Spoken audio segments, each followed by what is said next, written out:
welcome to another episode of Byte Club Cinema. I am Dominic Bytes. Aha! Joining me today, at least so far, I have Sage Savage. Say hi. Hello. And Hello there. and we have the captain on deck, Captain Aurora. Hello, everybody. How are we doing? I'm Captain Aurora. Thank you for allowing me to be on stream, Dom. Yeah, no worries. It's been a while. You've been very busy with college and work, so I was really happy I'm that now you an could. honor student. Nice. Hey, that's totally worth it. Being an honor student is definitely worth more than being a streamer. I can tell you that. Yeah. I didn't join the club. It cost too much. My club is amazing. You should definitely join. Aw, thank you. Yeah, I appreciate it. And we have a new person in chat there, Kiwi Bear. Welcome. Now, Kitten said that they wanted to join us. Maybe they will join later. Diesel has said that he will join us later, and he is definitely welcome to. Let me also poke Navda, because I know Navda wanted to watch along. So today, we will be doing the second half of Barbenheimer. Now, technically, this is actually the first half. We're doing it out of order because you have Oppenheimer has to happen first. Then, spoilers, Japan loses World War II. Spoilers, oh no. And then in 1959, they start I wanted that thing to win. Yeah, and then in 1959, Japan manufactures the first Barbie doll. And that's where Barbie comes from. So without Oppenheimer, you do not have Barbie. So technically, this is the Barbie prequel right here. As I would joke in the movie theater, Oppenheimer predicted Barbie because he said she would be death, the destroyer of worlds, the pink horror, the nightmare of radiation unleashed. That is Barbie. So yeah, Oppenheimer called it for sure. Now this is a long movie. It's 3 hours long. Woohoo! I've seen it. I saw it in theaters. Aurora, I think you saw it, right? In theaters? I have seen it twice. Wow, twice. Okay, you've seen it more than me then. Let's see. Sage, you've seen part of it, right? The middle to latter half, yeah. Okay. Don't ask. Now, Diesel has not seen it at all. So hopefully he will join us soon. Fill it in. Now, one movie Sage, Diesel, and I did watch before this was Fat Man and Little Boy from 1989. So Sage and I will be making comparisons to that movie throughout because you have many of the same characters and events. Now Fat Man and Little Boy was less historically accurate. It rearranged some of the events. For example, it put the Demon Core before the test explosion when the Demon Core incidents happened after. It also had John Cusack as kind of a gestalt character of several different people, whereas in this movie, they will be their own characters. Everybody is portrayed as an individual. There are no gestalts. It's not now. I forgot to point out another famous series that uses a gestalt character is Chernobyl. The female character in Chernobyl didn't exist. She represents the team of scientists who work with the male professor, the lead character. She represents that team and all the work they were doing. They just put it into one so we could focus on that. So that's similar concept between that and what they did with John Cusack in Fat Man and Little Boy. Just want to throw that out there before I forget, since I forgot to mention that. Hey, no worries. Hey, I had to eat too before we started. That's why we're getting started a little late. My Minecraft stream before this ran a little long. I should have cut it off earlier to get dinner a little earlier, but it's okay. Minor stuff. One more thing before we start. If you are a minor, please understand that this movie is rated R. And that there are sexual scenes in it. Yep, we are not legally responsible for anything that you see when you're not supposed to see it, alright? Yeah. We've given you fair warning. Now, that's actually a great lead-in. So, as usual for Byte Club Cinema here, there'll be no audio from the movie because copyright. And the visuals will have a double mask because this is a major cinema release. So I have a heavy mask that I use for like anime. I also have the logo over this. So the naughty bits are not going to be super obvious. Mainly because I don't want Twitch to banhammer me. So there is some censorship. Now there are subtitles though. I do have subtitles on. This is a subtitle copy, so you will be able to follow the dialogue despite no audio. Yeah, that's normal. But yes, this is an adult movie. It's in fact so adult that you actually had adults who couldn't figure it out. One of the dumbest criticisms I heard. I think it was Logan Paul. I think that was who it was. If I'm wrong, correct me. Um, Basically, the review of it was it's just a bunch of people standing around talking, and it's one of the dumbest things I've ever heard. And like this is one of the best movies of the year. If you Funny say, thing is the movie's commentary is literally about people who review things like that. Yeah, if you say Oppenheimer is the best movie of 2023, you're not going to get a whole lot of arguments. I think the only movies people would hold up equal to Oppenheimer, you might get some people who want Killers of the Flower Moon to be Best Picture. And you might get some folks who push some like independent stuff as well. There might be like some small independent movies that people are like, oh yeah, no, this is better than Oppenheimer. But in all honesty, this was the best movie of the year, hands down. Nolan, I did not watch Napoleon, but I did hear It a was lot not of worth it. yeah, I know. I did hear a lot of like, ooh. So I know that Ridley Scott sadly missed the mark rather badly. So we basically had Christopher Nolan and Ridley Scott going head to head with their respective biopics about larger than life historical figures, and Nolan won. Nolan beat him. Nolan beat Ridley Scott at his own game on this one. And good for Nolan. I like Nolan a lot. I enjoy, Dark Knight, his Batman trilogy. I enjoy. I think Inception was one of his, right? Um, and Interstellar, I think, Idea. was also one of his. But I've enjoyed his movies. I like his stuff generally speaking. I haven't seen Tenet. I haven't seen all of them. But he's been on a big historical kick lately, and I'm all for it. I'm all for revisiting these grand figures of civilization and putting them on the screen, warts and all, so that we understand them. And this movie, now one critique I heard of this movie, and we'll dive into as the movie unfolds, was that it doesn't give you Oppenheimer's state of mind, or um, it doesn't tell you his motivations and stuff. And I I don't disagree with like that. that critique because the whole point of the movie is his frame of mind did not matter to the government. Yeah, and That was the whole point. I thought the movie did a very good job of showing his evolving position over time, and so on. But we'll get into that as we watch the movie. Also, also, this movie is packed of very well-known actors, so we're gonna do a little bingo book for all the actors you can recognize. Yeah, Absolutely no one. yeah. Cillian Murphy. And Yeah. Oh, there's sorry. a lot, like Yeah. a good handful of actors I know, not by name. I've seen from other media. Mm-hmm. I've seen I'm just like, I know that guy. Mm-hmm. We're gonna count. We're going to Yeah. count how many I can find. Do not All right. expect me to remember their names, but I hope we get 10.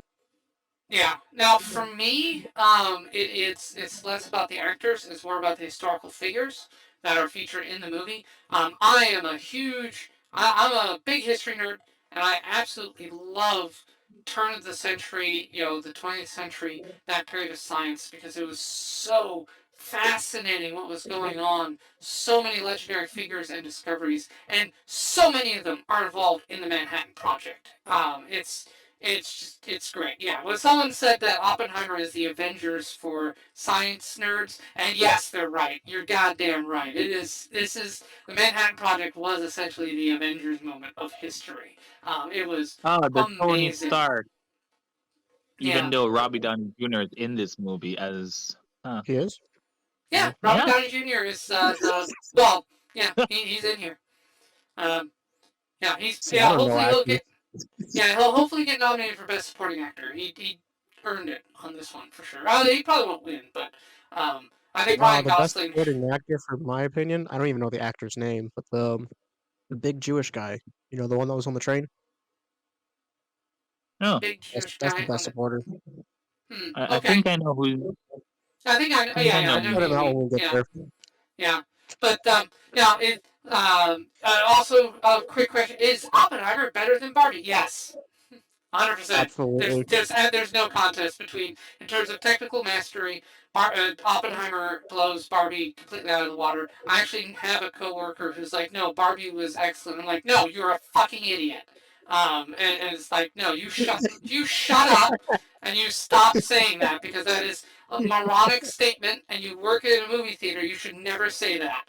Just stop. In defense of Barbie, was a good thing for what it was. Not the greatest compared to Oppenheimer, but was still good.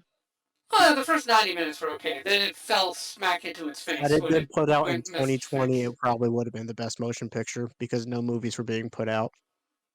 Oh, yeah. If Oppenheimer come out then, easy win on that one. But, I mean, No, Barbie. Oh, yeah. Barbie could have easily won 2020. Sure. Yeah, because Barbie, 2020 was a dead year, so. Last year's was pretty difficult, though. Hey, yeah. Diesel. Oh, we have Diesel? Yeah. Diesel! Yay! All right, awesome. Did I make it in time? Yep, we had not started yet, so good job. You showed up. We stalled enough just for you. Yep. Go ahead and introduce yourself. Oh, I didn't realize we were. Yeah, hey, what's up, everybody? You should know me by now. I'm the person that Dominic keeps locked in his basement for content. Correct. Ah! Yes, We you have can fun never with leave. Diesel sometimes. Diesel cannot leave. I have the bomb implanted very firmly at the base of his neck, so even if he goes outside, he's not actually outside. And of course, that's only the one bomb he knows about. There's also, of course, multiple trackers and so on. So no, there is no way. There is no escape for Diesel. Oh no. Do I have to wear the maid outfit during this, or can I wear normal clothes? No. You're supposed to be wearing the 1940s getup, with the cool hat and the suit. You're supposed to look like folks.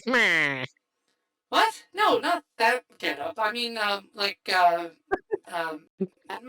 No, what was like? You're supposed to look like Tom Ham. No, not Tom Ham. What's Ham? The dude. What are you guys talking about? The TV show. His last name is Ham. He was in Top Gun Maverick. Who was he? He played the antagonist in Top Gun Maverick, the head guy who's like, yeah, I didn't want you here, Maverick. I don't know why you're here. I don't like you. Ice? No, not Ice. I don't know, man. I just got this Doofenshmirtz, like lab coat, black shirt, sleek pants. Oh, John Hamm. Okay. Yes. You're supposed to wear the 1950s getup to look like John Hamm, Diesel. Anyway. I have the 1930s getup. I actually have one. Oh, nice. I got a bowler hat and everything. Oh, I should never get to wear it. Yeah, I need to finish off my steampunk outfit. Steampunk is cool. Alright. Enough stalling. Let us get to the movie part. Is everyone all set for Oppenheimer? Yep, I have the stream share is ready. Awesome. Alright. Yeah, Diesel may have it pulled up on his end as well. I believe I have the IMAX version playing on my end. Whereas I set the 1080p version to y'all because it's slightly smaller and easier to stream. But I went with the high res here. So, but yeah, there we go. Alright, starting 3, 2, 1, go! There we go. Mission is a go.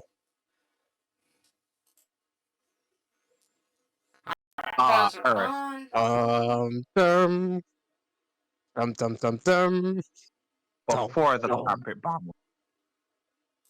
Truly beautiful.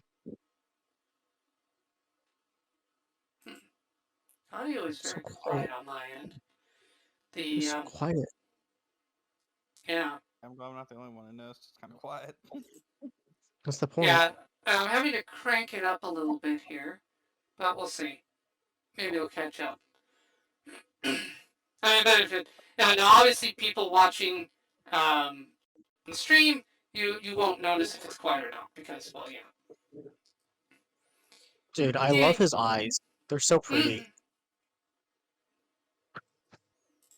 I wouldn't know anything about that one, but no, I like it. He has very distinct look, a very good stage screen presence. Oh my god! And Navda has gifted. We can feel the fire from the gods for this. No, rock but and dude. torture for eternity. And Navda has gifted No. 20 subs to Sage Kogi. Wow. Dropping it. As we begin, I believe you have a statement to read into the record. Yes. Minigun. Just stop her. Minigun. Ah, here we go. Oh wow, and it's actually in its full proper screen. Nice. That's right. Thank you, Navda. I appreciate it. Hopefully, those people you just gave subs to appreciate it too. I appreciate it. What do you mean? An ordeal. Oh, I've only read the transcripts. Thought I justified their whole life. You weren't there? I was determined I was allowed to be. Are they really going to ask about it? Aurora, your Okay, someone's getting feedback, by the way. Bytes American. The committee's gonna want to know where you stood. It's Aurora. Yeah. What's that? Aurora, you got feedback. We can hear you, the audio through you. No. I'm using a headset. Oh no. No, right. Oh darn. I'll just deafen. So that's Robert Downey Jr. as Strauss. Alright, I'm at 227. Tell me when to start. Oh, whoops. Alright, let me pause. Let me go back to 227. Alright, one sec. Oh, come on. Rewind. Alright, let me replay here. Now, it's interesting. The aspect ratio changes for this movie, I'm noticing. So, yeah, because I am using the IMAX version, I am noticing that it switches between normal cinema and then the black bars go away and it goes full. So, that's really neat. I did not get a chance to see Oppenheimer in IMAX, sadly. Let's see. So 227. I'm almost there. I'm just letting it play. All right. 3, 2, 1. There we go. Okay, I'm at 227. All right. Are y'all? Whoops. Uh-oh. And she deafened. Oh no! Aurora deafened. They deafened. That way they wouldn't have the feedback. I'm watching through them right now. Oh no! Did they already hit play? Yeah. Oh. I thought she was gonna wait to so we could sync at 227. That's why I went back. Oh no, that's gonna mess up everything. Where are they? Where are they? He's in bed crying, and there's fucking going to Crap. be. All right. I'm not Alright, I'm exactly just gonna- good about talking about this. Alright, Sorry. I'm just gonna be completely out of sync with the rest of you then. Crap. Oh, that botches it. Oh. Oh well. I think he's going about how his time was in university. Yeah. Well, unfortunately, it will until Aurora cuts back. We're going to be completely out of sync. But anyway, so the basics here. Oppenheimer is told non-linearly, so you're going to see a cut between different time periods. So you have Strauss is in the quote present. That's the latest timeline one. And we'll keep going up. Then you have the hearings here. This is post Manhattan Project. And then you're going to see it flash back to pre-Manhattan Project. and then right up until around that point. So you have basically 4 time periods here. The first one will go away here first. So you have this one, which is in the Alright, we're at bed. a scene where he's injecting an apple with some fucking liquid. It's Okay. cyanide. I unfortunately, if I jump forward, I may overshoot it. I don't know. Oh, here we go. All right. I guess this is close enough. Yeah, Now, we'll be a little out of sync. 510, 510, 510. 510. Okay, give me a sec. Alright, I'm about 10. Oh god, I can't jump because it's such a huge movie. I can't jump with any kind of accuracy. Alright, I'm just gonna have to be like 10 seconds behind y'all. It's fine. It's That's whatever. about the best we'll be able to sync that. Yeah. Anyway, I don't know why Aurora deafened herself. It's because of the feedback. Yeah, I thought we were going to sync, and then deafen. Yeah, so we're completely out of sync right now, and we've also missed commentary for the first 5 minutes. Anyway, so now the historical accuracy of him injecting poison in the apple is worth pointing out. It is questioned. We don't know if he actually did that, but Nolan decided to put it in the movie. Oppenheimer's family has objected to the inclusion of that scene in the film, so that is worth noting. I love the amount of visual symbolism that's given. Oh man. When Aurora mutes, I need to tell her to stop so we can sync up here, since we've missed a whole chunk of the film.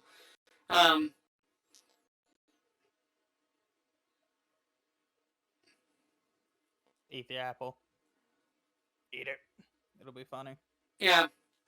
So this is Niels Bohr. So Niels Bohr is one of history's most important physicists. The Bohr model of the atom is part of our fundamental understanding of the universe.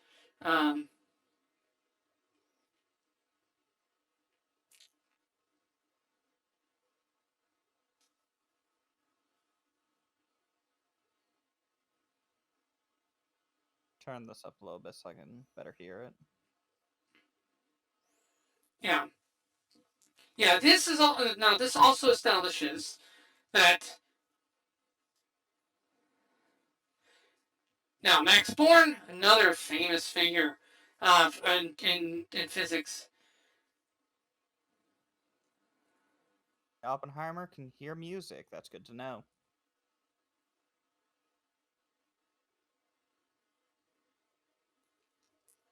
I love the analogy here with the algebra as music. Guys, yeah, I love this. Oh, yeah. This right here is gas. Which part are you referring to? Yeah, this is very visually well fucking shot. The symphony, baby. Yeah, let me turn down the volume on the movie. Now the audio is finally hit a proper volume, so I need to turn it down so I can hear y'all. I will admit the audio mixing on this is really weird because music is very loud, but the voices sometimes are very quiet. Yes, that was a common complaint for many when they saw it. Is that the music, the background music was too loud. Now where I saw it in the theater, it was fine. I could always hear the voices. It wasn't an issue for me. There's one scene where the music is very specifically covering up the voices, but that's on purpose. That's an artistic choice. So the audio mixing wasn't a problem for me in the theater, but yeah.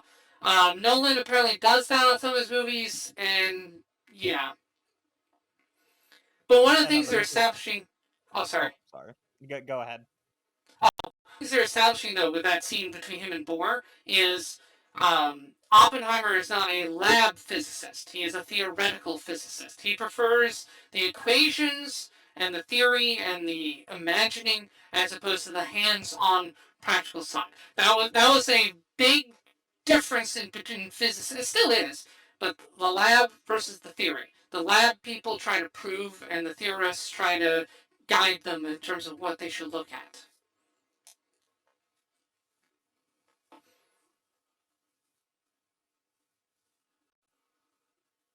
So this is a very beautifully shot movie.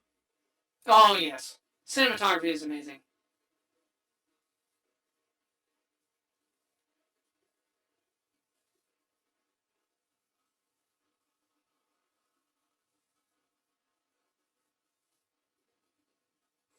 Yeah. So now we have another flashback. So this is a flashback back to 1947. So this is post-war.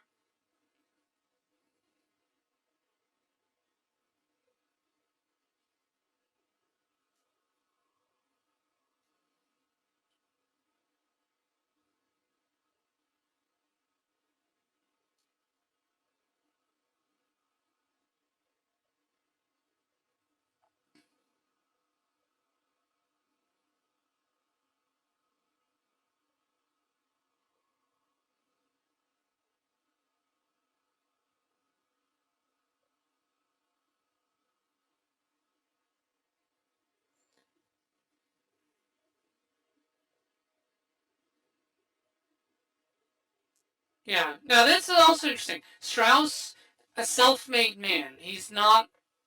He's not a physicist. He's in charge of physicists without being one. So there is a knowledge gap.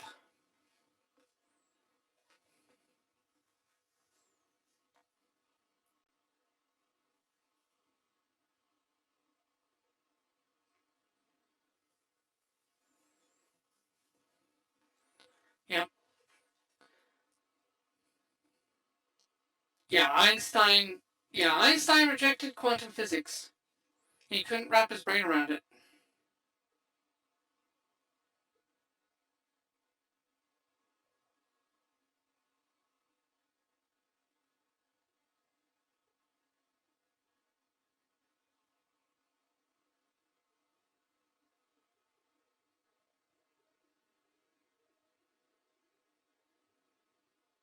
Yeah.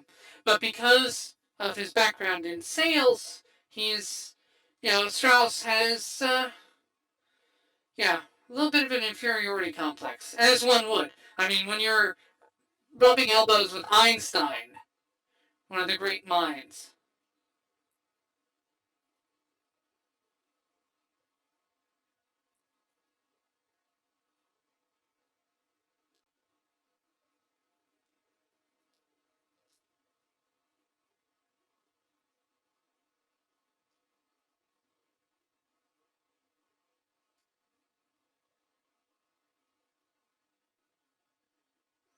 Yeah, it's nice watching this again now that I know the direction it's going. I can see the foreshadowing at play.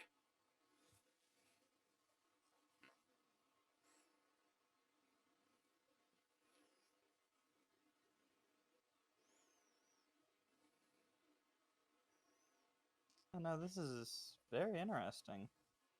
Yeah.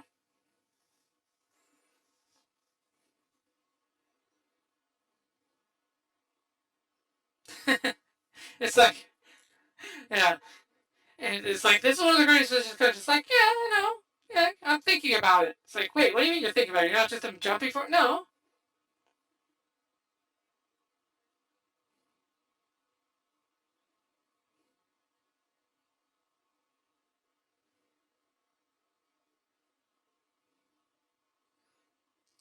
Yeah.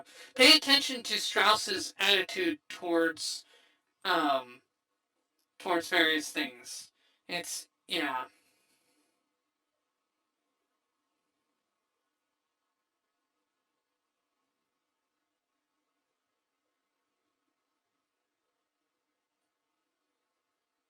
Yeah, you have the story within a story. His testimony is then frames this flashback. So you have testimony before court, his testimony before this hearing, which is before that, and then that in turn sets up these flashbacks to his early days, his rise.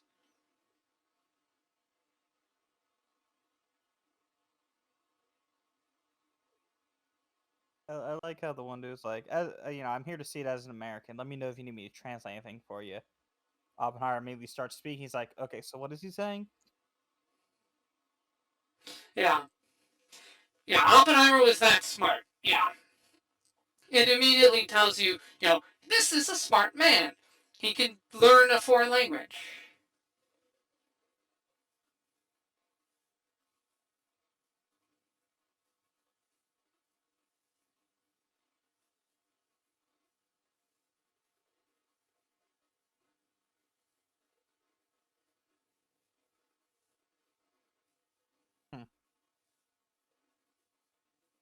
Hmm.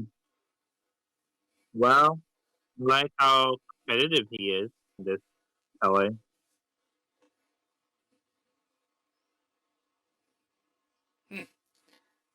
Yeah. Yeah, Yiddish, of course, is unique to like Polish Jews. It's a subtype, but Oppenheimer's like, well, I'm not that type of Jew. And so this guy's like, well, don't look down on me.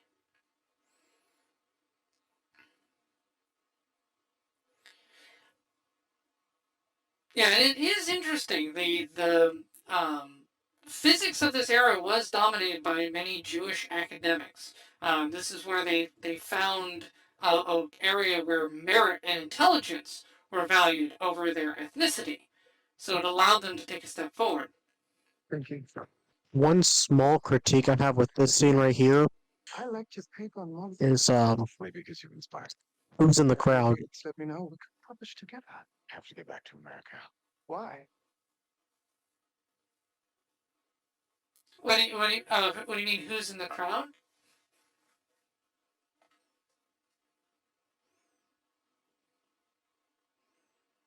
Now Heisenberg is best known for Heisenberg's uncertainty principle.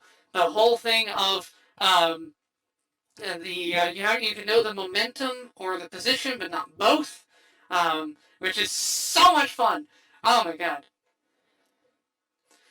Now, sadly, we're not going to get into the math side of things, because understand, these people are coexisting at the same time as Bertrand Russell and Gödel, and you have Alan Turing here going on at the same time as all this. All of that is happening while this is going on. It's like this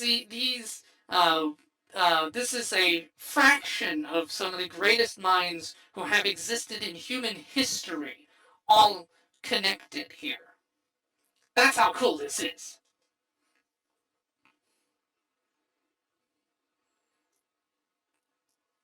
I also do like It doesn't the happen reason, very often. I was gonna say the reason Heisenberg comes back is solely because people aren't taking quantum physics seriously in America. Now, I like this character here, Dr. Lawrence. He's a really good guy. He's definitely someone. He is a man you would want on a corner. There you go. And now they establish here he's the lab guy. You know, Oppenheimer's theory. He's the lab guy. He's the one who proves the theories. The man that gets the job done.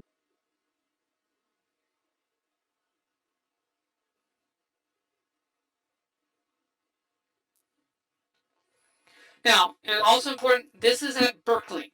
So this is University of California, Berkeley, California. Berkeley has a lot of issues through the years. Berkeley is not a good place.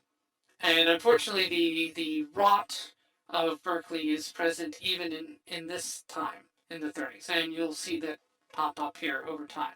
But no, Berkeley attracted many of the world's greatest minds, but it also attracted people who sought to prey on those minds. A mix mash of good and evil. Mm-hmm. And we'll get into that in this movie. This movie actually demonstrates very well how people preyed on naive academics. I also appreciate this, which this isn't as, towards the movie, but showing how a teacher can make a subject that doesn't seem that interesting to most interesting through being charismatic and actually engaging outside of just textbook fucking reading. Yeah. Oh, and hey, Jokester. Sorry, I missed you earlier. Let's say hi.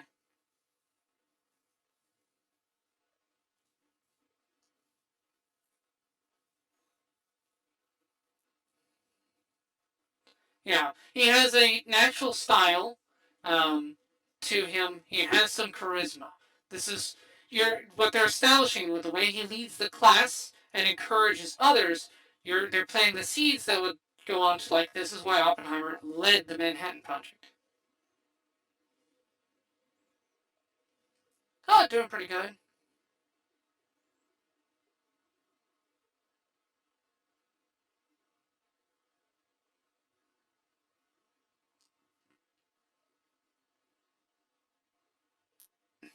Yeah. Lawrence's advice is very astute.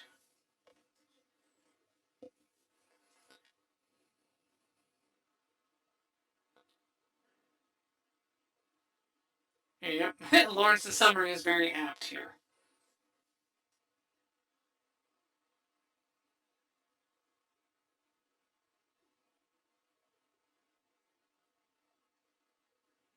Yeah. Now, I think this was, let's see, I think when they talk about Spain, I think they're talking about Franco Revolution. And it's actually fascinating. Franco has recently popped back into discussion because some people are going back over Franco's work in Spain and kind of looking at it. Because Franco has been the subject of a lot of revisionism because, he fought communists. Now, Franco himself, not a nice guy, but because he fought communists, he gets painted as maybe worse than he deserves. Don't know, but yeah, people are currently re-examining Franco. It's actually really interesting.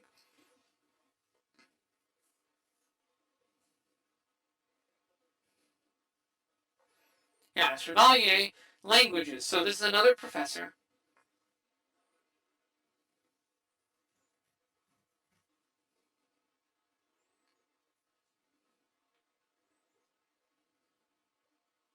Immediately, his friend's wife pulls him away once they start getting political.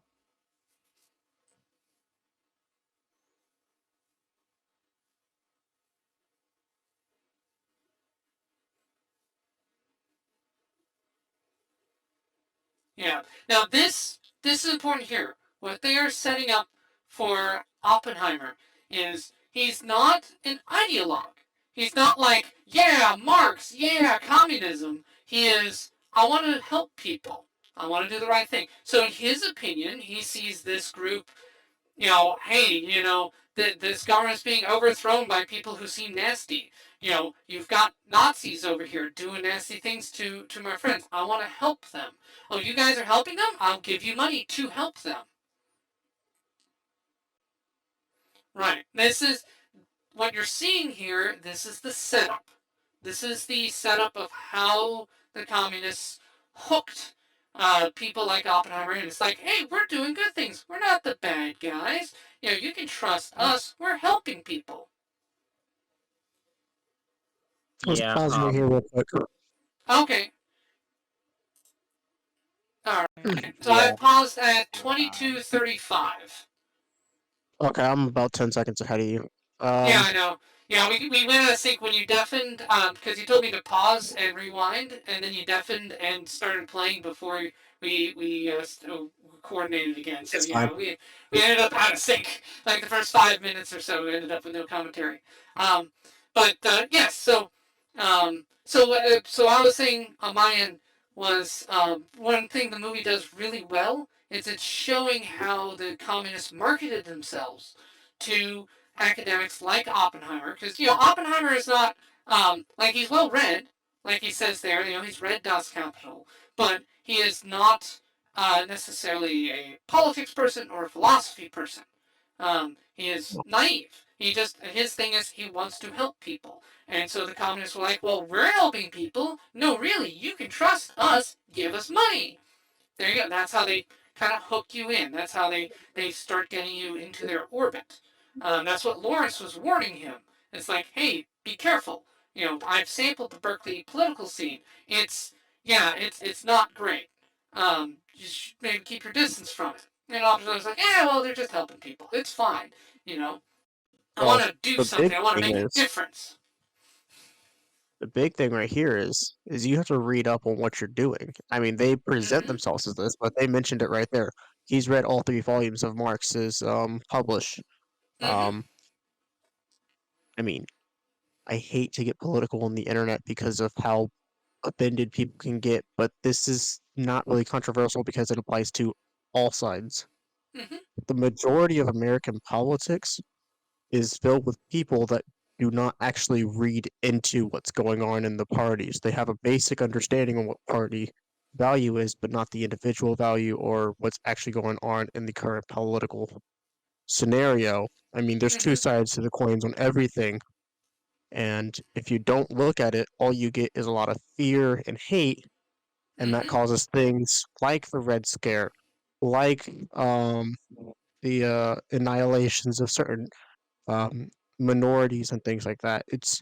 You have to be able to inform yourself on both sides in order to make an actual informed decision. You can't be informed on one side and uninformed on the other, because that's half Yeah. informed. Yeah, exactly. You have. I mean, that's a perfect world, but most of the time, I don't. If I'm convincing enough in what I'm saying, and with certain attributes, I could. Leaders don't need to be well informed; they just need to be convincing. And Yeah, that's charisma. where the issue Yeah, lies. yeah. Dump Unfortunately, that you are charisma. you are correct, Diesel. A lot of times, charisma wins over substance. I mean, that's how. Bill Clinton and Obama, right there. Charisma Well, over not only that, substance for JFK as sure. well. Don't forget Yeah, Reagan. JFK, excellent example. Don't forget You know, Reagan. well, yeah. But Reagan knew that he lacked substance, though. Reagan's leadership tactic was actually somewhat clever. He gathered people who were smarter than him, but disagreed with each other, had them duke it out, and then went with whoever won the debate, essentially. And that actually worked. On the left, Bill Clinton. Okay, to be fair to Bill Clinton, he's actually a pretty good negotiator behind the scenes, and he also uses something of a tactic as well. It's one reason the '90s were so productive is because he could actually sit down with Newt Gingrich and the Republican leaders and actually got stuff done. So in that sense, he was superior to Obama in terms of effectiveness because he was able to sit down and talk it over. Because Bill Clinton is arguably smarter than Obama. That's a hot take there for you. But different political climate there No too. comment on that. Yeah, the ability to, but yeah, charisma. Actually, the JFK versus Nixon debate, wonderful example. If you listen to the audio, you think Nixon won because Nixon destroyed JFK on the issues. But if you watch the TV version, you think JFK won because JFK came off as more confident and assured and was just better on camera than Nixon was because Nixon Nixon. didn't even fit into his clothes. Yeah. Well, he didn't. He wasn't thinking about television. No, politicians weren't thinking about television back then. JFK was the first because his dad saw it coming and prepped JFK for that very specifically. JFK was groomed at a very young age to become the next president. JFK's dad, all very similar to Michael Jackson's dad in that sense. And it's like, oh, my sons are destined for something great. They're going to be great whether they like it or not. And I don't care how many drugs I have to pump into them to get them there. Huh? The whole Kennedy Lesson family here was is groomed that way. presentation is everything. Yeah, presentation is everything. Yes. That was the Kennedy legacy for sure. And you did see many politicians. The reason Reagan did well is because he had an acting background. Actually very similar with Trump. Trump has a background in showbiz. And so on, and he's able to use that and exploit that knowledge of how entertainment works. That's how he gets his thing out there. For better or worse, your opinion on Trump can vary, but his background in showbiz helps him be successful, regardless of your opinion on the man. But yes, Since we brought up Trump, I'm not going to be crazy political here, but if you are going to be crazy political about it, make sure you read the full Constitution before you start saying things on the internet. oh Please God, read yes, the please. full Oh 14th my God, Amendment. I have torn so many people a new one over the current issues because it's like you do read. Anyway, sorry. Yes, I've been distracted by idiots. I'm a Yu-Gi-Oh player. I refuse to read. Hey, Yu-Gi-Oh's a game. No one knows what Pot of Greed does. Remember? Yu-Gi-Oh's a game where Pot of Greed. What? Man, that is the most confusing card in the game, hands down. And nobody knows what Pot of Greed does. That is just so complicated and insane. You have I'll probably triggered so Wait, many hang on. parts of me with that one, you motherfucker. what? Pot of Greed? Yes. The most complicated card is part of greed. Yes. Draw 2 cards. What? No. Pot of Greed is the single most complex card in all of Yu-Gi-Oh! Nobody fully understands it, even to this day. That's why it's banned. It's because it's like it does. It is the most complex card in the history of card games ever. Everyone knows this. It is well established. Draw 2 cards. I want to Good job. argue with you so fucking much on this. God damn it. Yeah, it's a I'm meme. like, So I'm This is what saying. we argue about, not politics. Yeah. It's a meme. The whole no one knows what pot of greed does is a meme. So that's and I think Diesel is aware of the meme. I think. Yeah, Right. Pegasus, Yugi boy. Yeah. Yes, knowledge is important. Reading the source material is important.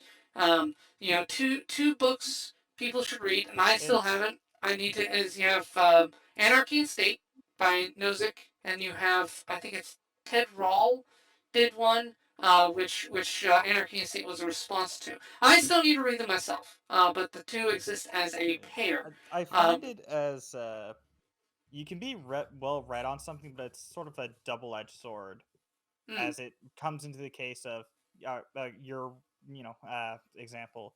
You're well read on Marxism, okay? How does it apply to the actual real world then?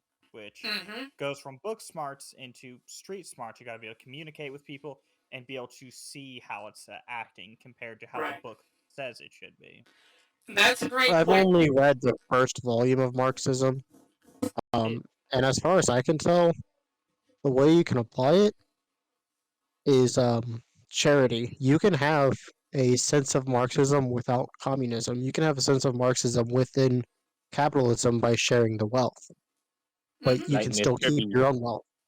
Yeah. Where it becomes bad is if you start having state-mandated altruism or state-mandated charity. That's when things get ugly.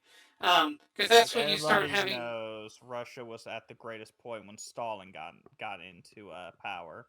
Oh God, no. Well, my point was Idea was solid. state The execution mandated. was Yeah, state mandated charity is when you get people like Scrooge. That was one of the reasons Scrooge's character says, "Are there no poorhouses? My taxes go to this," because the taxes, the forced charity, creates a veneer. So the average person is like, "Well, hey, obviously nothing's done. I mean, you're taking my money. Right, I don't have to contribute anything else," and it kills the charitable sense. So no, you're right, Ari. The sense of charity is important for a well-run community. We saw this like in the 1950s with healthcare. A lot of hospitals had private charities they used to help the poor and the needy, and those got wiped out by government programs in the 60s. They were mainly church-run. Yeah. Churches did those too, yeah. But the individual hospitals had their own systems of charity and stuff up until the government basically wiped that out. Because, yeah, the history of government interference in healthcare system is long and bloody and gruesome. What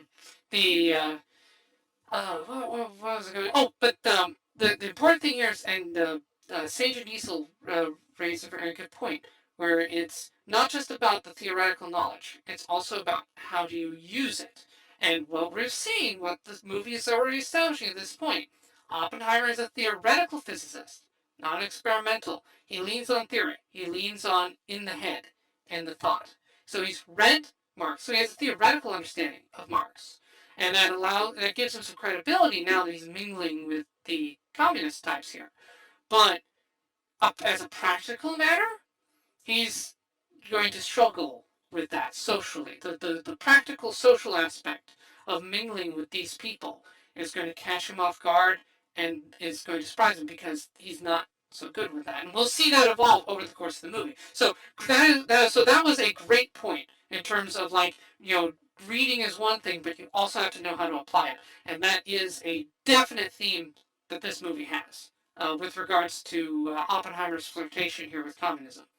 So great tie to the film. Anything else before we resume? Well, just to go back to my original argument, always know both sides of the coin. Theory is needed because it allows other people later on to think on theory and to create more. Mm-hmm. that's what Albert Einstein's whole thing. It's honestly, if you look into like what actually happened, like beyond the movie, it's the reason why Albert Einstein was left out of the Manhattan Project is because he was an older theorist. His time was literally past. His brain has already gotten to the point that he's old enough that it starts deteriorating. He's no longer creating new ideas.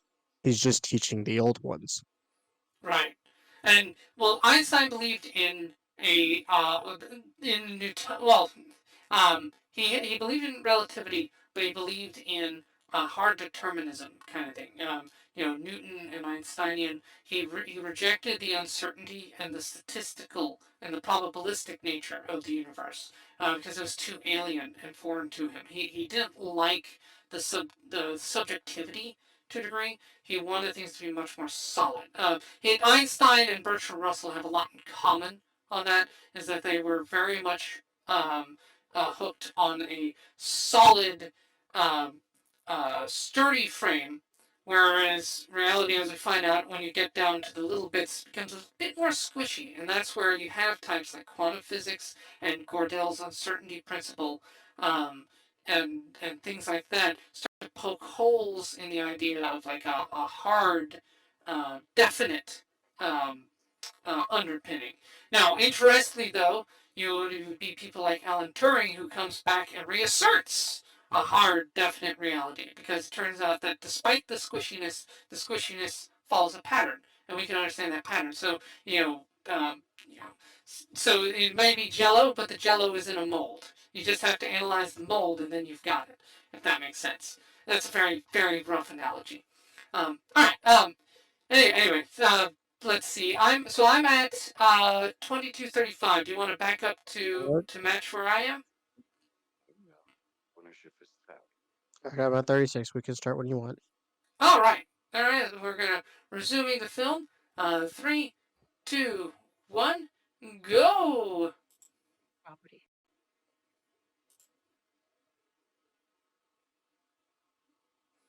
Yeah. Ownership is theft, property is theft. I mean, yeah. Oh, the idea that ownership or property is theft is so ridiculously silly. The now that is also interesting for Oppenheimer. He wants to get a broad swath of ideas. He wants to digest many different things. Hey, and then we get boobs. So Florence Pugh. Now, again, Florence Pugh is playing. So for Diesel and Sage, Florence Pugh here is playing the character that who had blonde hair in Fat Man and Little Boy. You saw her in the hotel meetup. But this is how they first met. So in Fat Man and Little Boy, these two have already connected by that point. But this is giving us the initial meeting, the initial encounter. Okay, so this man really rizzed up someone with, I like to learn different aspects of knowledge. Let me know when the scene is over. I'm looking away at Discord right now, so I can still hear it though. Okay. Okay, we'll let you know.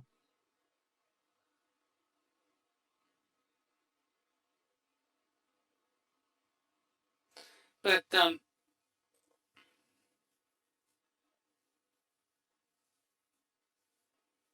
yeah, he likes to learn for the sake of learning. Well, remember, a woman like her in Berkeley, she has learned how to seduce men like Oppenheimer, because that's her role. Her role is to bring people like Oppenheimer into the party, to connect with them, and so she taps into their knowledge, encourages it, makes them feel smart. Strokes the ego a bit to say. Yeah.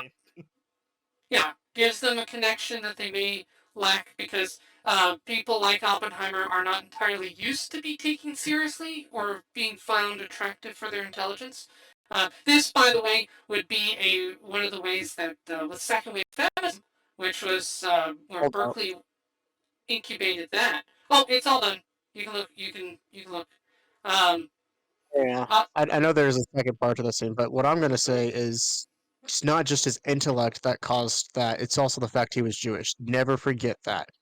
There was a lot of anti-Semitism in the United States that caused people to dismiss a lot of the Jewish ideas. In fact, physics itself was seen as a Jewish science, and people took it not Right. serious because it was Jewish. Right. Right. Funny No, how that's the true. Germans took the Jews more seriously.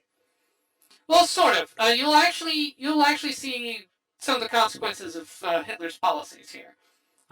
You'll see it later in the movie. Yeah. Fair enough. You gotta admit, it's a little ironic. Yeah, it is. It is very. It's the reason they didn't get a super bomb because of that.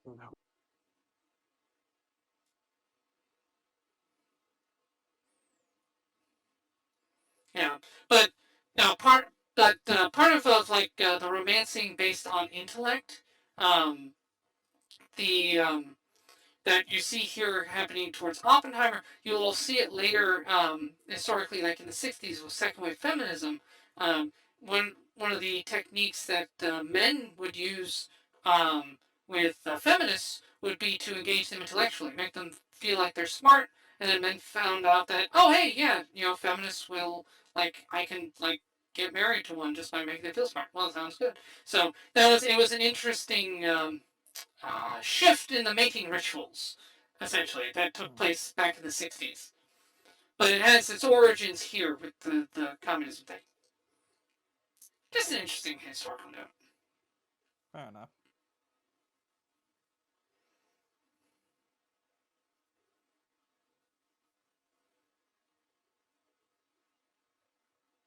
And of course, this is the foreshadowing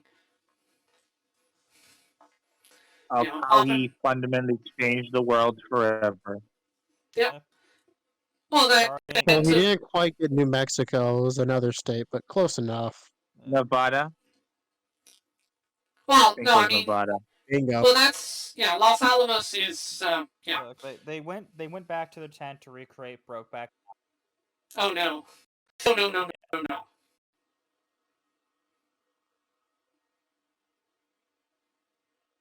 Look at Oppie being a hero.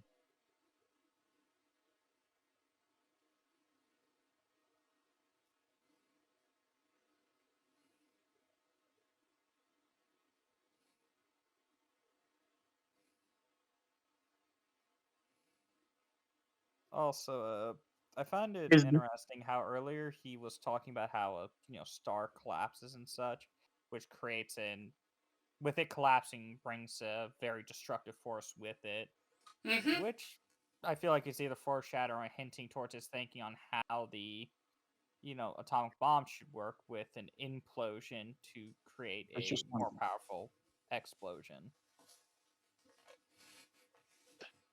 You are half right. You'll see where it is foreshadowing and where it's not. Yeah, and here again we see tying back into Sage's earlier point of theory and practical, and the whole theory aspect. That theory versus practical is a huge theme, and it's like, yeah, no, the theory says it can't be done. Problem, we did it. There you go. Okay, not history reasons, but thematic. The explosions to me is reflecting his synapses just lighting up for. Oh, I can figure this out.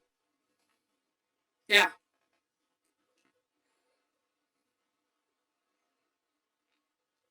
Now the interesting here with her Jean, I should say, in my opinion, and I'll discuss it later. In my opinion, she is probably the most accurate depiction of the type of woman who was involved with the Communist Party and that whole movement of the time. She is portrayed very accurately in her behavior, her contradictions, her emotions and things. That very much represents the type of people who were drawn into that What movement. is this cult chanting?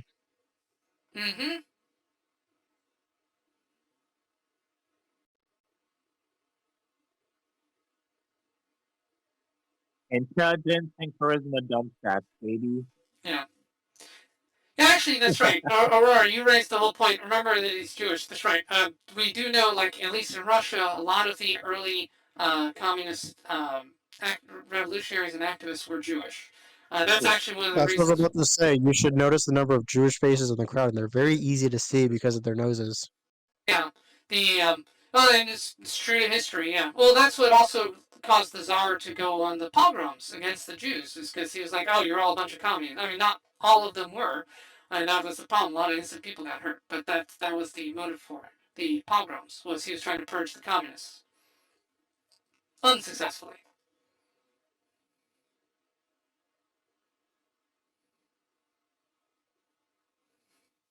Oh boy, everything's just all coming together with this.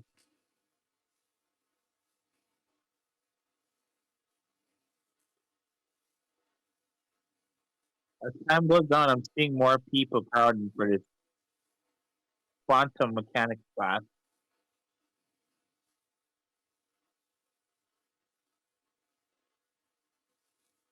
Yep.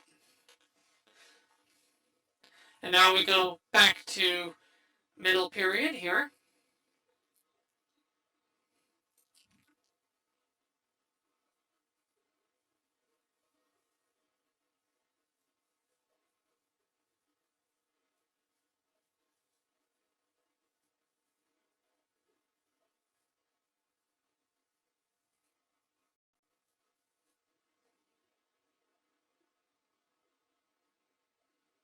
Right. The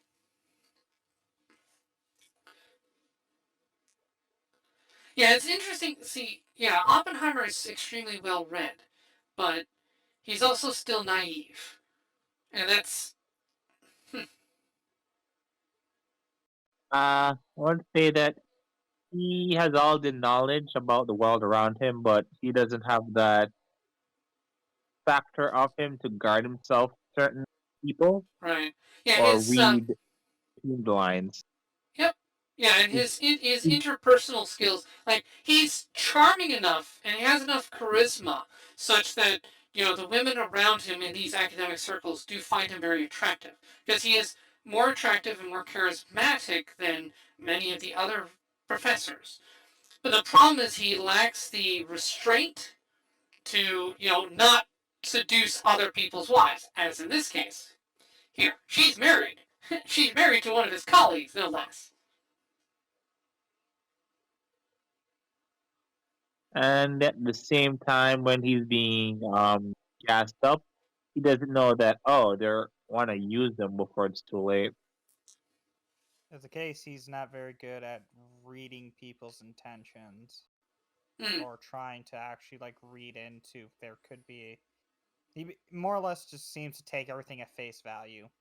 He doesn't seem to have much of a social ability when it comes to thinking things out and being like, okay, mm-hmm. could there be an ulterior motive to this? And Yeah, what do they and actually gain? Yada yada. And Oppenheimer was not alone. A lot of the academics gathered in Berkeley, especially in STEM fields, were very naive. Most of them were not nearly as well read as he was, because he actually read Das Kapital stuff. Most of them were just like, well, we want to do good things, and the communists preyed on that. They infiltrated their ranks and convinced them that they were the good guys, and that's how they preyed on a lot of these people. Um, they basically uh, shower them with praise, shower them with acceptance. These were people who were outcasts, and Jewish, some cases, in some cases just oddballs, and they suck them in with the promise of social acceptance. Oh, just join our party. Look, you're one of us. Woohoo. It was very effective, and it was scary, and it warped Berkeley as a result. And understand that the communists, the people behind it who were coordinating this, were not their friends. They were not good people. And that's something that will come up here in the movie later. The typical case of good kid falling into the wrong crowd. Yes, very much that archetype. But yeah, the 1930s Berkeley was full of that.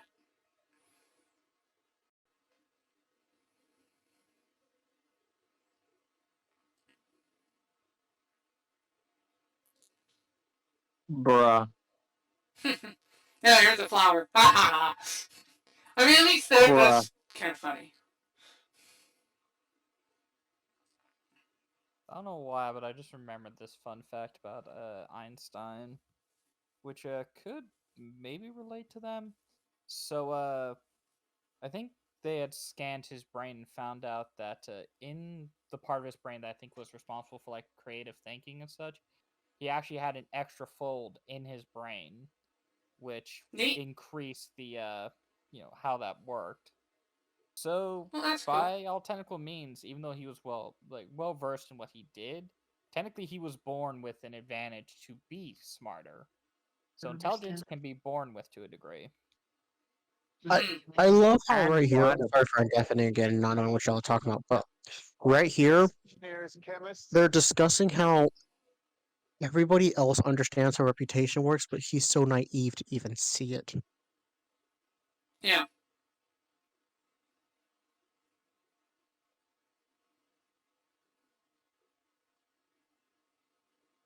Yeah. Lawrence here is the goat. Yeah, because Lawrence is really, really trying to save Oppenheimer from himself. Because he likes Oppenheimer. He thinks Oppenheimer. He knows Oppenheimer's a good guy, and he's trying to stop him from shooting his own career in the foot.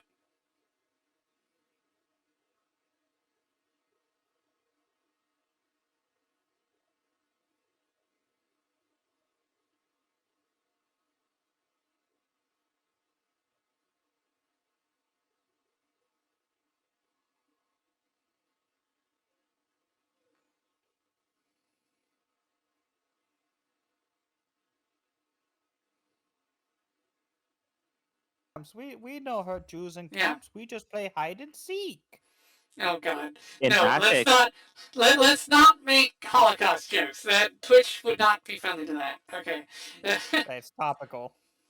Yeah, it's All true. right.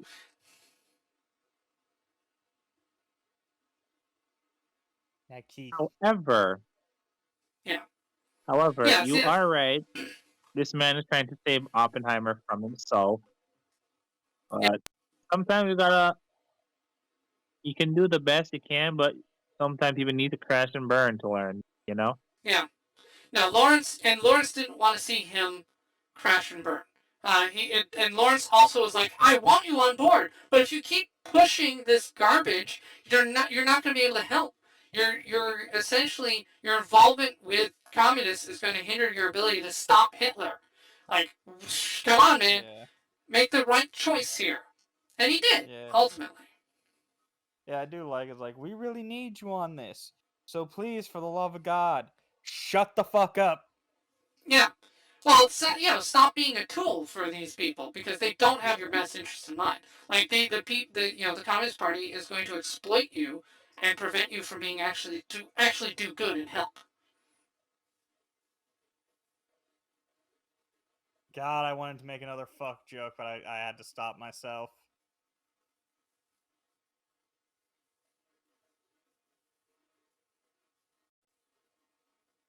Another actor, let's go. Let's Yeah. go. I forgot where I've seen him before. He was in Suicide Squad, the second one. That's right. I think he's Polka Dot Man. Yeah. Yeah. He's some other works. It's like my brain is going blank again. Yeah, I've he's seen been him in some before. others. Polka Dot Man, I would say, is his most best known. I think he was Quasimodo for one of the Frankenstein movies.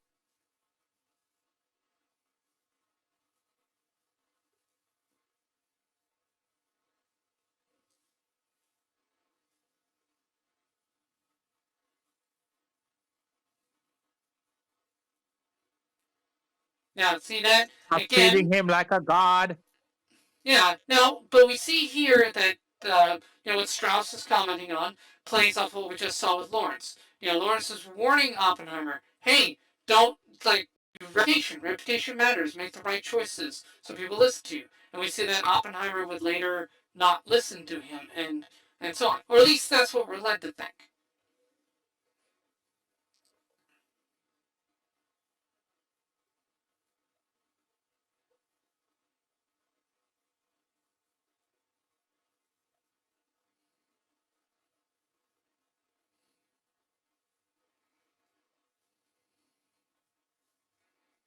Yeah. Yeah, indeed. Yeah, there's the difference. Oppenheimer has a high int stat and a low wisdom stat. There you go. Very, very apt analogy there. High int, low wiz. Yeah, that's Oppenheimer. And we'll see that play out.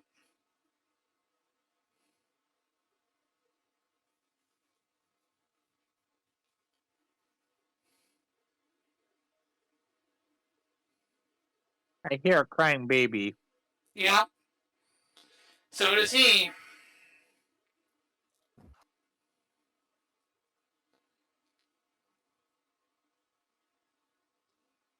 Yeah, now we see another problem. So this is unfortunately not uncommon with some of the women of Berkeley at the time. Again, Jean, it's very typical of the women you see getting involved with things like the communist movement. Now with Kitty, also remember part of the Communist Party, remember, but we see that's what kind of woman would leave her husband for another guy and have a baby with him? Well, a woman who is not entirely stable. She's got a drinking problem. She's not cut out to be a mother at this point. And yeah, that's the kind of problem that To leads to. counter your point, we don't know when her drinking problem started. It might have started after the That's stress true. of the military starting to look into Oppenheimer's case. That's true too. But yeah, she's not entirely emotionally stable though, and so it makes sense. Yeah, she got involved with that stuff, and yeah, it's all a reflection of her character right there. And it shows on Oppenheimer that he got involved with her. Like, despite these flaws, he still ended up with her. It's like, okay. Now, fortunately, she has an arc, but yeah, it shows that he could understand the world really really well, but when it came to people, he wasn't all that great, um, including himself. But that's part of the message. That's part of the theme for the work. He can draw people in and get them interested, but to look in their intentions, oof. Mm-hmm. Intelligence, charisma, up on high, but on and wisdom, ugh, ferocious. It's more or less a case he knows how to talk to people like himself, very intelligent. And if people that are around them, like, because most of the time, if you're gonna be English is hard, and I can't keep up with my own fucking thoughts. Any case, what I was trying to fucking say, he's very good at corralling and talking to people that are like him. He's Mm-hmm. not good at reading people that aren't like him. He doesn't know. Correct. Because that basic thing, he knows how to motivate people like him. Is that He just knows how to Rom? Yeah. actually Hang read on. them. Another actor, let's go. Yeah. That's Matt Damon. So Diesel Sage, Matt Damon here is playing Groves. In Fat Man and Little Boy, you saw him being played by Paul Newman. So this is starting again before Fat Man and Little Boy. So when you saw well actually no, you saw this. This was the opening for Fat Man and Little Boy. This conversation here. These two, Groves coming to recruit Oppenheimer was how that movie started.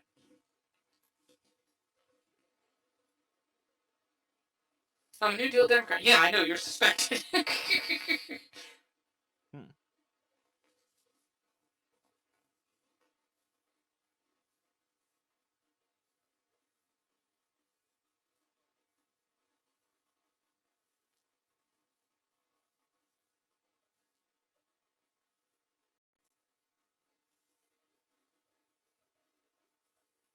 Yeah, we can't. It's funny that he said that to Oppenheimer, about science than people.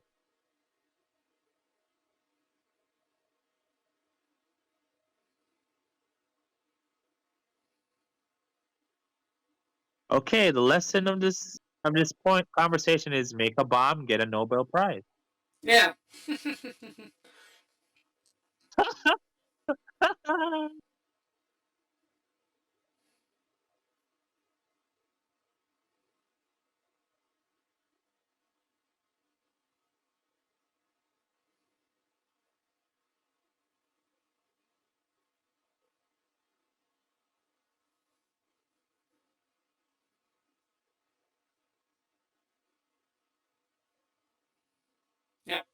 and Hitler's Achilles heels.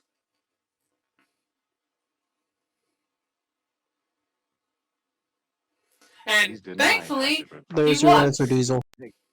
Yeah. Yep.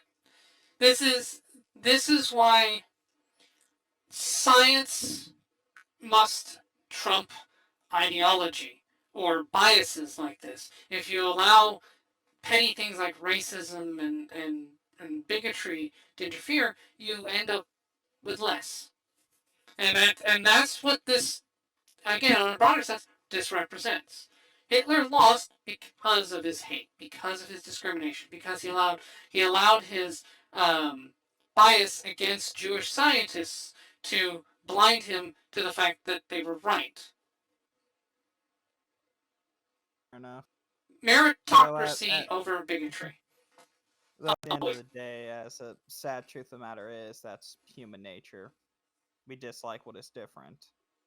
That's true too. I mean, it is part of the human condition for us to favor within our tribe rather than out our tribe. That's why it takes extraordinary superhuman effort to go beyond that.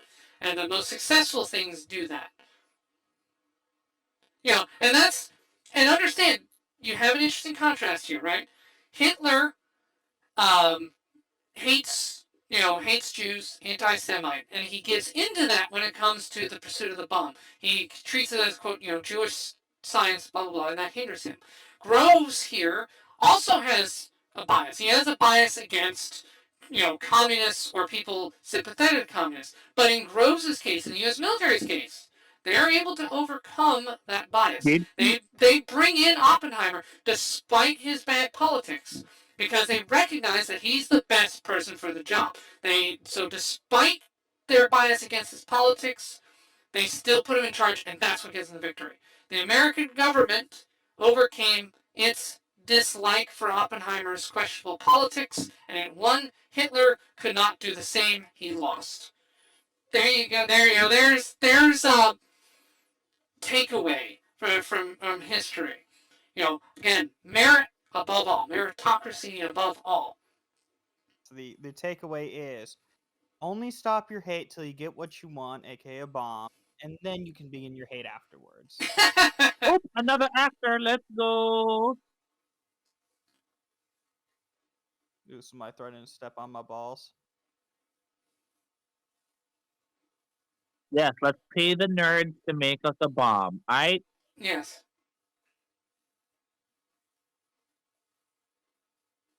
Hey, isn't that Huey from The Boys?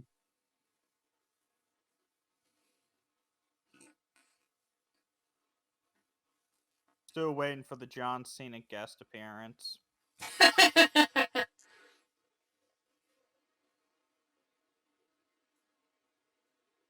Hey, Josh, I'm drinking Josh, another actor. Yeah. Now what's also helping Oppenheimer, remember, he gave a lot of money to help his colleagues emigrate out of Europe. A lot of the best minds of Europe fled Hitler and came to America. And now Oppenheimer's walking up to someone like, hey, so do you want to kick Hitler in the nuts? Come join this project. And I'm like, yeah, sure, that sounds good to me.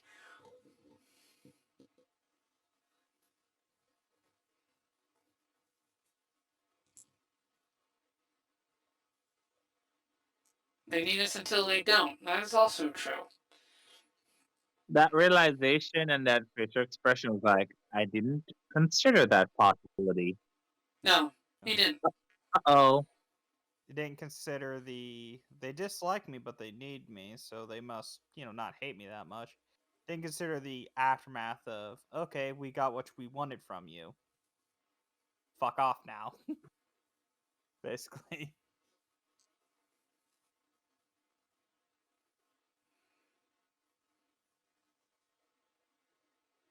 Another show. So they built a town. Yeah. Yep. It also did show, until somebody's like, so what happens afterwards?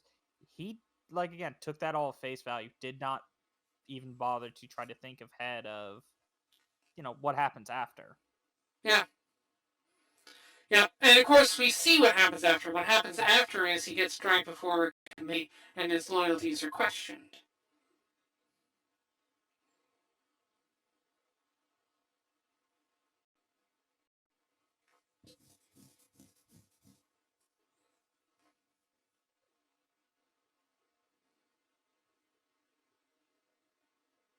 Mm-hmm.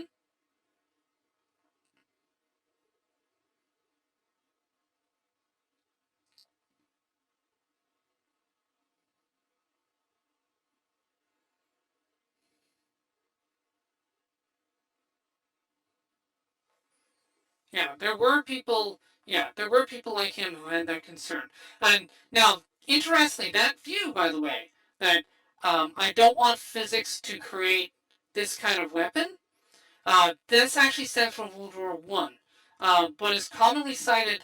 So, in the late 1800s up to the early 1900s, there's a giant love affair with science. Science, modernity, math, everything is seen as going towards bigger and better heights, greater civilization. You know, man is moving to the next stage. Then World War One happens, the Great War. And the response to that is the realization that, modernity has not altered human nature. That we still have a capacity for violence and hate and killing each other. And even worse, you have people pointing at things like mustard gas and tanks from World War One and saying, "Oh my God, we've gotten better at killing each other." Oh no! And so that shakes the faith of quite a few people. And that's what you're seeing represented with him, is now he's like, oh God, this is like the next level. We're about to do this is worse than mustard gas. I don't want to do that. So you have to see the dichotomy here. And again, it harkens back to the First World War. The fear of science causing man's extinction. Which is a valid point. Though I do, like I say, I personally believe in human nature again. We are predestined to kill each other. Now, to extinction, I don't believe that degree, but it is the case. Yeah. The Well, we have a way a territorial species, imperative, yeah.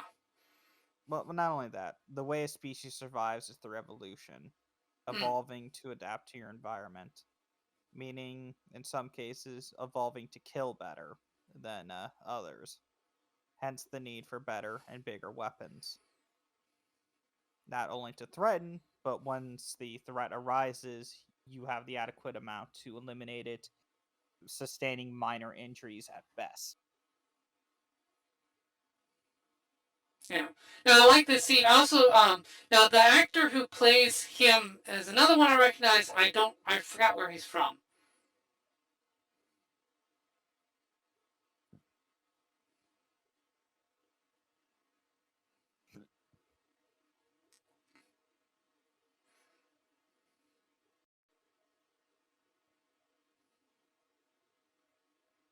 Oh, hey.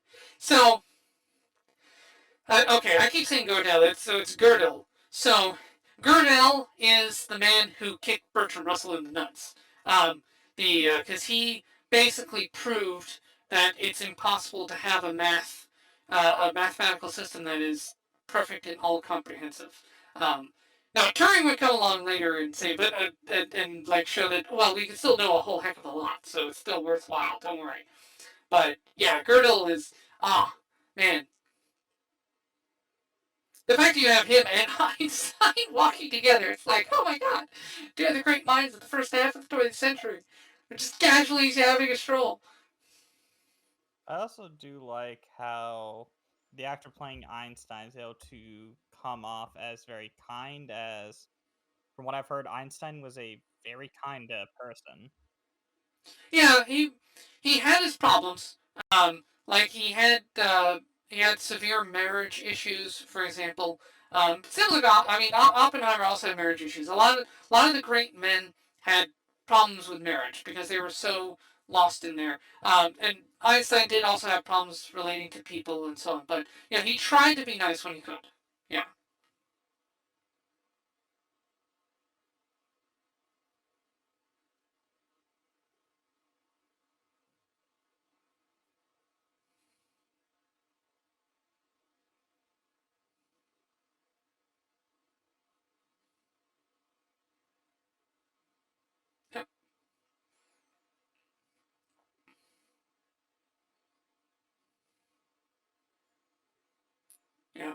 I started saying, sorry, kid, this is your fight. I'm too old for this one. I had my fight. This is yours. Now, see that kind of scene in an anime, that would be kind of like the shonen protagonist going to like the older mentor, and the older mentor saying, "Well, you're on your own, kid. This is yours." Kind of the passing of the candle, in a sense. The great mind relinquishing that title and allowing the newer generation to figure this out. Yeah, it's near zero. Yeah, there's only a 1% chance we'll destroy the planet. Wait, 1%? That's not Oh, that's only one. What? can we? Yeah, can we get it to zero? No, well, not with theory. Dang. The only way we're gonna find out is to actually blow it up. Can we get to zero? Well, hey, I mean, everybody likes a number going up, so let's just don't worry about that. Mm-hmm.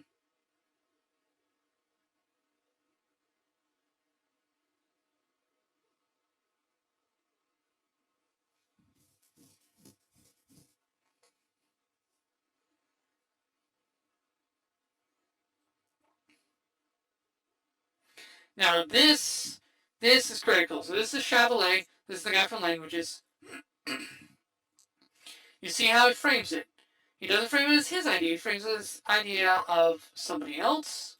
He emphasizes the group is like, oh, other scientists.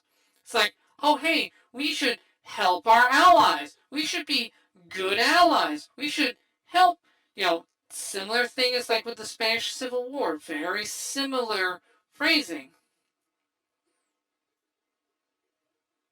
But Oppenheimer has just enough integrity, just enough sense to realize, wait a minute, that's treason. That is betrayal. So, and then Chevalier immediately backs off. But that line that he shouldn't keep pushing it, or else Oppenheimer will definitely catch the fuck on. Right, exactly. So Chevalier, now imagine that pitch is then given to everyone around Berkeley.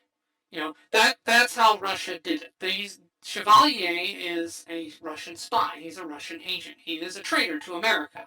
And his goal was to make friends with these people to then flip them when they could by using those social connections. Now, this actor here, who's the guy in the middle, he is from Blue Bloods. He plays the press handling guy, so I recognize him.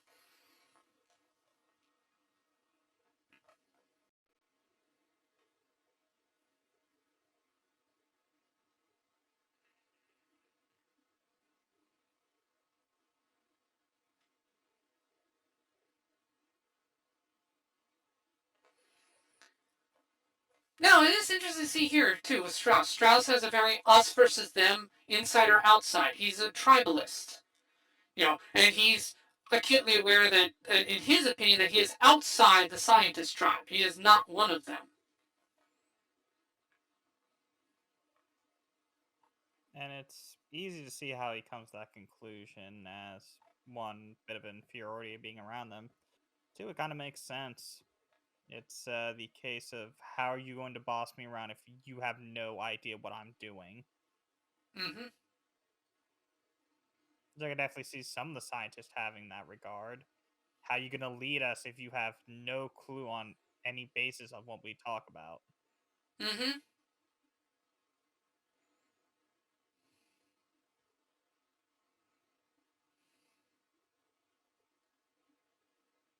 Yep, they built the base in Los Alamos. He combined science with New Mexico as he wanted. God, I hate scene with kids in it. Hmm. Not because I hate kids, children cause a very weird emotional fucking spike in me that I dislike.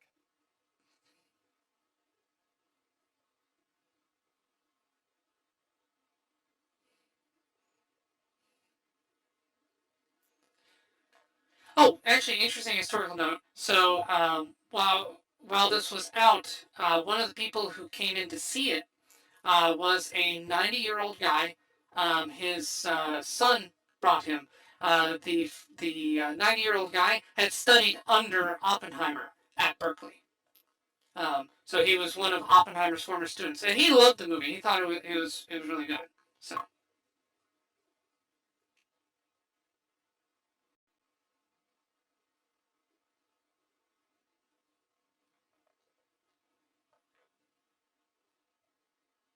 Well, then, I just want to say what he said right there was false. The largest man-made explosion was in World War One. It was a underground dynamite explosion under German forces by the British in the Battle of the Bulge. Okay. I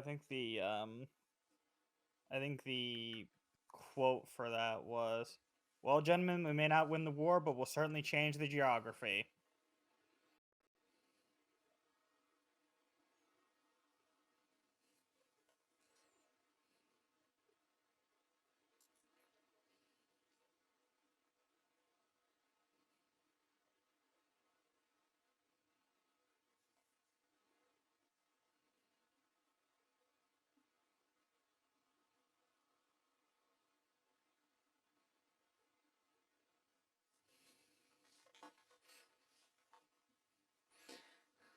Now, I like this character, by the way. I find this character utterly fascinating. Probably very accurately portrayed.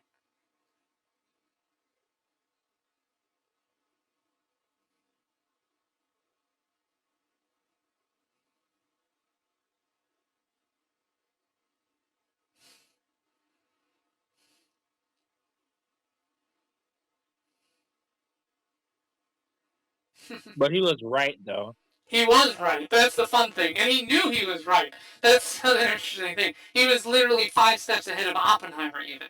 And Oppenheimer recognized that fact. That's why instead of being Yep. scrutinized, he let him talk.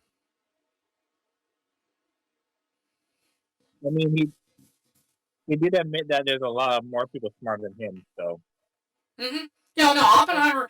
And one thing that is established is, yeah, Oppenheimer's like, yeah, your math is better than mine. Like, he doesn't think he's the best at certain things he's not the best at. Yeah, I think it also Yeah, some helps to self-awareness. Sorry, go ahead. I was just gonna say, I think it also helped to establish with the other scientists that ideas won't be scrutinized; they will be heard out and then built upon, which also helps to create a laxed environment for maximum productivity. Mm-hmm.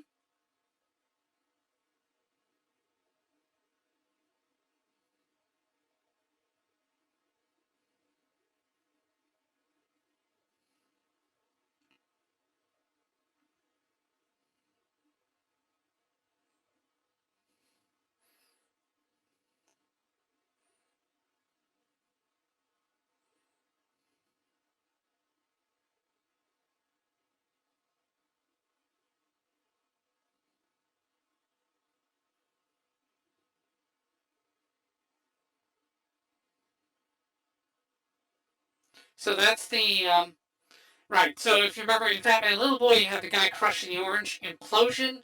There's that one, and we also saw them discussing the gun idea.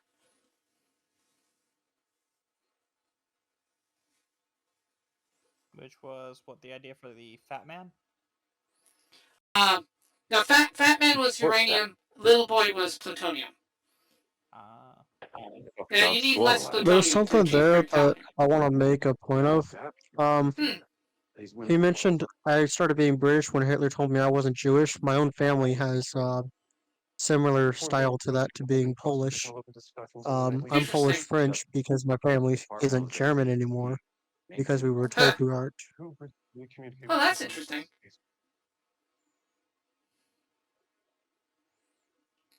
Now, here we have the similar discussion on security issues. We saw this with, again, in the last movie.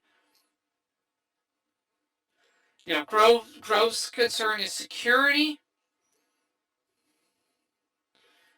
but Oppenheimer is trying to balance a careful balance between scientific sharing and the security. It's a threat. At least from what I remember as well, the reason they're cracking down on trying to crack down on security is because they're getting news the Russians are starting to develop their own bomb. Hence the need for the cracking down on security. Mm-hmm.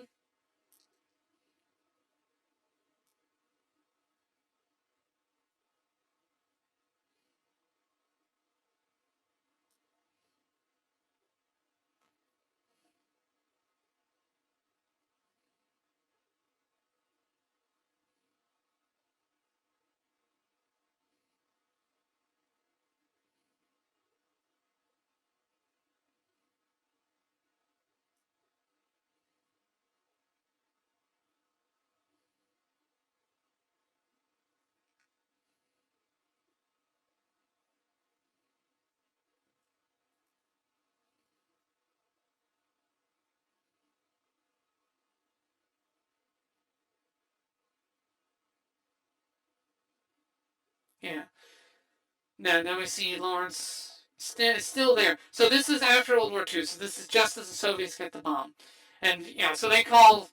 So the hydrogen one is called the super. Now, one thing I love is so we know roughly in the timeline where this is because they establish it very well. And this is on a technical level. We know when this was. And it ties directly in the conversation we just had about the whole super thing. So we know what they're talking about there. We know the security. We're seeing them. Groves discuss security, and it jumps forward with them. It's like there was a leak. So we have introduction of tension. It's like, well, who leaked it? That's now a question that we have in our mind. So instead of addressing it linearly, it's going to be dealt with in the movie by jumping around. Oh, another actor. Awesome. Bingo book updated. Nice. Oh, two. That's crazy.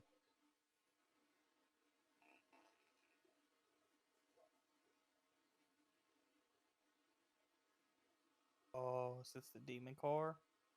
No, this is the pile, the Oak Ridge pile. So the Oak Ridge pile is not the Demon Core is at Los Alamos. The Demon Core is also not in this movie.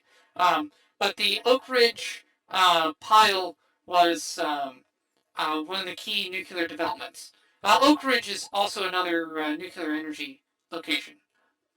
God damn it! Lesser known than Los Alamos, but Jawbreaker.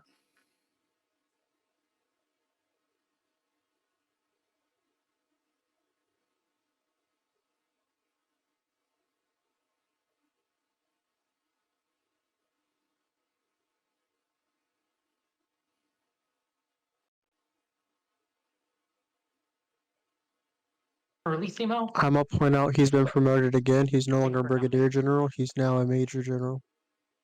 Yeah, he did say he was going to be made general. Well, that was at the beginning. He went from corporal to brigadier, but now he's a major. He's got 2 stars. Mm-hmm.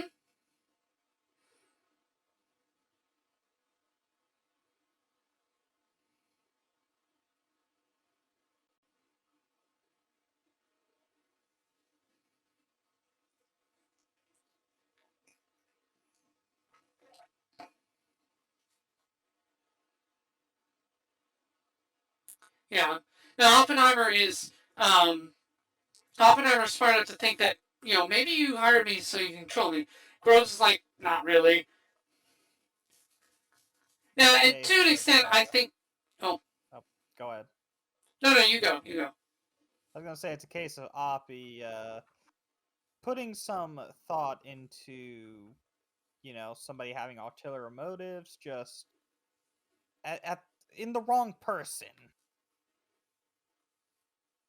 Mm-hmm.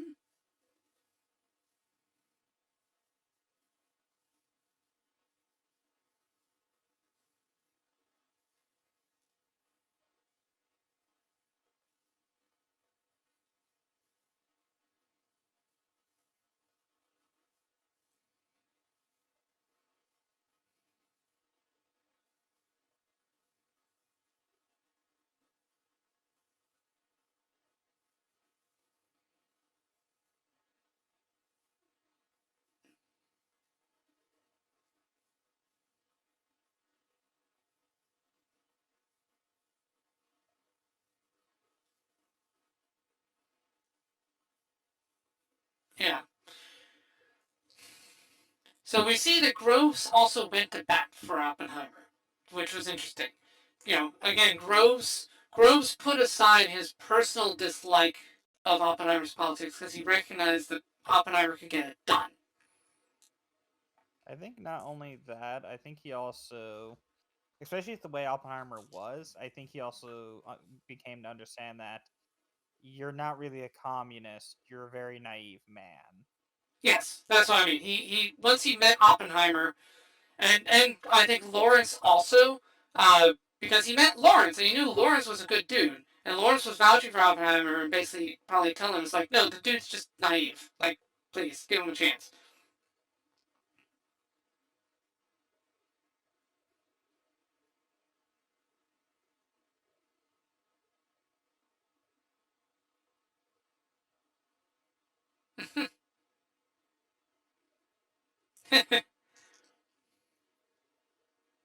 And then he pulled out a gun. But, Groves wants results, and they're giving him results, so it's like, fine.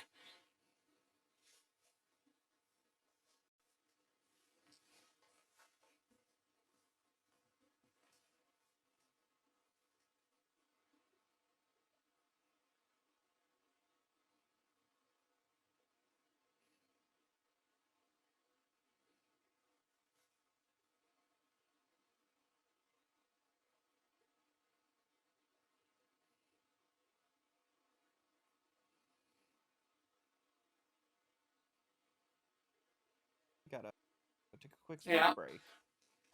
Yeah. So we have first like, oh, so Gene Tatlock's gonna come back into play here down the road. Now we already established what the Chevalier incident is. Well, sort of.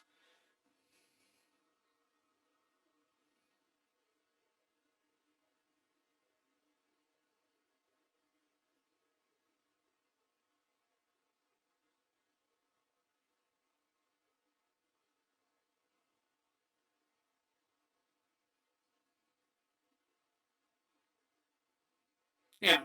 And, of course, as we know, he was right to be worried, because that union was, in fact, a front for the communists, and it was a angle of infiltration into Berkeley to access, as we saw with Chevalier, that union was one of the ways that they were trying to get classified information from Berkeley scientists. So, yeah, they were completely correct to be concerned about that union, because it was a communist front. It was a spy operation.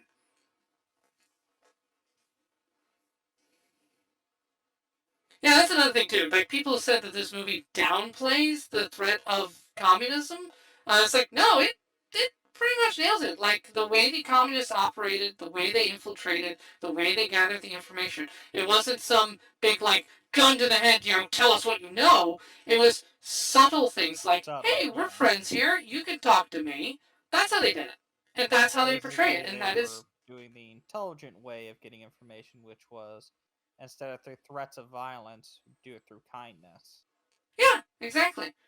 It's very accurate. Yeah. I was genuinely surprised when I watched the movie of how accurate it was. Nolan did a good job, in my opinion, on that. He doesn't overplay it. Oh, okay. Now more boobies.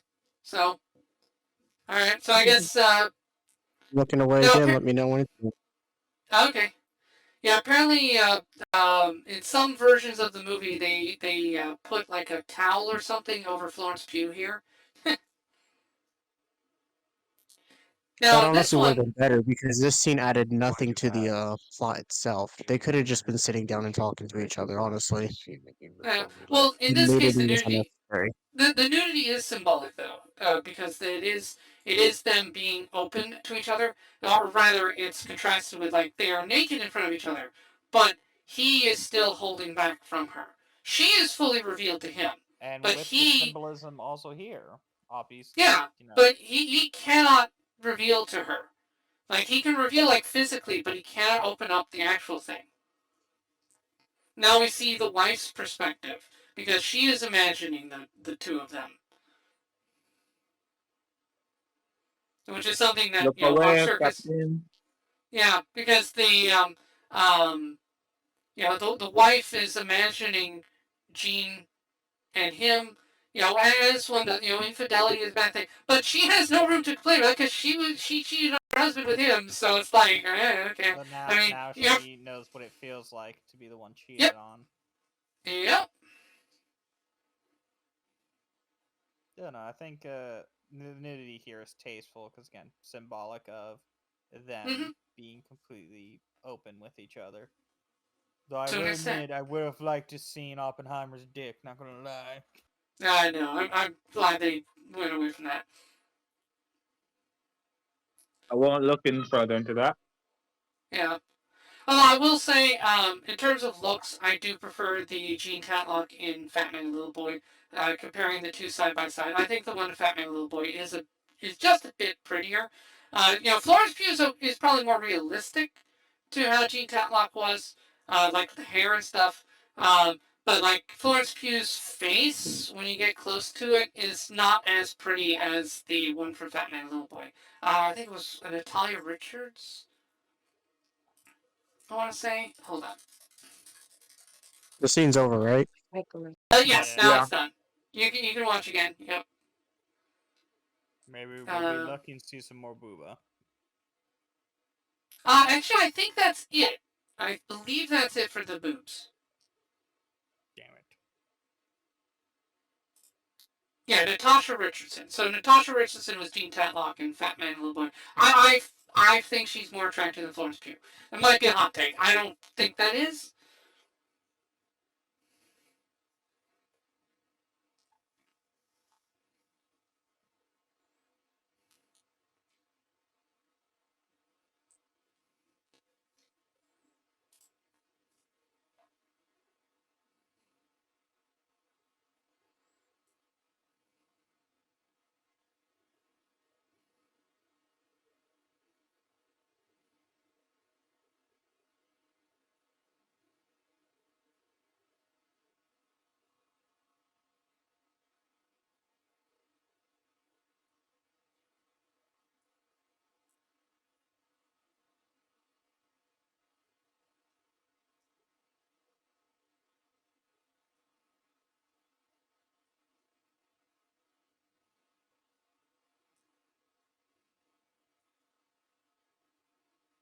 Yeah. Now this guy here, I really like him. Pash.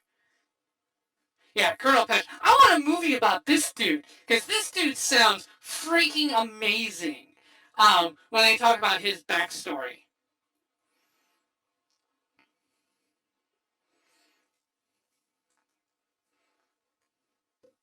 Yeah. So Pash is the guy in the shadows keeping an eye on this. So when they talk about like that, the one guy who mouths off is like, "I quit," and it's like, "Oh, we'll have him killed." It's like I'm joking. Well, Groves is joking. Pash, on the other hand, not so much.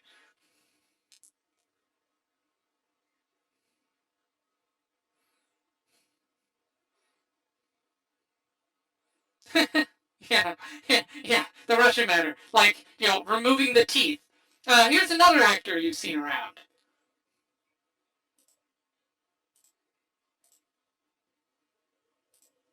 This guy actually scares me. Like, I've actually had a few nightmares about this guy. Justin told me the conversation I just. The actor or the character? The person, like, I looked into him after the movie and stuff. Like, I really looked into it. 'Cause, like, it was really interesting. This guy was known for vicious tactics. He's very unorthodox as far as American tactics go. Yeah.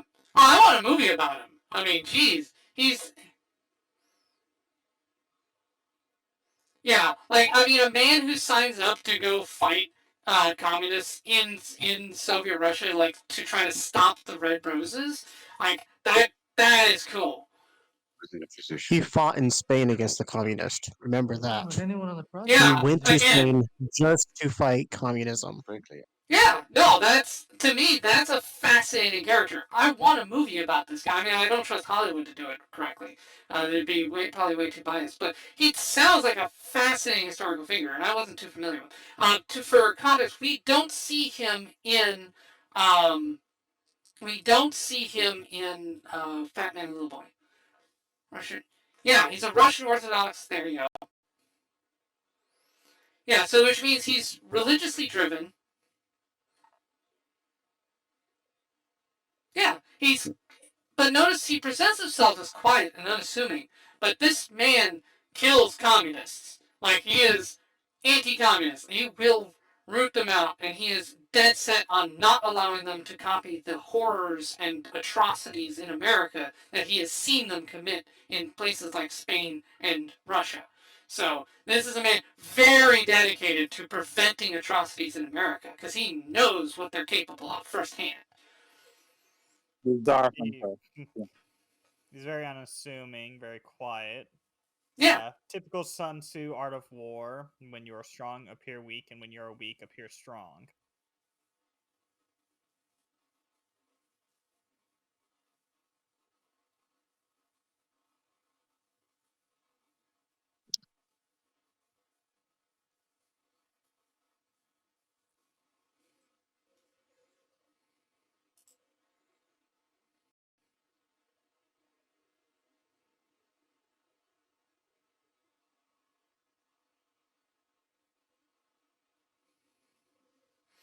Yeah, but so the guy playing Pash here, by the way, is Casey Affleck.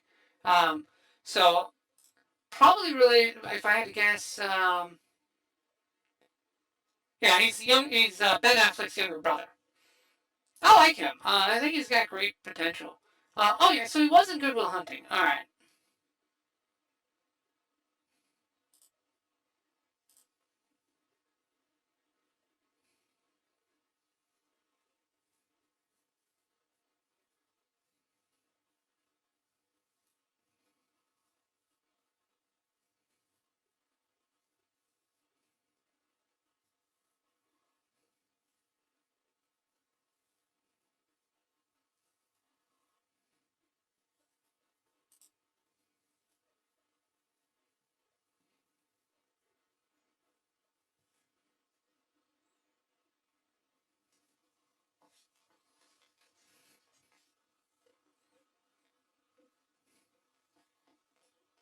Sounds like he's got a bit of a Russian accent. A Yeah. little bit undertone, which Yeah, is he really was fucking nice. Yeah. Yeah. He spent time there.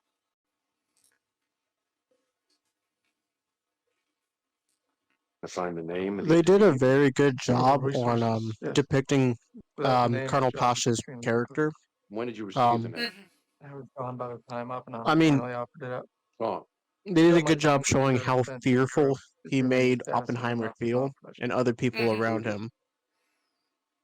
Yeah. As the movie goes on, don't only pay attention to how Oppenheimer reacts, pay attention to the other people around him. Like that lieutenant in that room earlier, he was also kind of nervous. Yeah. Yeah, no, Pasha is a very dangerous fellow. He is not harmless in any way, shape, or form. The main thing with Pasha is he's on the right side, but he's an ally for America, which is good.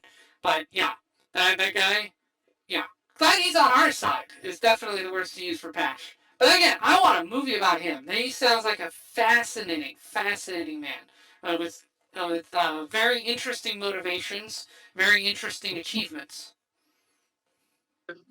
Well, I like how here you have a bunch of Jewish people celebrating Christmas. Yeah, not entirely inaccurate. When in Rome.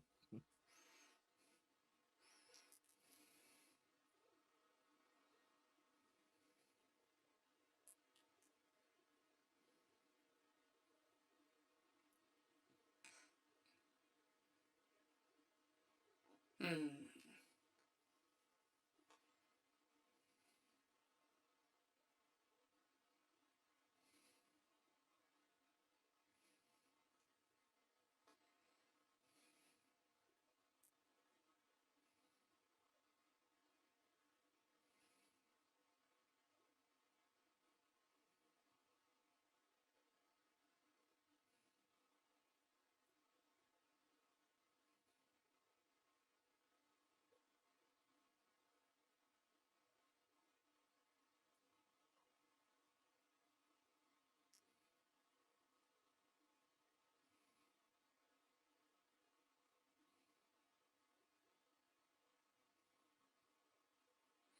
Yeah.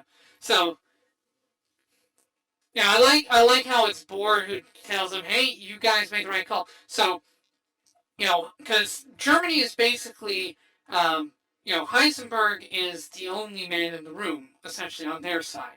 I mean, he's got some support, but he's the main head. Oppenheimer, though, has many people at Heisenberg's level and competing with each other, and because of that, they're avoiding mistakes that a single man would make. It's teamwork versus the lone man.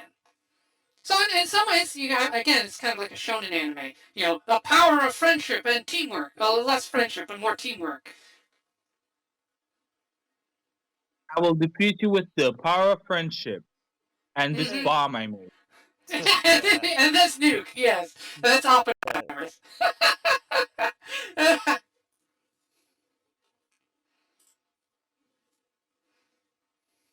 I like that. That was good.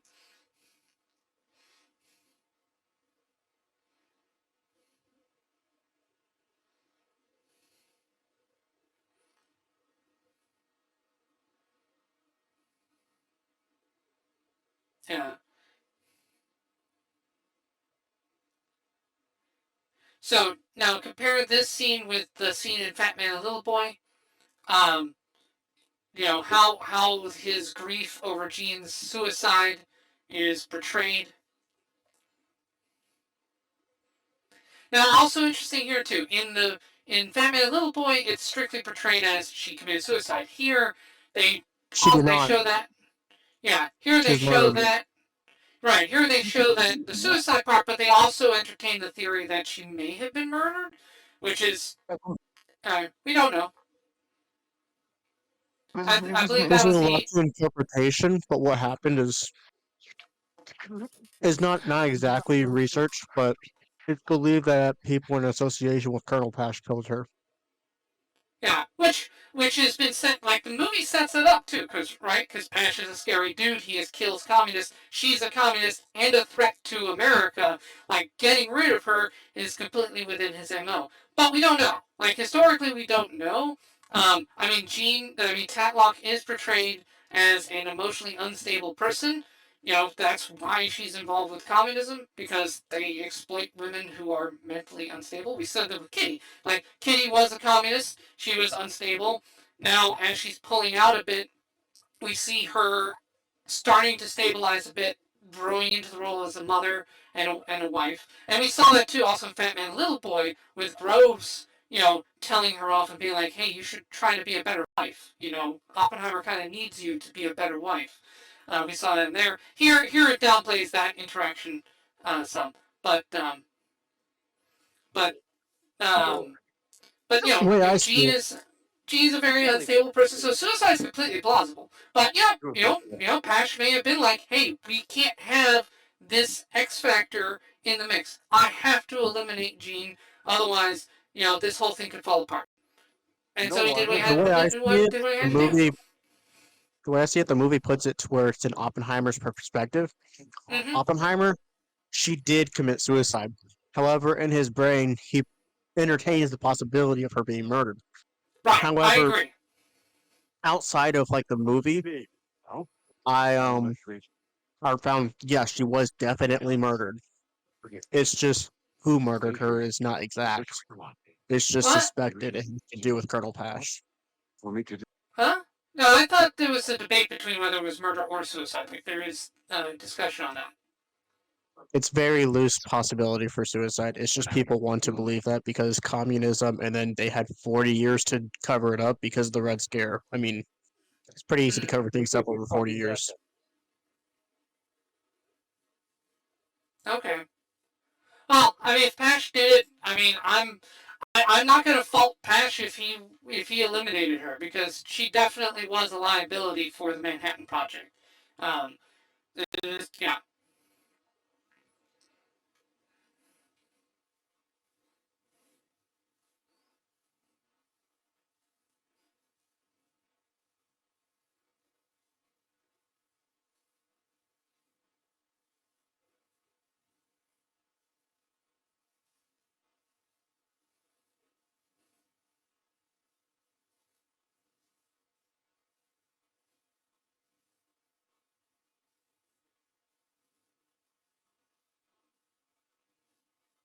Yep, deterrence.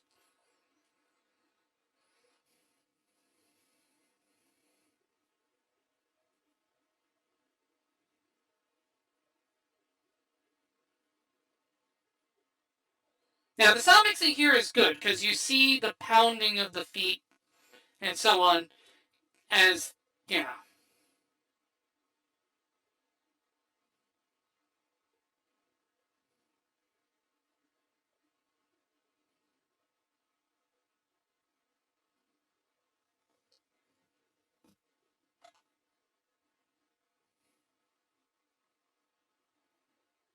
Right. And now we come back to the scene after, remember, he excused himself after the mention of Gene Tatlock.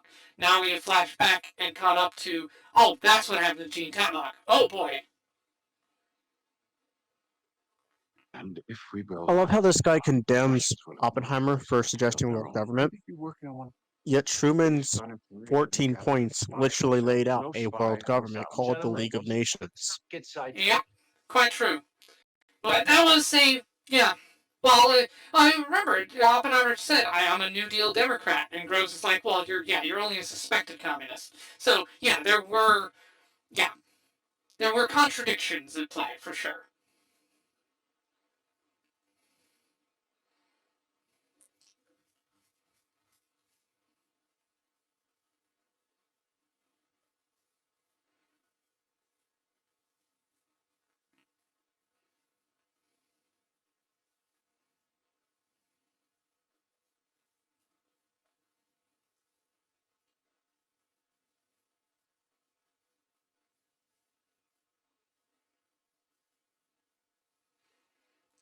So now we see how these two met each other.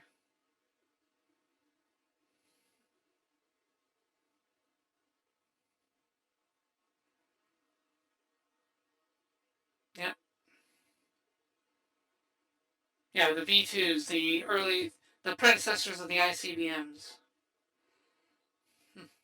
And this is when it comes into scale for Oppenheimer on what truly he's creating and what the Nazis are also creating.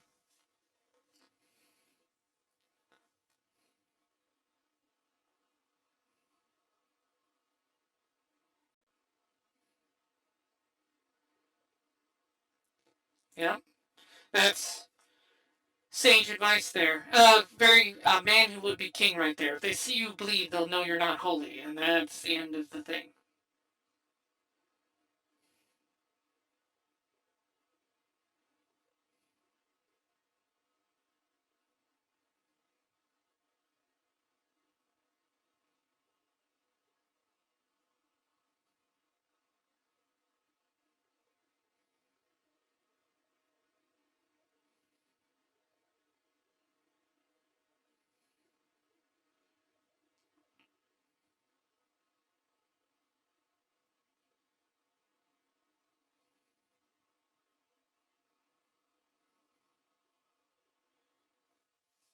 The impact. Yeah, now we see it here referred to as the gadget. So we saw that as well in Fat Man and Little Boy. So that's.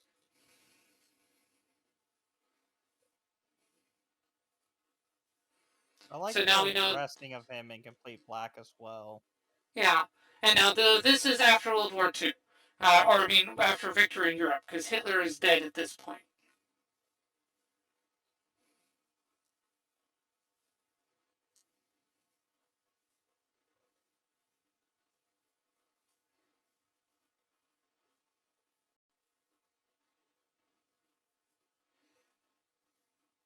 Yep.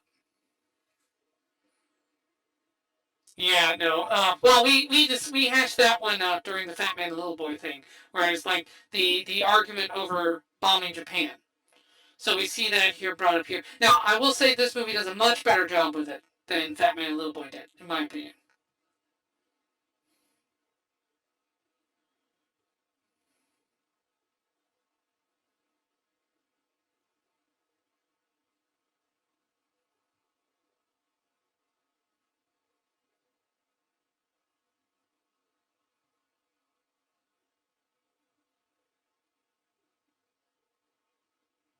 Now, again, it shows Oppenheimer's naivete.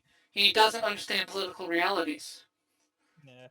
I He also feel can't. like I was gonna say, I feel like the reason they dressed him in black is because I think a symbolization of death, as he's the one who helps to keep pushing all of the scientists towards making this weapon that will cause mass death. Hey, Demon Core. Sort of.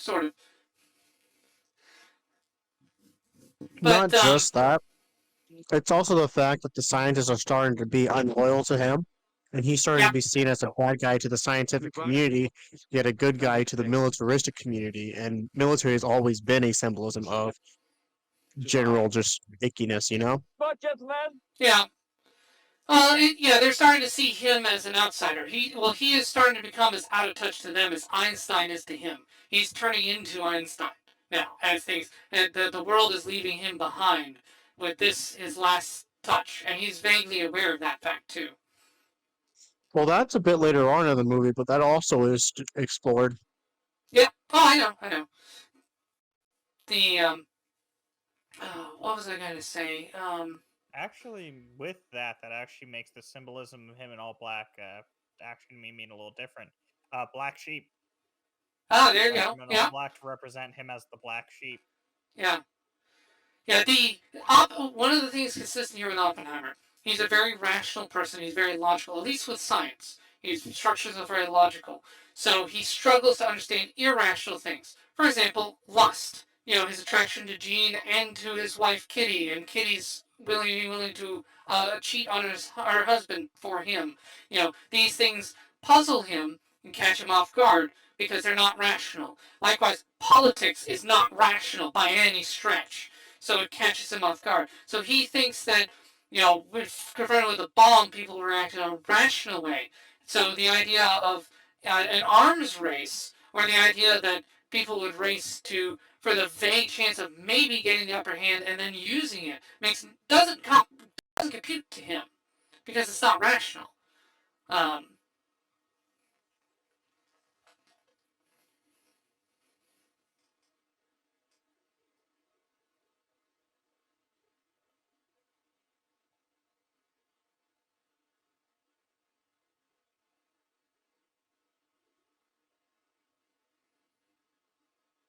yeah, yeah. We saw.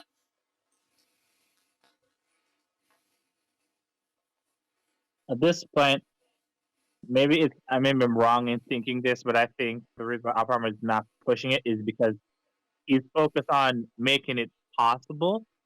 Then, it's the right thing to do to use the thing.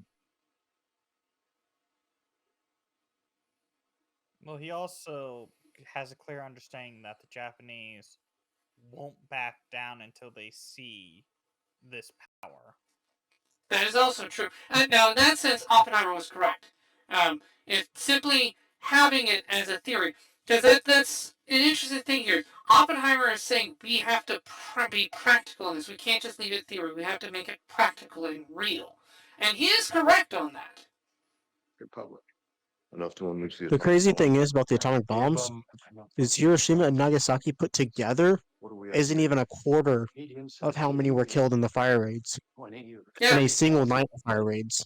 Yeah, and it's only about half, I think, of what Japan murdered in the rape of Nanking.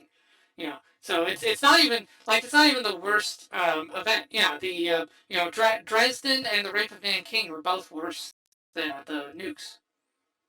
Now, one thing I'd like to see happen, which I would find interesting, though this may have not happened, Oppenheimer keeps they're pushing against this because they view it as unnecessary, and he's just saying, "Look, we can build it. It's not on us how they use it."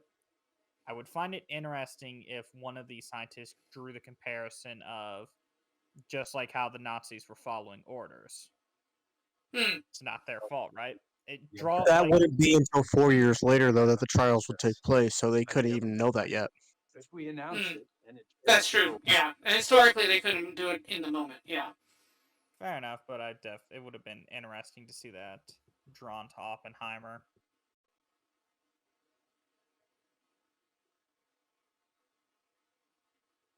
Yeah.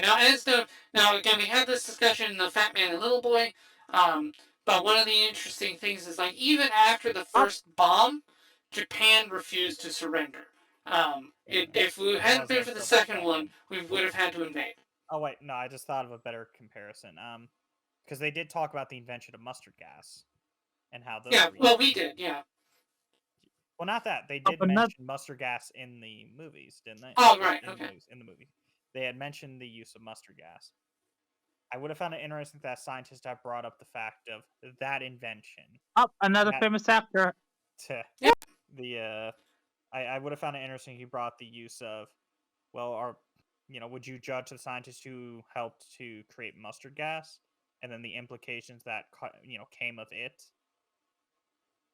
Yeah. Now the thing is, like, his argument there of like these will save lives was completely correct. Projected casualties were in the millions from an invasion. Instead you had a couple 100,000. It was an acceptable trade-off. So no, they do present the argument very well here in terms of using the nukes on Japan, and they phrase it very succinctly. So I'm not fighting against the fact that we shouldn't have done it. I'm not. Oh no, I'm not. Yeah, I'm not saying you are. I'm praising the movie's writing real quick. Yeah, sorry. It's very good, but I would have liked to seen how they potentially would have had Oppenheimer potentially respond to that, considering it's in the same vanity of creating a weapon that is going to kill. Yeah. And trying to say, well, that's not on us. We are not using it. Still the case, you had a hand in it. Yeah. Now, I did want to also double back on a quick scene that we missed there. So he was talking about how there were 12 cities, and he crossed Kyoto off the list and said, oh, we visited there. Now, what's interesting is that particular line was not spoken in this meeting. This meeting actually happened, by the way. This is an actual historical meeting. Now, that particular line about Kyoto was not spoken. However, in the course of researching the character for that role, the actor found out that general had in fact visited Kyoto with his wife on vacation before the war broke out. So he ad-libbed that line in there as the character's justification for why he wouldn't want to nuke Kyoto. Because he's like, well, yeah, the guy actually visited there, so that's probably why he crossed off the list. Because we do know it was removed from the list. So that, yeah, really fascinating. You're dropping over Japan. Black radio. I have a problem with that line right there. He said the Air Force, it should have been the Air Corps, because it was still part of the Army at that point. The Air Force didn't exist until 1947, September 18th. Nice. Okay. Yeah, good to know. Military history. Fair enough, but they more than likely they did that for the sake of making it a little easier to understand what they're referring to. Yeah, they have. Like we said, due to the fact the dude just ad-libbed the reason why they crossed Kyoto off the map. Yeah, there are a few anachronisms in the movie. That is one of them, though. You are correct. The other one is they used the wrong American flag later on too. So that's my favorite one, and I am definitely going to point it out when it gets to it. Yeah. Which we haven't seen the 48 star flag yet either, but I'll also point that out. Wait a minute. Right here. Right here. Comparing this to Fat Man and Little Boy, do you see the level of caution they're doing? Yeah. Yeah, this is much more accurate to how they actually handled the bomb than what you saw in Fat Man and Little Boy. Fat Man and Little Boy knew a little bit about the handling process. This movie was much more extensive in the research. As I said, that it's amazing what results when each of the actors is researching the character, getting into the role, really dedicating themselves to the project as a whole. Nolan encourages that. He's very good at that. It's definitely one of his strengths.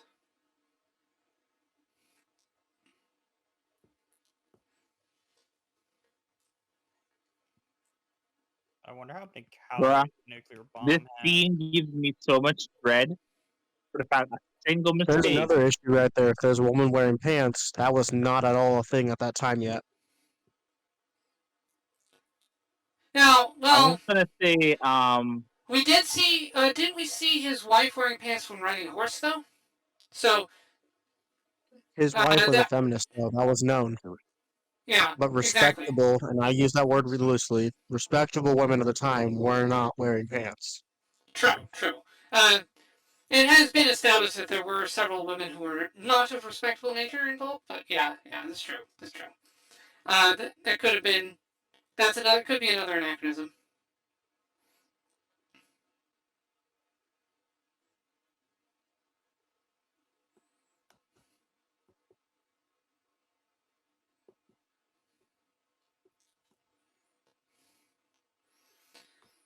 Also, the intense weather before the bomb, very accurate.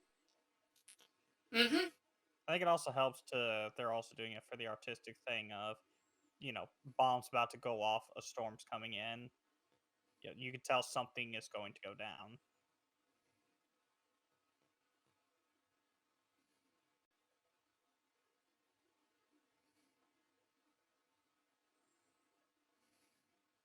Yeah.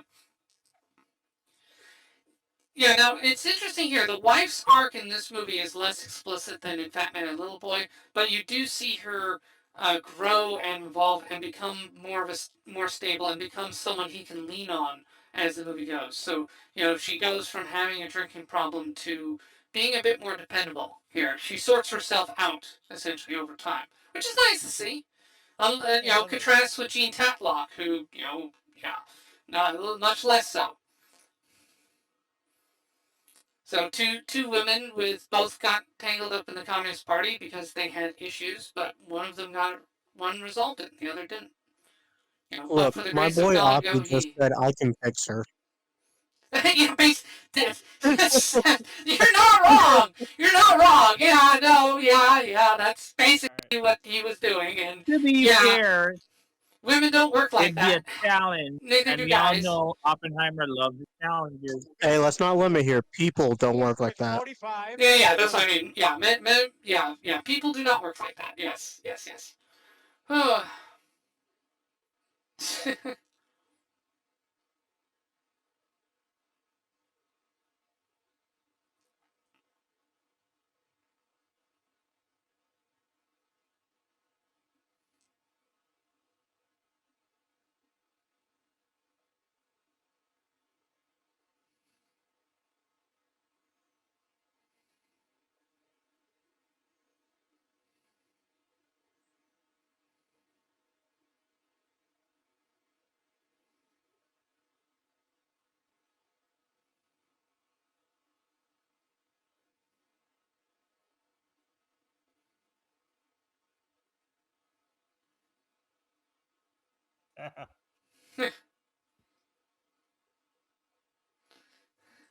No, that's a nice little added tension. I mean, we know it works, but you imagine you don't know it works, and it's like, yeah, so the test out there failed. Wait, what? That's scientists for you. They all work on intuition. And you can see how the Major General reacts to that. Mm-hmm. Bold decisions, really. But hey, if the math anything, the math does not lie.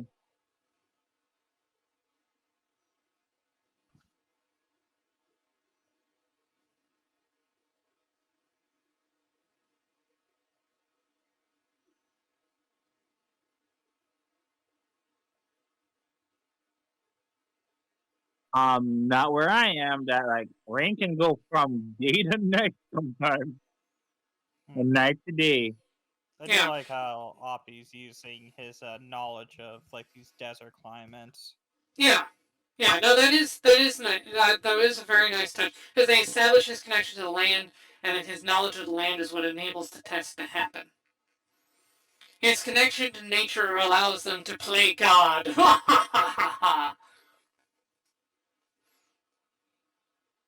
I'm just waiting for the quote to be said.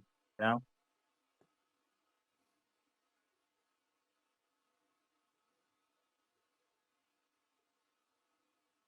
Yeah, I like Rose's things like, wait, what is this about atmospheric ignition? It's like, wait a minute, are you? Hold on. You're telling me that the air can catch on fire? But I breathe that. Near zero. That'll be fine. Just tough it out. Near zero. Would be nice. Yeah, Groves is an engineer. He's not a physicist. He likes definites, but there are no definites where this is going. This is one of my favorite scenes because this is one of the few times where he's actually explaining what he is actually doing to the general, and the general is actually understanding. Yeah. No, I love the interplay. I would say Cillian Murphy and Matt Damon have a much better chemistry than what we saw in Fat Man and Little Boy. They Paul fixed their Newman. mistake earlier. They said the Army Flying Corps. Oh, okay, interesting. So I guess it was bad. They missed that one in revising the script. Okay, hey, that's a good catch. Yeah, if you're gonna say something, be consistent with it. If they said Air Force, Air Force, Air Force, I would have understood what they were doing. But they said it one time and then fixed it. You're confusing people who don't know, and you're making people who do know mad. Yeah. Alrighty, somebody needs to go and give that jawbreaker a quick lick. Yeah. Yes, the Demon Core, the forbidden jawbreaker. No. Exactly. I will eat one of these days. I want to look at Demon Core. They look delicious. Oh God. I will use it to escape my chains one day, Dominic, and you will have to find your content elsewhere. Yes. I'm fairly certain the radiation would simply mutate you into one of the monsters you fancy. That'd be a nice side bonus.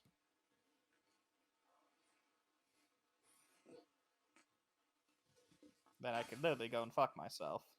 Yeah, the tension on this scene is fantastic. The build up, the music, all of it. This is very well put together. I hope y'all are ready for the joke I'm going to make. I'm afraid. Not as a joke, but scene. Now, interesting. So the woman there, they keep her in pants. So women in the military back then did not wear pants at all. You're saying? That is correct. Women did not start wearing pants until the 60s or 70s, I want to say. At least in the military. Publicly they were starting to wear pants in the 50s. Yeah. Well, because she's one of the secretaries, I think, or one of the scientists. I'm not sure which.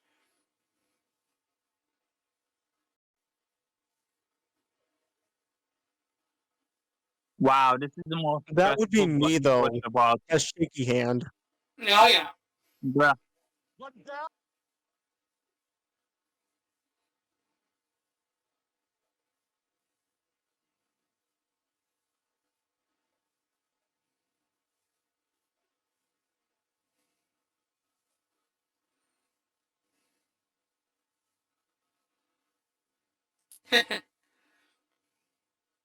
Okay, so that stuff he wiped on his face. I don't know what it is, but sunscreen, basically.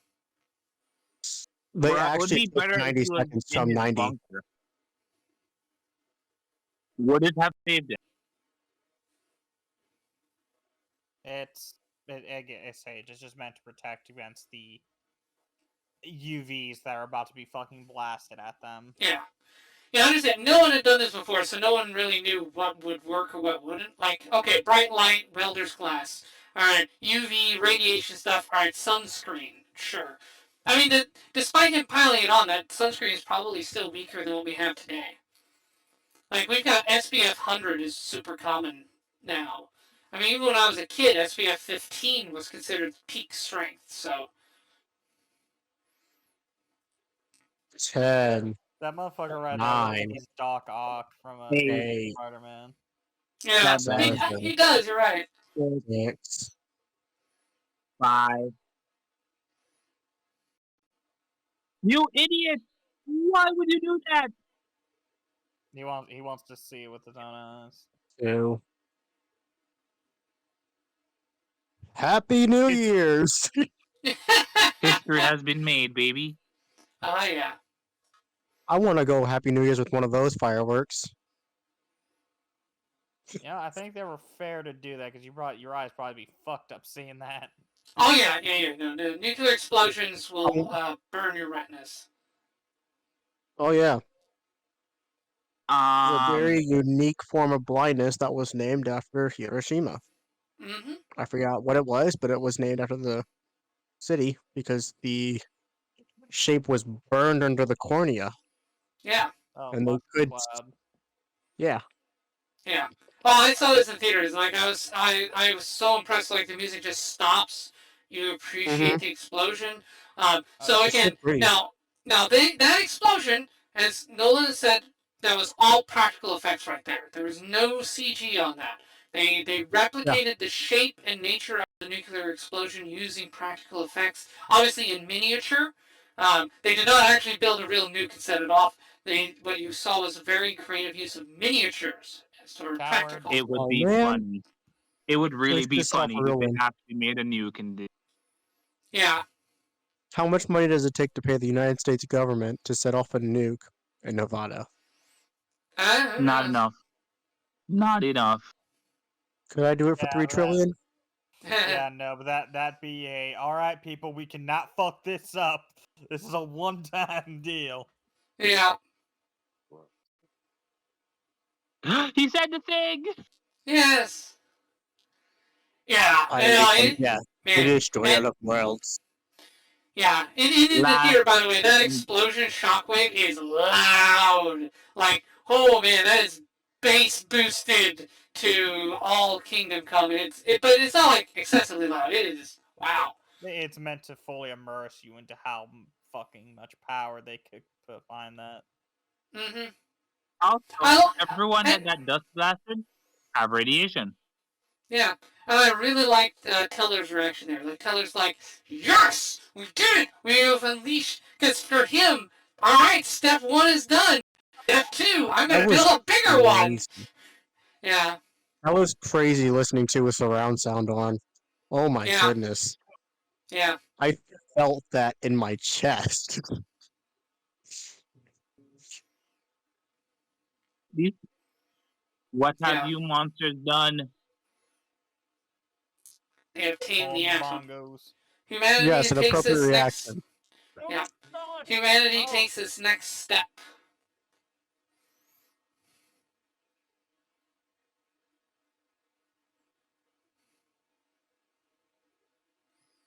Hmm. Very appropriate reaction. Bring bongos to a Yeah, why nuclear not? test site. It's like Why cavemen when not? they discovered fire. Yes. Nuclear fire, baby. It burns. The shit burned different. I'm gonna point out, like, part of me thinks while he's getting euphoric from his own success, part of me like, oh, this is gonna eat him alive.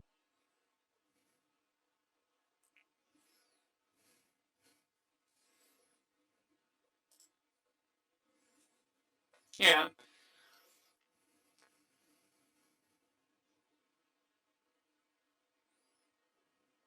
48-star flag.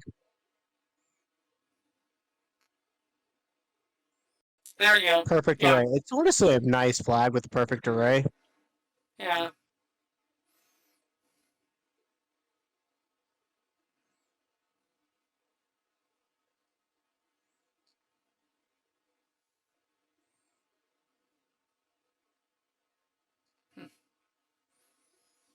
You split the atom. I don't know what that means, so someone can run that for me. Earlier, he told her, if things go favorable for us, I'll get a message to you. I'll tell you to bring in the sheets. Dr. Oppenheimer. Because they couldn't relay information, so that was part of the information leak right there.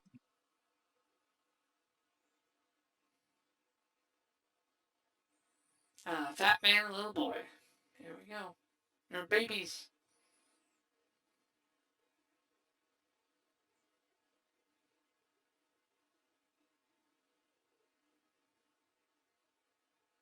You know what I find funny in history?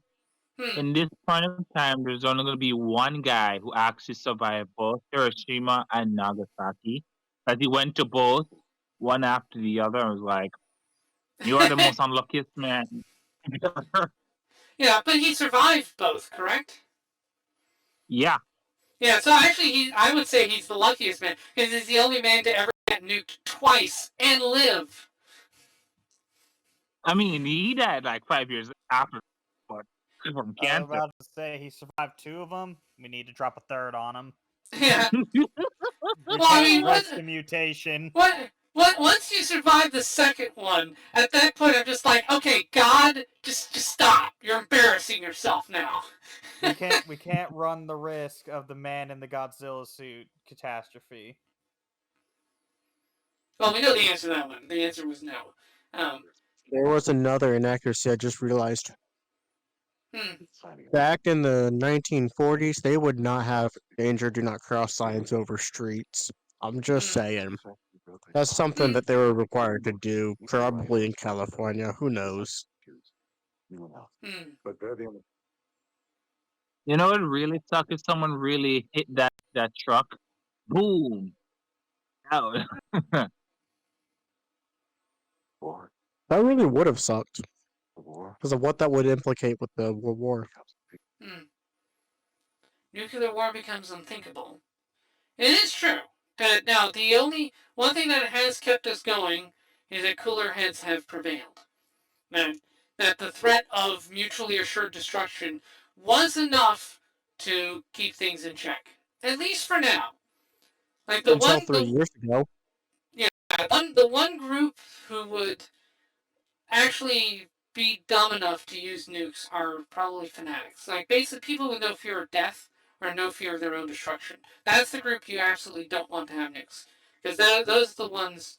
Those are the ones for whom mutually assured destruction is just means, oh, you mean you're gonna die? Well, that's fine. Like I don't care what happens to me, just so long as you lose. Those are the sorts you don't want having nukes, because they will use it. So the nice That thing would about be scary. the nice thing about Russia and America is if they used it, they both had too much to lose in the ensuing conflict, which discouraged them from doing it. So a 71-year-old with stage 4 cancer running a large nation in North Asia?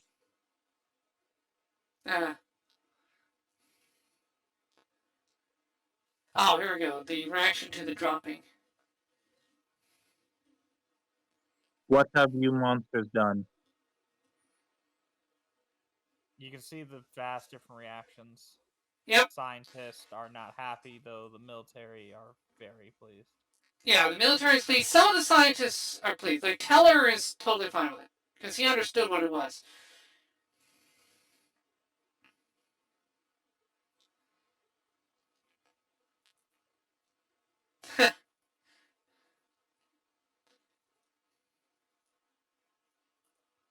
I think one of the wisest things I ever did.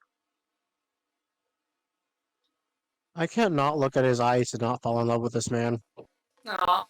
Some blue eyes. No, he is very emotive with his eyes. Yes, like I've seen Cillian Murphy in other roles before this. This one convinced me that man, he should have been a leading man earlier because he really has. Look at the flags.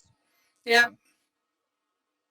I was also gonna say I like how Oppenheimer was initially telling them, "Look, it's not after we make it, it's they do whatever with it, not our fault." He is now feeling what it's like to play a hand in the destruction of thousands to millions. Yeah, because he could rationalize it. Because logically, he knows that he didn't actually drop the bombs. He developed them, but he didn't actually drop it. That's the rational reaction, which is what he 50 thought star would flags. be. But the problem is the the emotional tie-in to the bomb is irrational, and that snuck up on him. He's not good at anticipating the irrational, and that is the thing. The theory and the practical. The theory and the practical. The theory is, oh, I'm not responsible. The practical, though, is you're still gonna feel responsible regardless of what logic dictates here.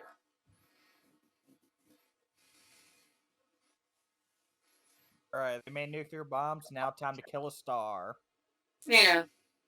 How hard was it to print 60 48 star flags and a 5x9 inch platform? Yeah.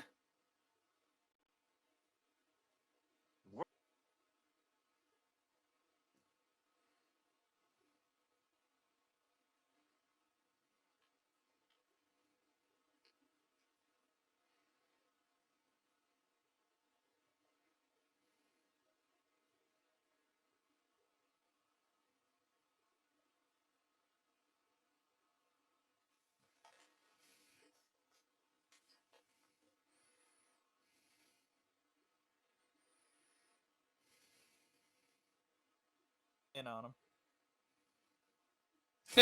Well, that's yeah, a fair statement. Nah, Japan was like, oh, I like that. Give me more. Yeah, Japan was like, hey, this inspires us to make anime. How about some of that? No. Look, all right, I trust me, guys. They only had one son. There's no way they had a second. Yeah. Oh no, that's legitimately what some of the generals were saying. It's like, oh, there's no way they could do that again. No, there's no way they could do that a second time. And then we did the second time. We're like, ah, crap. I like to imagine some of the generals were like, all right, guys, third time's the charm. I doubt they got a third one. Yeah.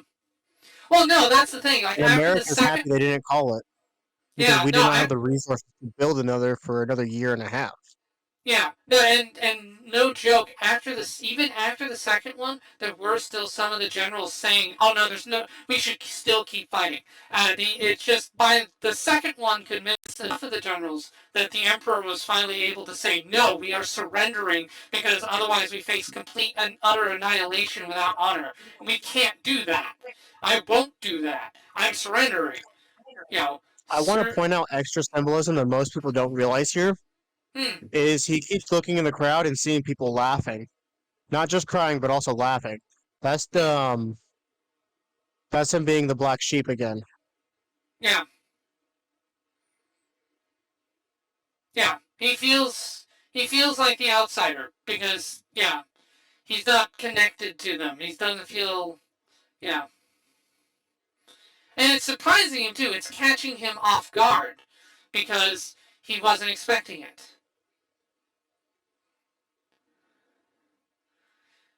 Essentially the theory and practice here, he developed the theory and now the practice of it is hitting home. His years of naivete and of only being a man of logic and theory is catching up to him. He's realizing that his theories have consequences.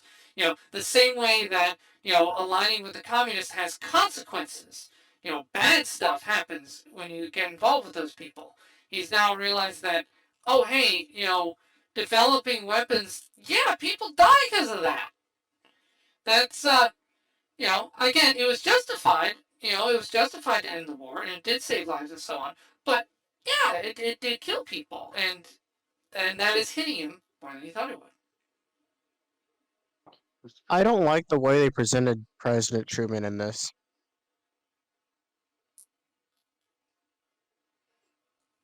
Yeah, Truman here feels more like LBJ in some ways, like the way because LBJ was this kind of slick. Um, yeah, LBJ was a pretty bad guy.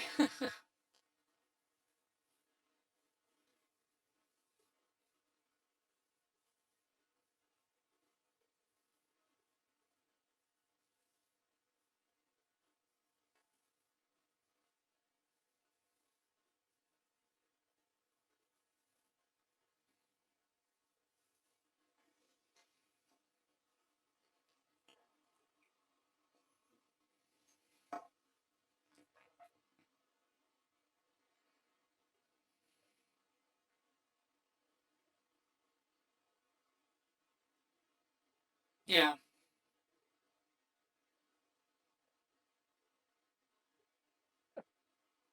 Also, this is inaccurate. He didn't get to meet with President Truman because Truman died. Wait, No, are, not are you Truman. I'm thinking the other guy. Hold up. FDR, yeah. Yeah, no, he Yeah. met with Truman. Yeah, FDR by FDR this was point was very already dead. respectable. Yeah, Sorry, Truman go is right the one on. who made the call, yeah. I Yeah, forget. yeah. FDR approved the program, but it was Truman who... Dr. Oppenheimer, if what you said.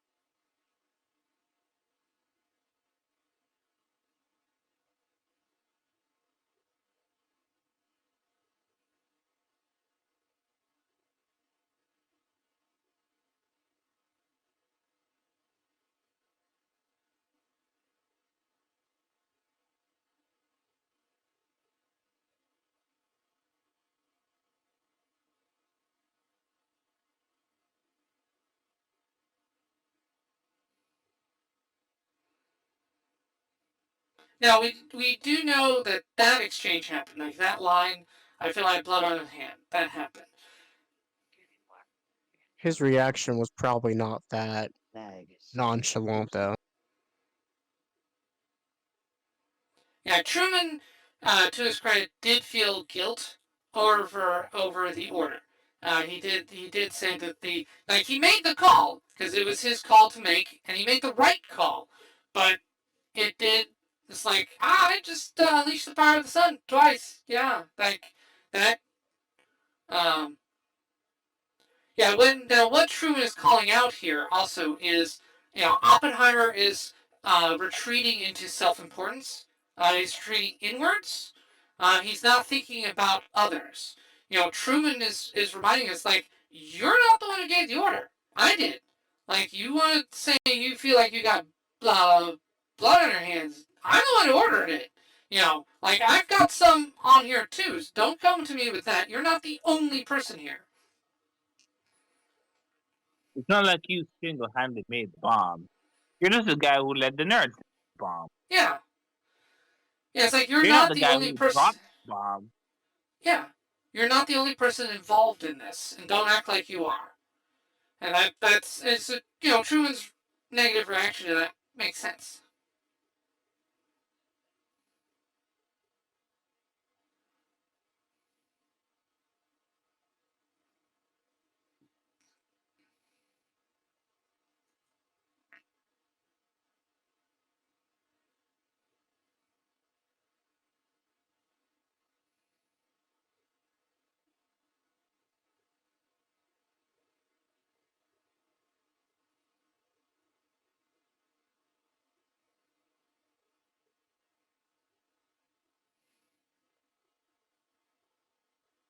So they're pushing the narrative that Robert here is what?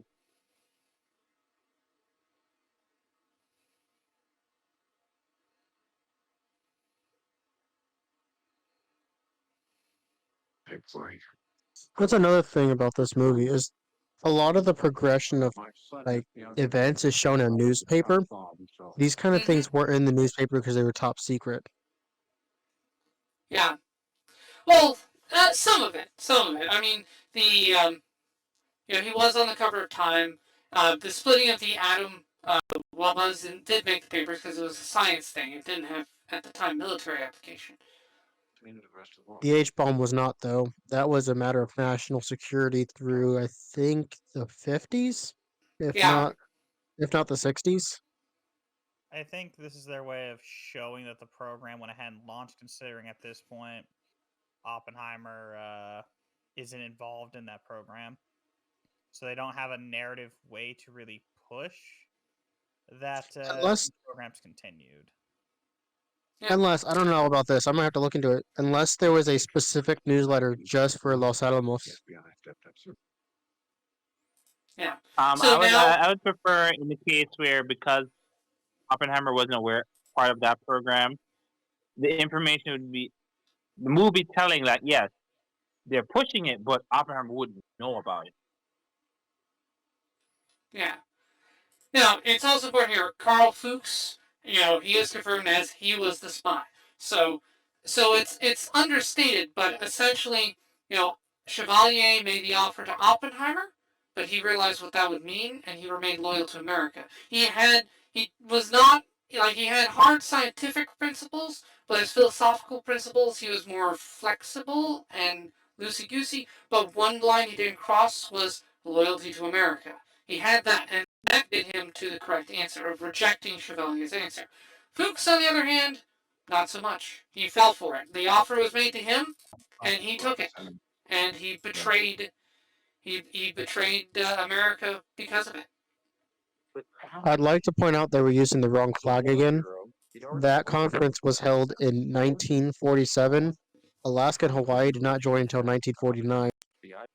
Yeah.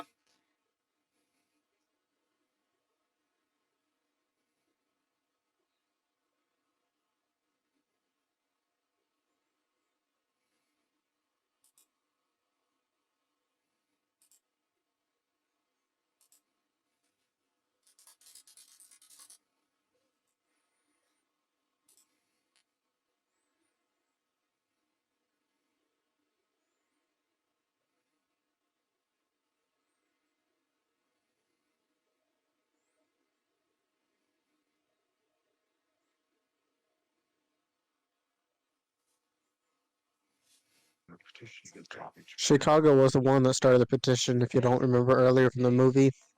Yep. Yeah. Furby and Zillard were the one. We saw that also in Fat Man and Little Boy. Yeah, that is historically accurate.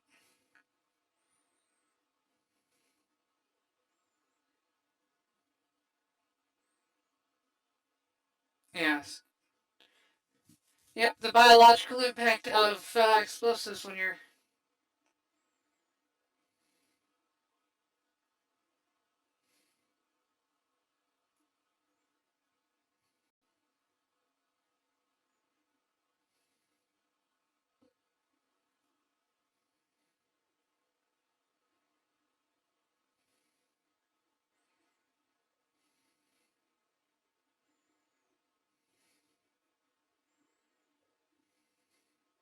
Yeah, that is actually correct.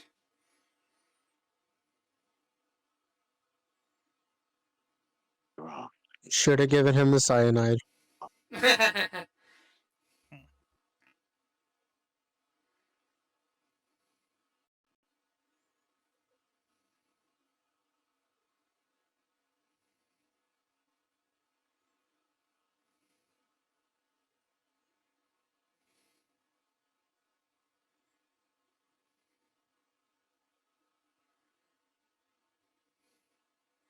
See, I want to see a sequel about him, the guy who developed the H bomb. I really want to see things from his perspective. I think that would be, again, fascinating. You have, I mean, Oppenheimer here is the main focus, but what really interests me is he is interesting, but he's not the most interesting person in his own story. I mean, They used the correct flag here.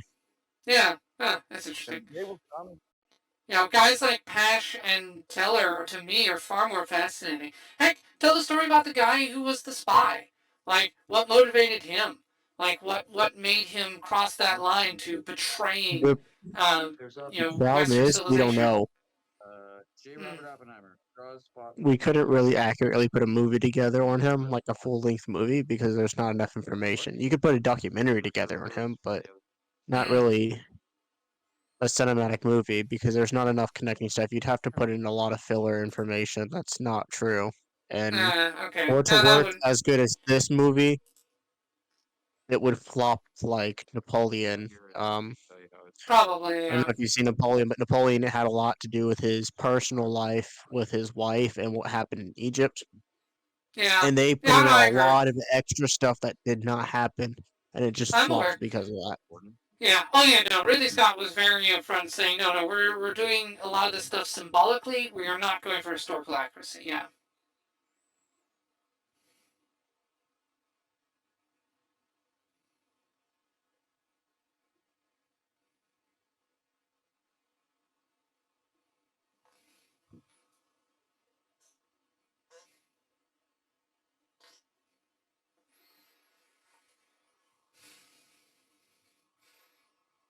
Mm-hmm.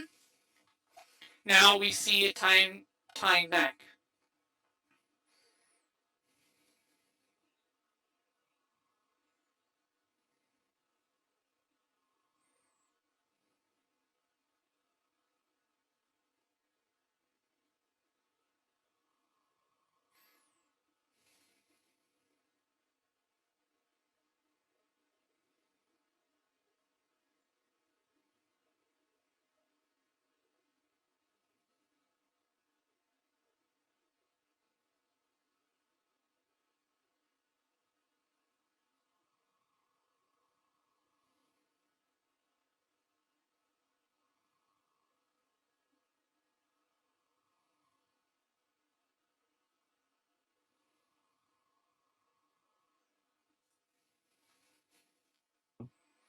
I love how they mentioned McCarthy, but not too much. I mean, this guy was insane. He was pretty cool. I Yeah. mean, I shall return to the Philippines, right? And he returned, right?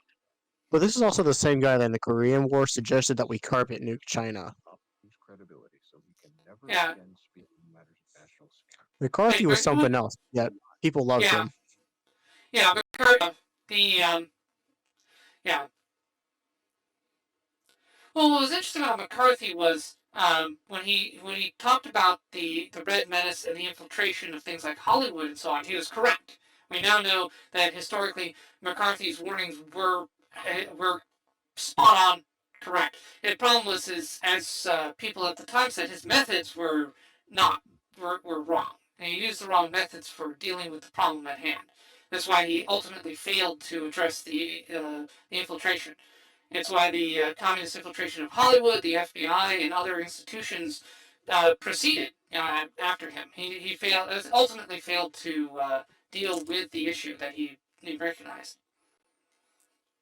Which, unfortunate, we're still dealing with the consequences of that today.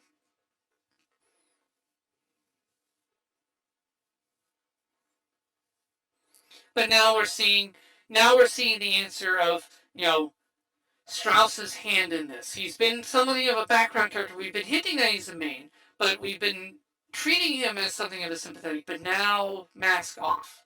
Now we're seeing it. He was behind it.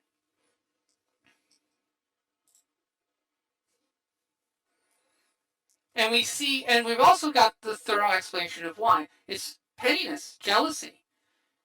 He's, quote, a lowly shoe salesman. He sees people like Oppenheimer and so on looking down on him. It's like, I will not have that. I will be above you. I will prove it. I will defeat you with politics. I can't defeat you with science. I'll defeat you with politics. The refuge of the weak and the small. And he knows that he's weak and small, but he's still going to try to prove that he's powerful, prove that he's successful.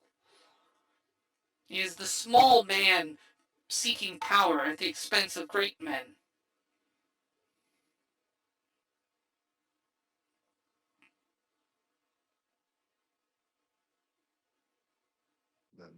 I mentioned earlier in the chat when I was still deafened, like the first 30 minutes, that I liked the use of noir. If you'll notice now, all the scenes that were noir are now going to be in color because now they are present time. Right, we've caught up to it. Yeah. Yeah, the shifting of color to reflect what time period is the primary focus is very well done. Yes.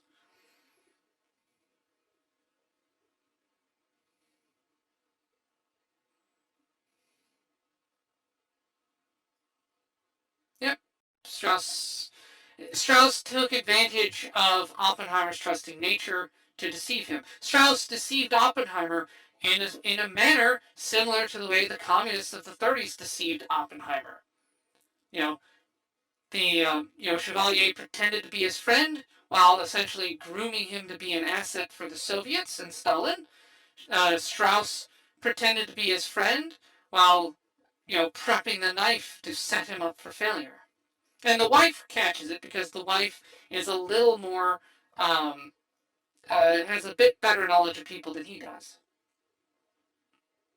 She's been cheated twice, so she knows how to play the game.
Hmm.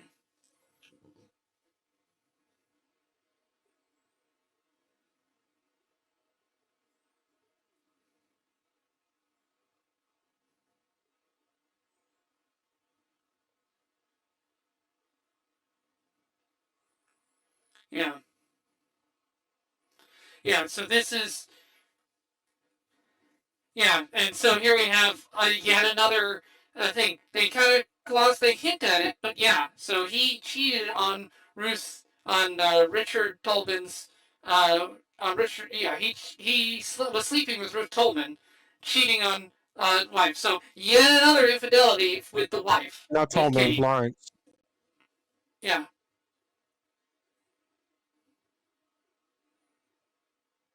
yeah. So yeah, so yeah, no, and then we see how that then plays out here later. Oppenheimer didn't consider how his friends might perceive him, cheating, sleeping with the wife of a friend and colleague, and he didn't think about the long-term consequences of that with Lawrence.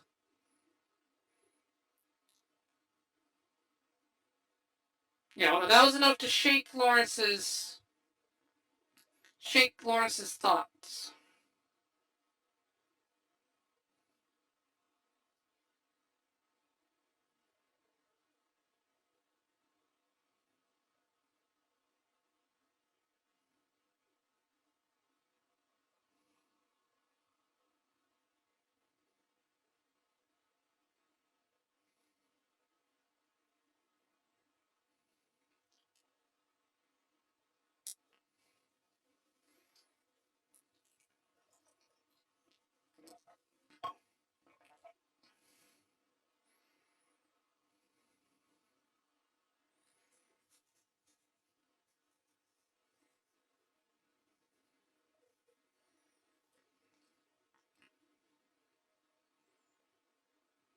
Yeah, I like him. He's a mensch. He's coming through for his friend.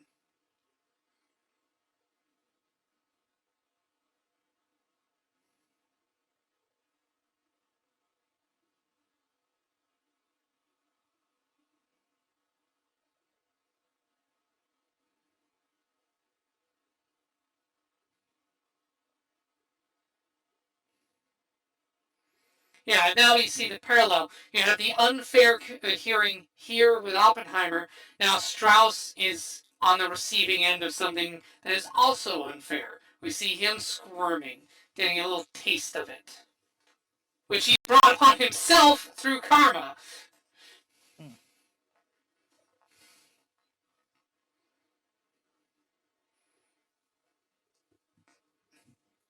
Yeah, it's interesting here. We have Hoover's name drop. Obviously, Hoover, nasty, nasty guy, did all kinds of setups for problems that we have even to this day when it comes to the FBI.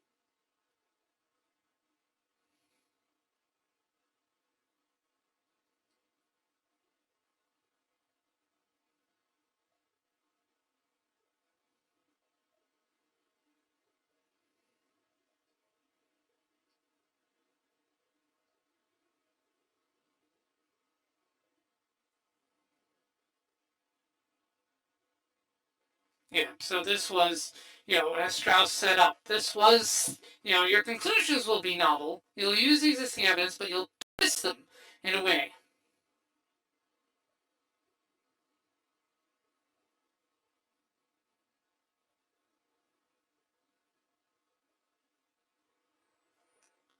Right, but, we know that this is false. He was not hardened.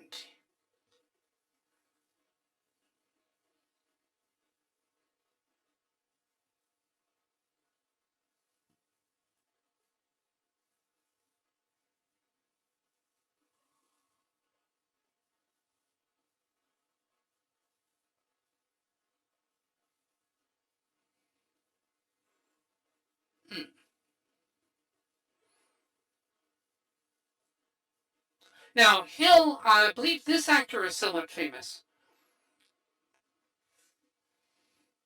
Yeah, he looks very familiar. Yeah, Rami Malek. Yeah.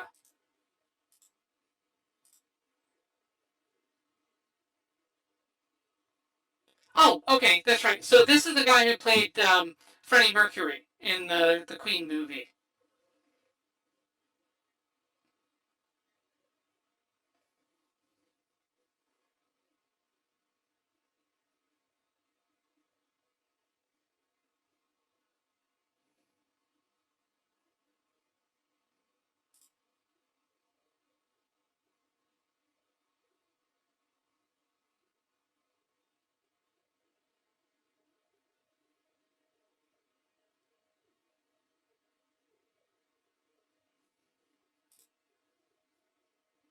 Yeah.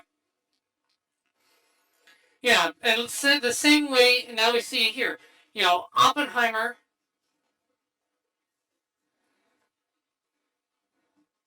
Yeah.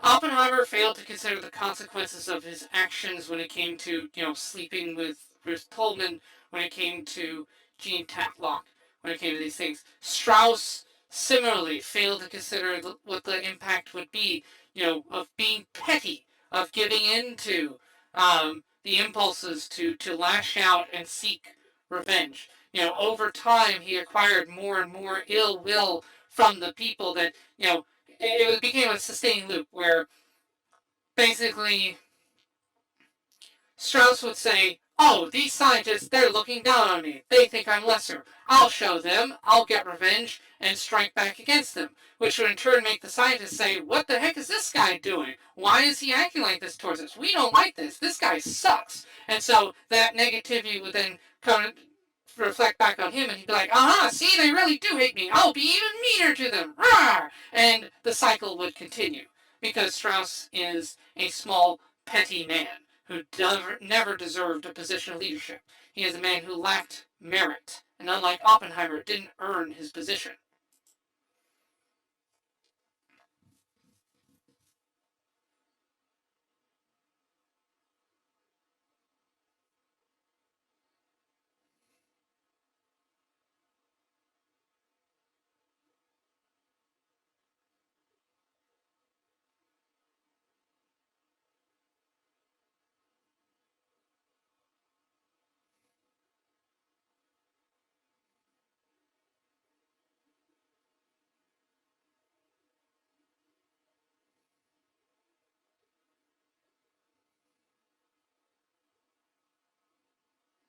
Now that now that stance there that he took, Teller saying, you know, I disagree with him. He's loyal. He's not a traitor.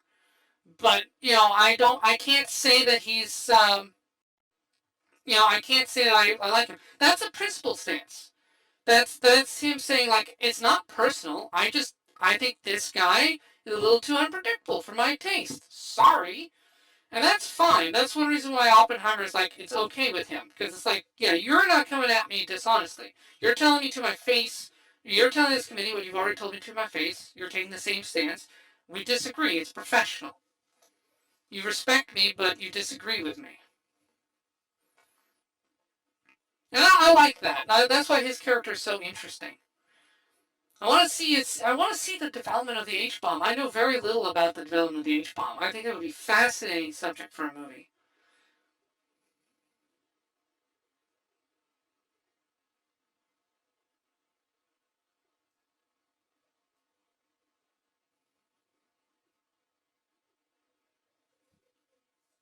Klaus Fuchs.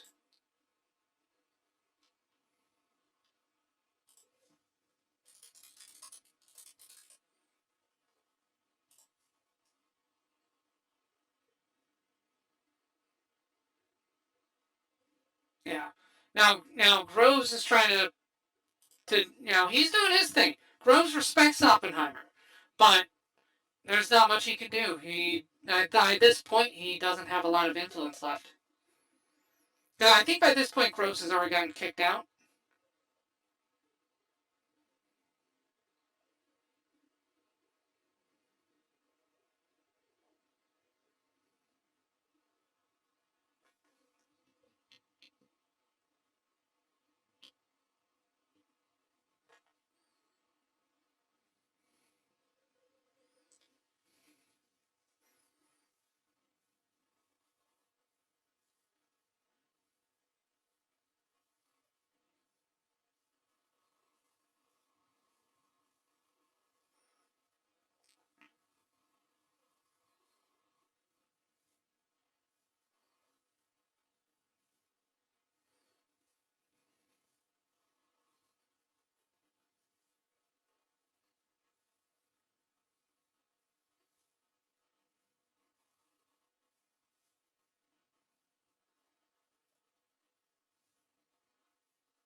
Yeah, and this also her line there.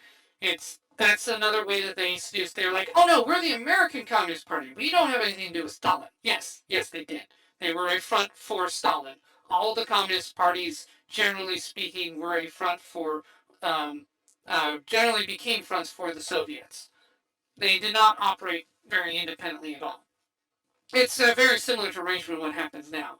A lot of the communist groups you see out there are all centrally connected through some way. They don't act like it, they'll strenuously deny it, but they are interlinked. Very similar setup to what you see in modern day.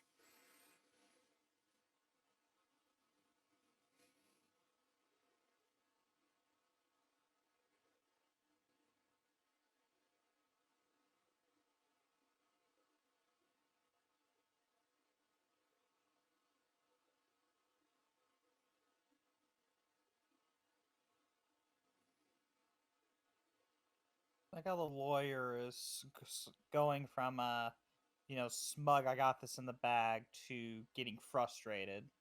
Yeah, well, because she is a very snarky, intelligent person, and she started out timid because she was warming up, and then once she decided, you know what, I'm gonna burn this guy to the ground, and then it's like, oh crap, he was not expecting it.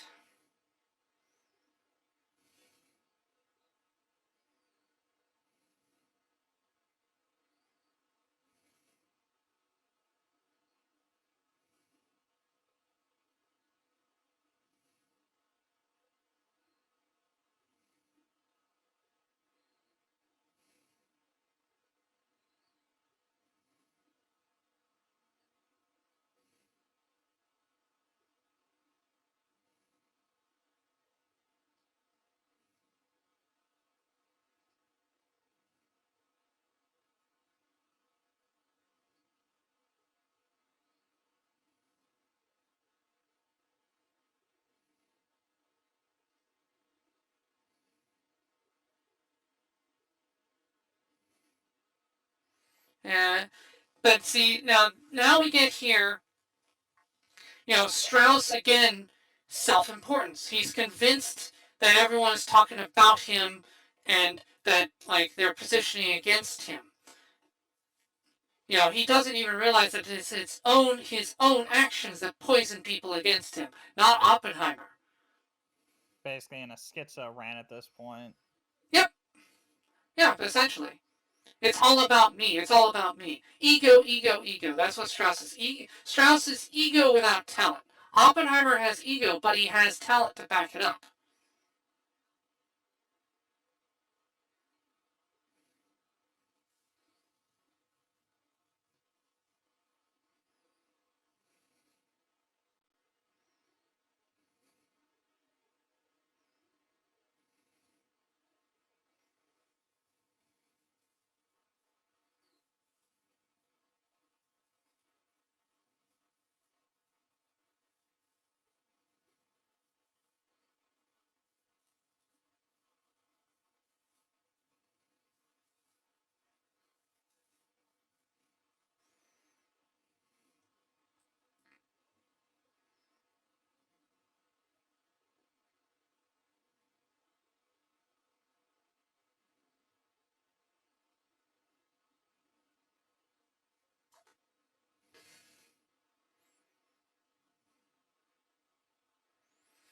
And in this analysis, we see what Strauss cares about. Strauss cares about being important. Strauss cares about the intention. For Oppenheimer, it was about doing it, for solving the problem. Oppenheimer used the fame, but he used the fame reluctantly to get what he wanted, to solve the problem.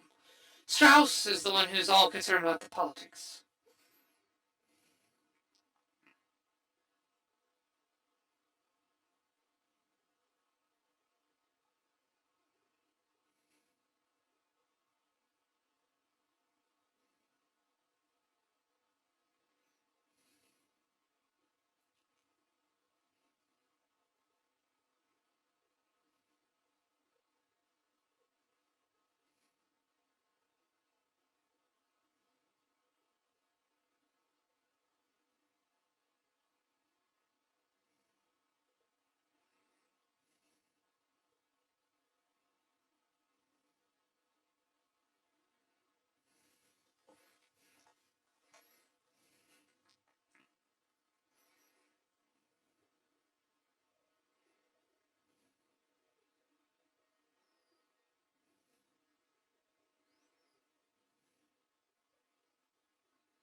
Yeah. Now this is the part where the music is deliberately overtaking the dialogue, and that this is a deliberate sound mixing choice, and it works because it shows the conflict between them.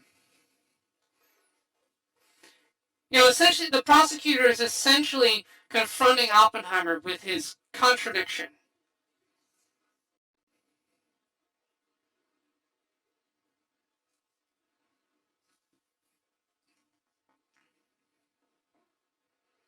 Exactly. Oppenheimer here is being held to account. He failed to consider philosophically. He failed to commit to a moral position in 1945, and only considering them until 1949. And then he's being called. It's like, why didn't you have this earlier? Because I didn't think about him earlier, and I should have.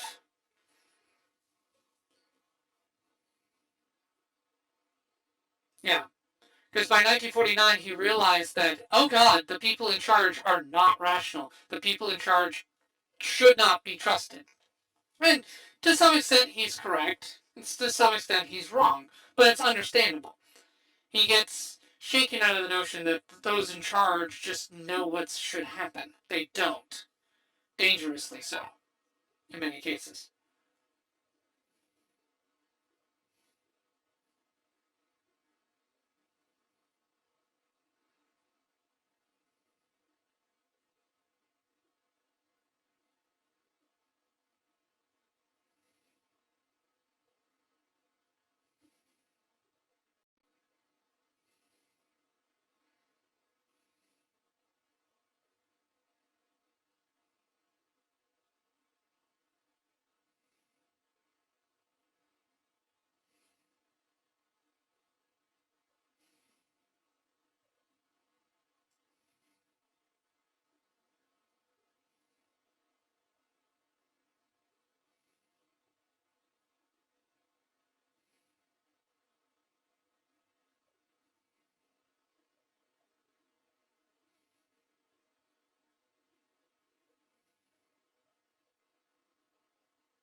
Yeah, and it's the old man who comes to his defense. Now, interestingly, is the old man coded as Jewish? I wonder.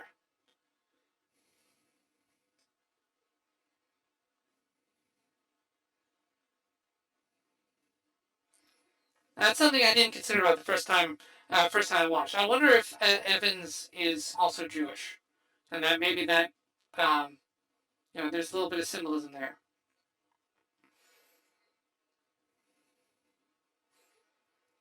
But that's also the interesting thing. Oppenheimer gets called out for lacking principles and only for developing them later. Strauss, on the other hand, has no principles. Essentially, he just believes in Strauss is pure. Oh, that's right. Yeah, I'm trying to remember what I said about this. Strauss is a case of pure pragmatism. He just believes get what I can, however I can, and you see the consequences of that, which is it karmically unleashes Kennedy, and we see JFK. Can't wait for that movie. Yeah, I hear Oliver Stone did a good one on that one, right? Uh, That if you let them tar and feather you. The So Oppenheimer, on the other hand, represents so Strauss is pure pragmatism. Oppenheimer represents a squishy, you know, poorly thought out ideology with just a general sense of I want to do the right thing, but he doesn't really know what the right thing is because he doesn't really focus on it, and so if he finally snaps out of it, but too late, or in his opinion, too late. But then Focuses on the right thing for the time and not the ramifications of what that action will cause in the future. Yeah, and then you have that contrasted again with Chevalier. Chevalier is a pure ideologue. He believes in the communist message to the point that he will betray America to do it. He is evil. So Chevalier is pure ideology and is evil. Strauss is pure pragmatism, also evil. I mean, he essentially, Strauss, in his own way, betrays America much the same way as Chevalier. because Strauss betrays it for his personal aggrandizement, his personal gain. Chevalier betrays the country for the quote greater good. Oppenheimer is, between that, a mushy middle. But he does not betray his country, but he does not ultimately live up to the full potential he could have if he had maybe worked things out a bit better. If he had listened to Lawrence earlier, that kind of thing. If he had avoided that flirtation there with Chevalier early on, he may have become a greater man than he was. Things like that. So that's the three character contrast.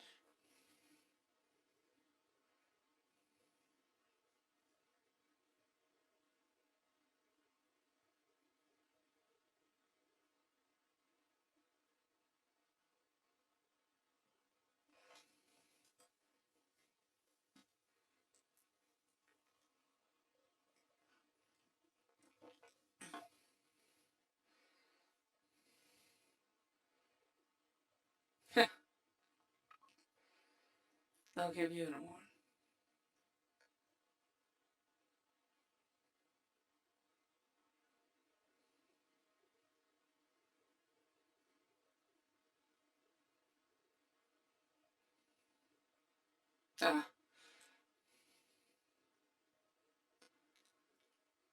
Yeah, and what I also like there with Lawrence is ultimately he pulled back. He did the right thing. He did not help the committee screw him over.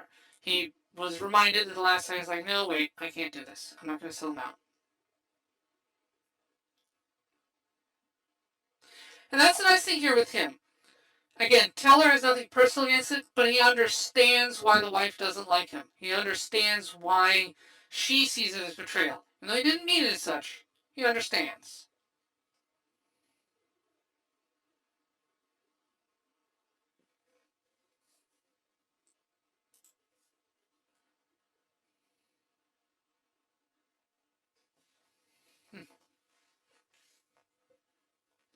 Yep.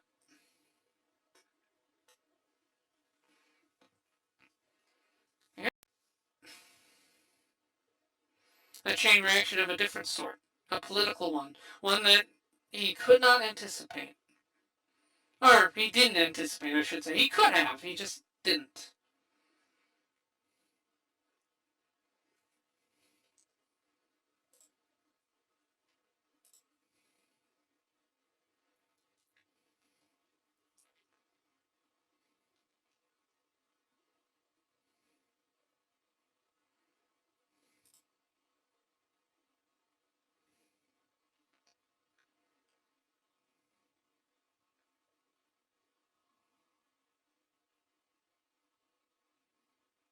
Yeah. To come and watch this.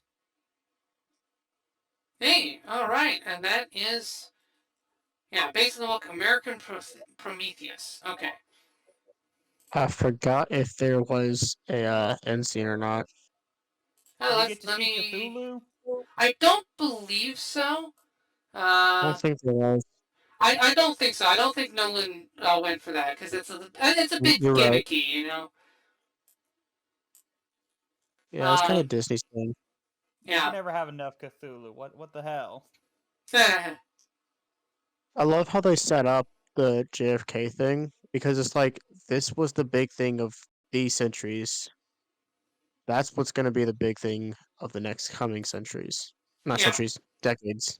Yeah. Sorry. Yeah, JFK gets to start here in the 1960s. So it's like ushering, JFK's rise and assassination is a big mark for the next part of the American century.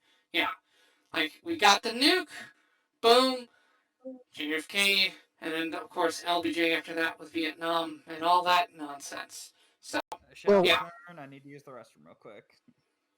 Okay. Well, Strauss and Oppenheimer and Truman were kind of the big deal for the 40s era, right? It was still the World War II and the transition off of it. Mm-hmm. JFK was the president you think of when you think of the Cold War. I mean, sure, it's JFK all the way through, like, I want to say Nixon, but, like, mm-hmm. when you think Cold War, you think of the Nixon era. You think of Bay of Pigs. You think of Yeah, Stalin. You think of those guys. Like yeah, that argument right there. You yeah. don't Eisenhower and you don't JFK. think Yeah, of you don't think of Gorbachev. Gorbachev is very in. He's is kind of all chill at that point. You yeah. No, think of Gorbachev is the conclusion. You think Stalin and Khrushchev. Well, Khrushchev even to an extent represents kind of the Cold War finally starting to thaw out a bit because even Khrushchev was like, okay, like let's not go quite as hard because Stalin was big evil dude. We kind of recognize that. Let's calm down here. Um, but yeah, Khrushchev and Gorbachev kind of represent Soviet Union started to calm down. But yeah, peak Stalin was definitely real bad, for sure. Although I may have just put my foot in my mouth. I don't know. Someone might correct me on that. peak Russia. Peak Russia, yeah. Yeah. Hold on. Let me double check what I just said because I may have my timeline off on this in terms of when. Um. Oh, okay. Where? Okay. I am not intelligent enough to be here. That's okay. It's okay. I'm just checking timeline. Yeah, Nikita Khrushchev. Okay, came after Stalin. When did he take over? He took over. Let's see. During his rule, chairman of the council. Okay, in office. Preceded by. Oh no, actually, Khrushchev was one of the main Cold War guys because he was 53 to 64. Yeah, Okay. it was Khrushchev. It So it was was you Khrushchev and think then of Brezhnev. Oh, Brezhnev. All right, so I'm wrong. I'm wrong. Okay, so actually Khrushchev is actually so Stalin and Khrushchev then. Those two are the kind of the bad dudes then. Um, yeah, Gorbachev though is when it starts to thaw for sure. I think most people would agree on that. you know what a good movie for the next Byte Club cinema would be? Hmm, Saving Private Ryan. that's not bad. That's a very good World War II representation of how it was for the soldier. Oh, I agree. That opening sequence there was very well done. Yeah, that one's okay. That one, I'd have to think if that one. Oh, actually, I was thinking Napoleon, because I've got Waterloo from 1970 with Rob Steiger as Napoleon. I kind of want to do that and then watch Napoleon and then contrast the two. I already know that Waterloo's going to be better, sadly, but it's I still know fun so much to about contrast them. Napoleon's life. I suffered watching that movie. It was I know. oh Yeah. my No. Hey. goodness. Now. Well. I wanted to actually get up and leave the theaters, but I did not want to be rude. Yeah. The water. Have you seen Waterloo from 1970 yet? Then. I have not. Okay. I Well, haven't that'd be a seen good very one. many movies in the 70s because my grandpa watches movies from like the 50s, right? Okay. And Well, I mean, my hey, the dad 50s watches is. movies from the 80s and Yeah. 90s. So like the Yeah. 70s and 60s is like a dark spot.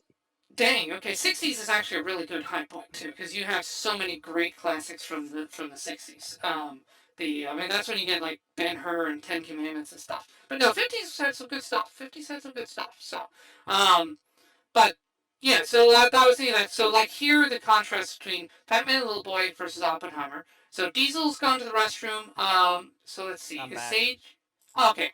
All right. So Sage, I don't know how you're doing. It's kind of late for you. But I wanted to throw this question out here for you, and then it'll go to Diesel. I'm going to use the restroom while you guys are answering this. So starting with Sage and then going to Diesel. Which do you prefer, Fat Man and Little Boy, or Oppenheimer, and why? Um, so I'll toss that out to you while I run to the bathroom.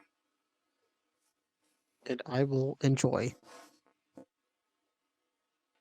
Sage, you there? Uh-oh. We have lost Sage. Alright, in that case, Diesel, you go, and then toss it to Sage when he comes back. I'd probably go with Oppenheimer over Big Man Little Boy. Though I miss the Forbidden Jawbreaker that is the Demon Core. Oppenheimer is more visually well shot. The artistry, I think is how you say it. used in it, along with the way the camera movements were and such. Very nice. For a 3-hour movie, it honestly didn't feel that fucking bad. It didn't feel like a 3-hour movie. It felt more like a normal runtime for a movie. English. Fucking brain's tired. But it was a interesting watch. Yeah, just the way they went about certain things. For example, showing Oppenheimer fucking being overstimulated and overthinking, like being. I'm not good with fucking words. I don't know why Dominic left me to do this. But just And speaking gibberish. yeah, that's basically what I'm fucking doing. So they don't let the fucking gremlin do the talking. But yeah, no, with the way they did Oppenheimer for when he was being stressed, overstimulated with loud noises, slowly causing everything to blind out or white out, was very nice. Kind of a Sage was here, so I could bounce some shit back with him. But I mean, I can bounce about Oppenheimer and the creativity used to make it, just not the comparison aspect. yeah, no, the reason I wanted to do it with Sage is also the fact that I know he's not as intelligible with this as me when it comes to the people. I didn't care too much, like, when it came to learning history, I didn't care too much about Oppenheimer. We didn't really learn a lot about him. We went more into, at least, the bomb and its effect on people, which that interested me more, other than the person. Very much like weapons. Well, in high school, Oppenheimer was a name that was mentioned once. It wasn't even important for a test. Huh. Really? What? Wow, that's Yeah, embarrassing. Yeah, in that's what I history. learned in junior year. Oppenheimer Yeah, was mentioned once, and I was disappointed. Jeez. yeah, That's, no. In yeah. high American school, education, we everybody. learned Oppenheimer. We just basically learned Oppenheimer, the father of the nuclear bomb, and that was about it. We got Yep. to when the bomb was dropped and the devastation it caused on Hiroshima and Nagasaki. Fortunately, though, for me, um, junior year of high school, I had a lady who had a doctorate in World War II genocide. So she typically held her class in more open forum rather than lecture. So I was able to discuss things, and yeah, I did bring Oppenheimer back up at the end of class. I was like, hold up, we need to talk about the man, the myth, and the legend, the one who caused lots of controversies for about 2 decades. Hmm. Okay.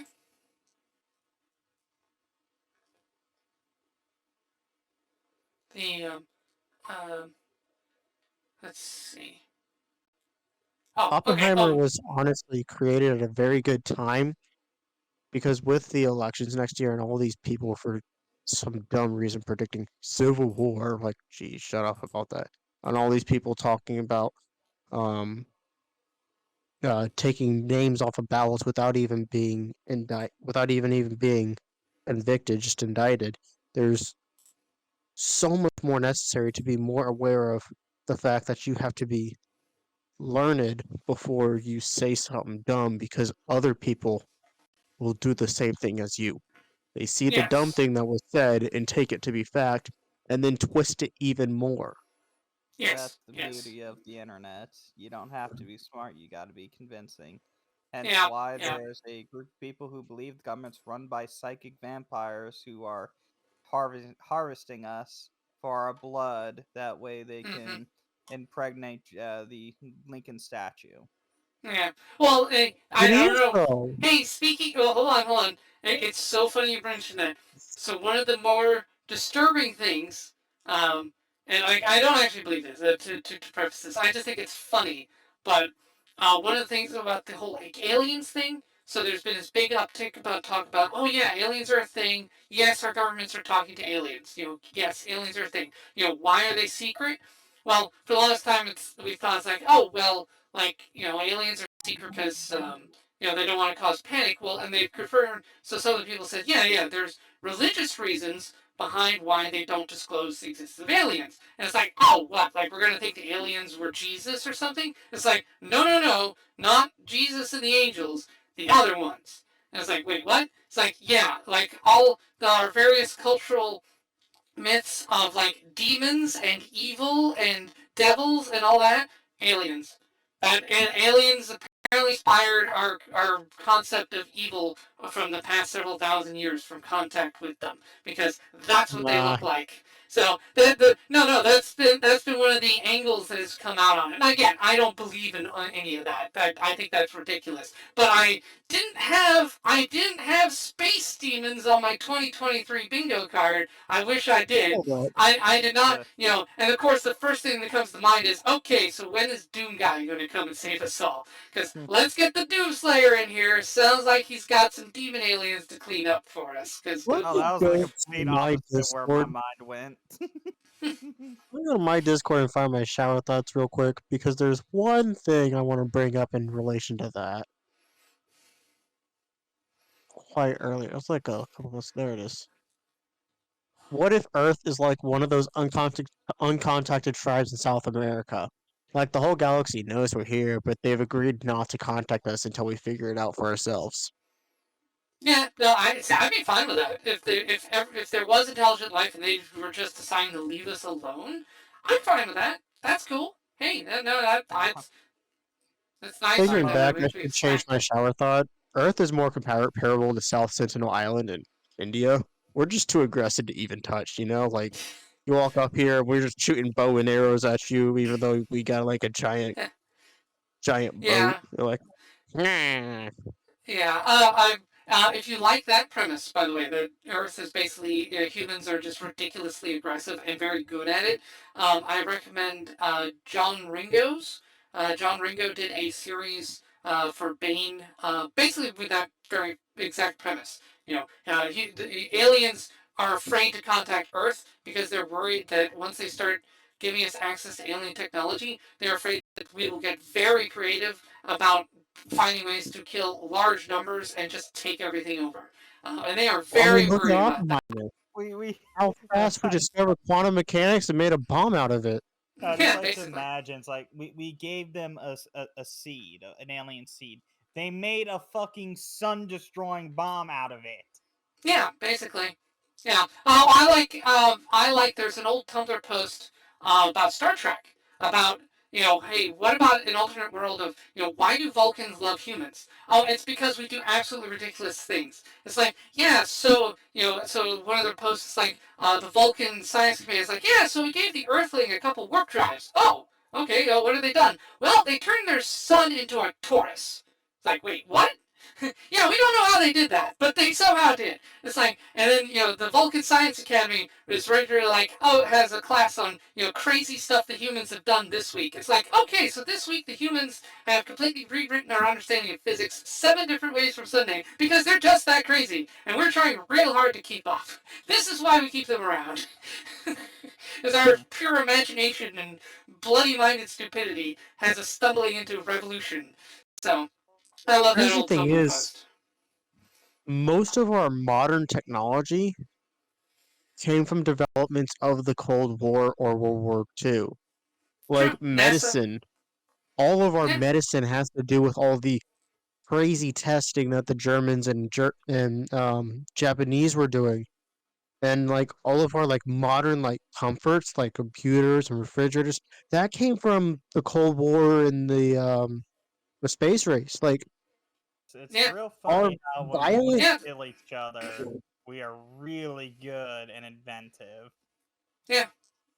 Well, I mean, Chinese technology. One reason Chinese science and technology was so much more advanced in Europe for millennia is because China is really good at waging war with each other. Like the Chinese have a long established history of waging war upon one another and barbarians, and are very good at killing. it's fine. Yeah. How I mean, many times has China broken and gotten back together? quite a few, quite a few. My favorite is the Warring States period. I know a lot of people cite the Three Kingdoms, and Nah, that's Zhang overrated. Yang. I like the Warring States period. That's my favorite.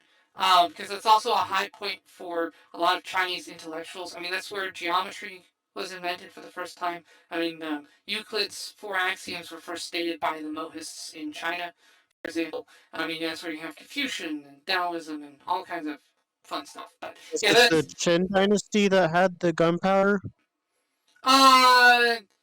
uh, great question. I forgot on that one. Sorry. But no, Qin I think Dynasty it was was the though Qin came. dynasty.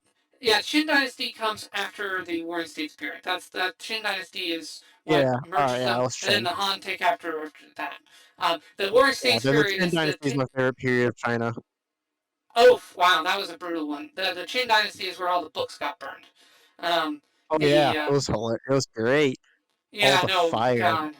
Yeah. Well, I mean, imagine the Library of Alexandria times 1,000. That's the Qin Dynasty. It was bad. Um, And they yeah, discovered how to make gunpowder out of ashes. yeah.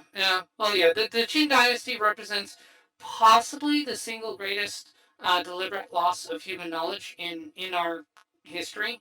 Like all of it, because my God, the scale of the destruction that he wrought on human knowledge, not like Chinese knowledge, but human knowledge in total was insane. Yeah. How much was lost and not recovered? Oof. It's How one about the reason why the European Inquisitions were? yeah, well, it's why our knowledge of the Zhou and Shang dynasties that came before the Qin were so limited. It's why people thought the Qin dynasty was the first one for the longest time, Yeah. because he erased so many historical records, like the 2,000-some-year-old dynasties that came before him were almost completely forgotten. In fact, what comes before the Shang dynasty is still antiquity. We call it the Shah dynasty, which is like just a placeholder name because it's like, well, there's only legends here. We literally don't know because all the records from this period are just gone. Like the most we got are like some fossil remains and stuff. But man, yeah, We the need to main have problem some with like podcast or something because like we could definitely make some great interesting conversations about history and just oh go on yeah rabbit trails, you know? yeah I know yeah it'd I be mean, fun you it'd be fun two'd be but able to. I'd be more the sci-fi fucker. yeah that's When so it comes fine to that's fine conversation. the Like, but yeah like bring the alien yes thing I was gonna bring up. yeah It's either we're a very violent species, nobody wants to fuck with us. Either that, or it's the Dead Space route where there's an apex out there that has killed all the sentient life that could have contacted us, and it's just waiting for us to fuck around and find out. yeah I that ascribe to sounds that. yeah, that's also possibly true. I mean, that is the other potential solution to the paradox. Is that yeah, no, they've just all been wiped out. Um, Now, I choose not to believe in that due to the fact that that means no monster babes for me to fuck. well, it depends I on their mean, means they're of all living reproduction. under the earth, though. Haven't you ever heard of Yeah. a Velociraptor Earth? I have been Yes. attempting to catch them. They are very clever. Yeah, unfortunately. Yes. Okay, so I'll bring you back. So Diesel, which one did you end up preferring, Fat Man or Oppenheimer? Oppenheimer. Just Yeah, I'm saying I will. better told, better visuals, better an artist approach to it. Just everything was better. Yeah, I agree. Oppenheimer. One reason I really like Oppenheimer is the on the technical level is a splendidly made film.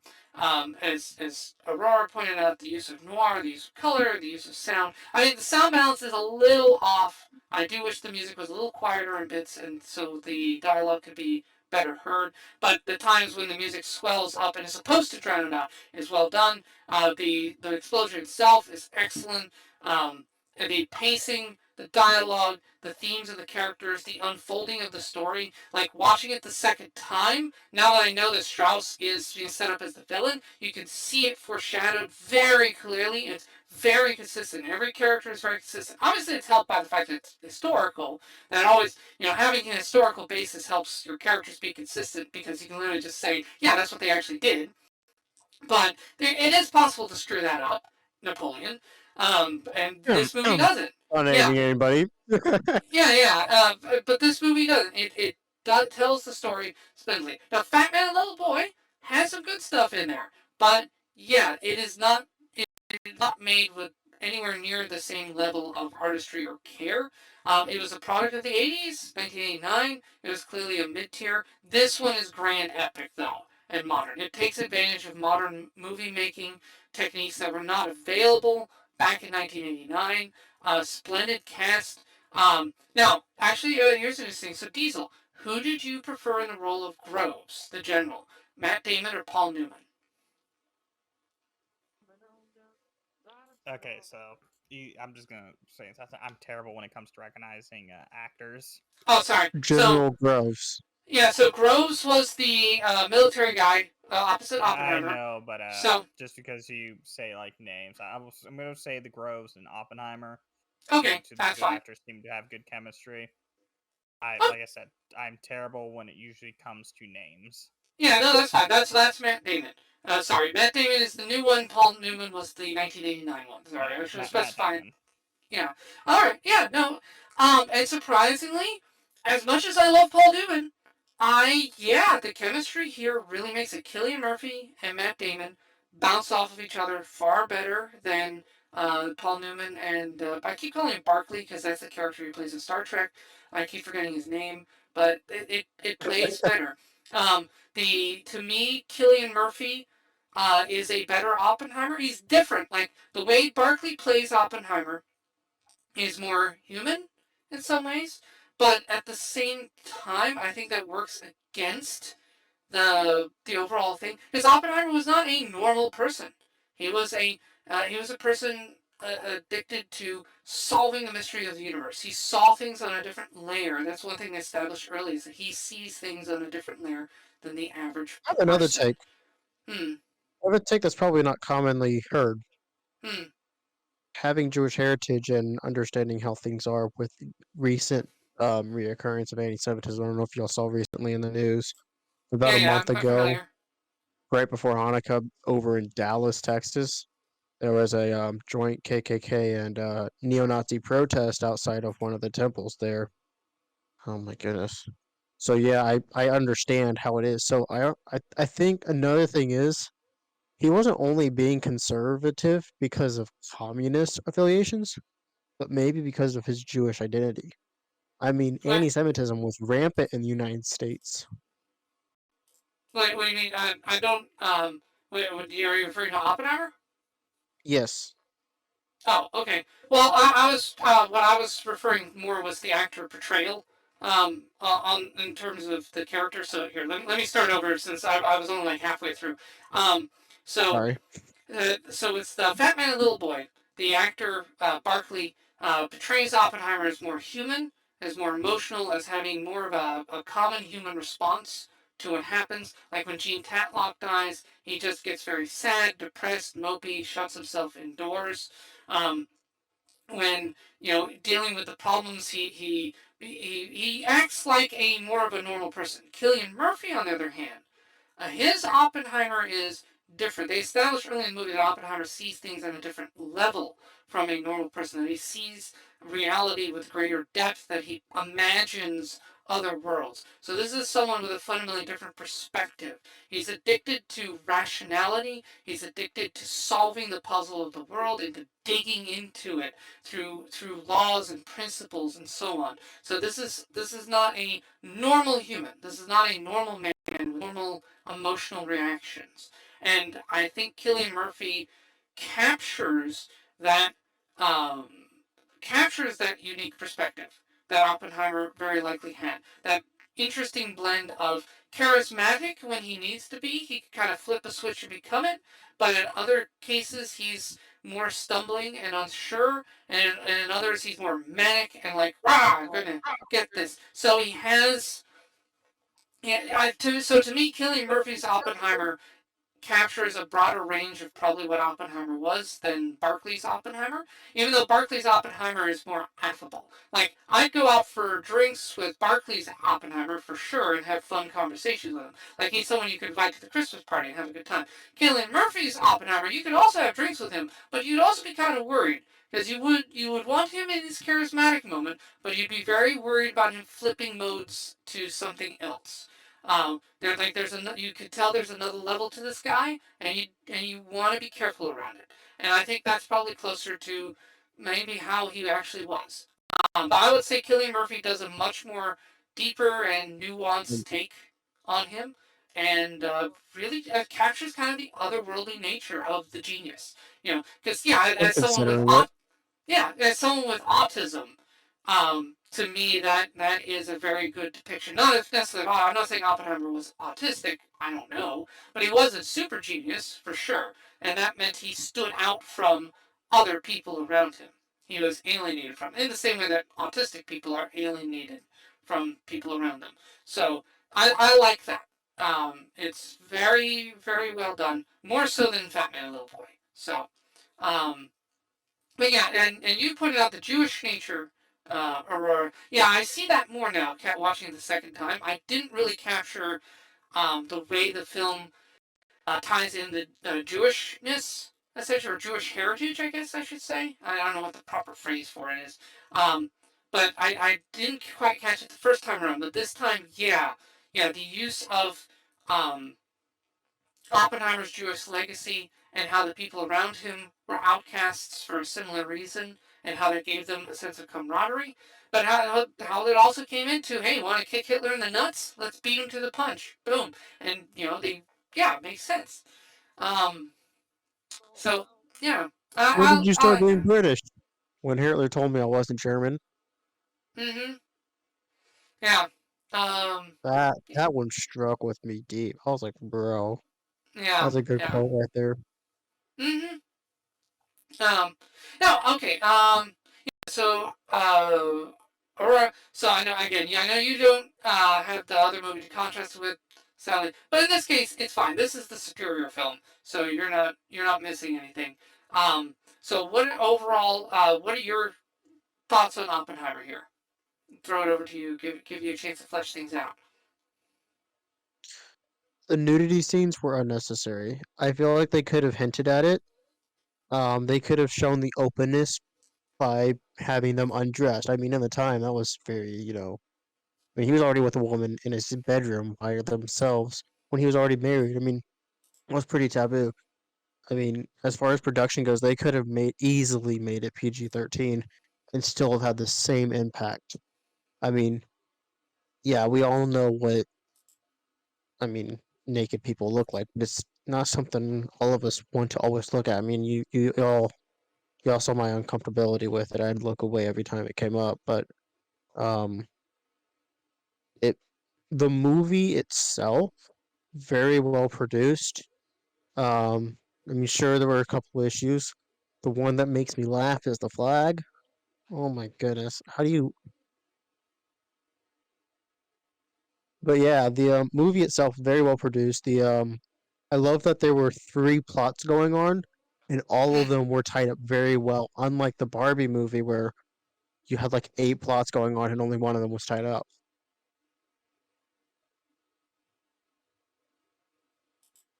yeah. Yeah. Yeah. The interweaving plots, and the way that each one balanced each other. Like we have basically the entire Manhattan Project. So everything, his college and his time at Berkeley leading, and the Manhattan Project itself is essentially framed as testimony to the committee. So it's flashback within a flashback, because that committee is itself a flashback by Strauss, who's being interrogated by the Senate, back to the circumstances that he orchestrated to set up Oppenheimer. So it's a Russian doll, the whatever they call those things. So it's Strauss flashing back to the committee, which is then flashing back to Oppenheimer's story. Um, I I think believe they're called nesting dolls. nesting or dolls, yeah, yeah. Matchiorskas or something like that. Okay, so apparently Nogda agrees with you that the nudity was unneeded. I don't know. The I would say the first sex scene, where it's showing the two flirting back and forth, that could have been done without the nudity. Um, the nudity when they're in the hotel together, to me, that is that's close enough to symbolic nudity that I would have been fine with it. But mind you, I'm kind of desensitized to simple nudity because anime as well.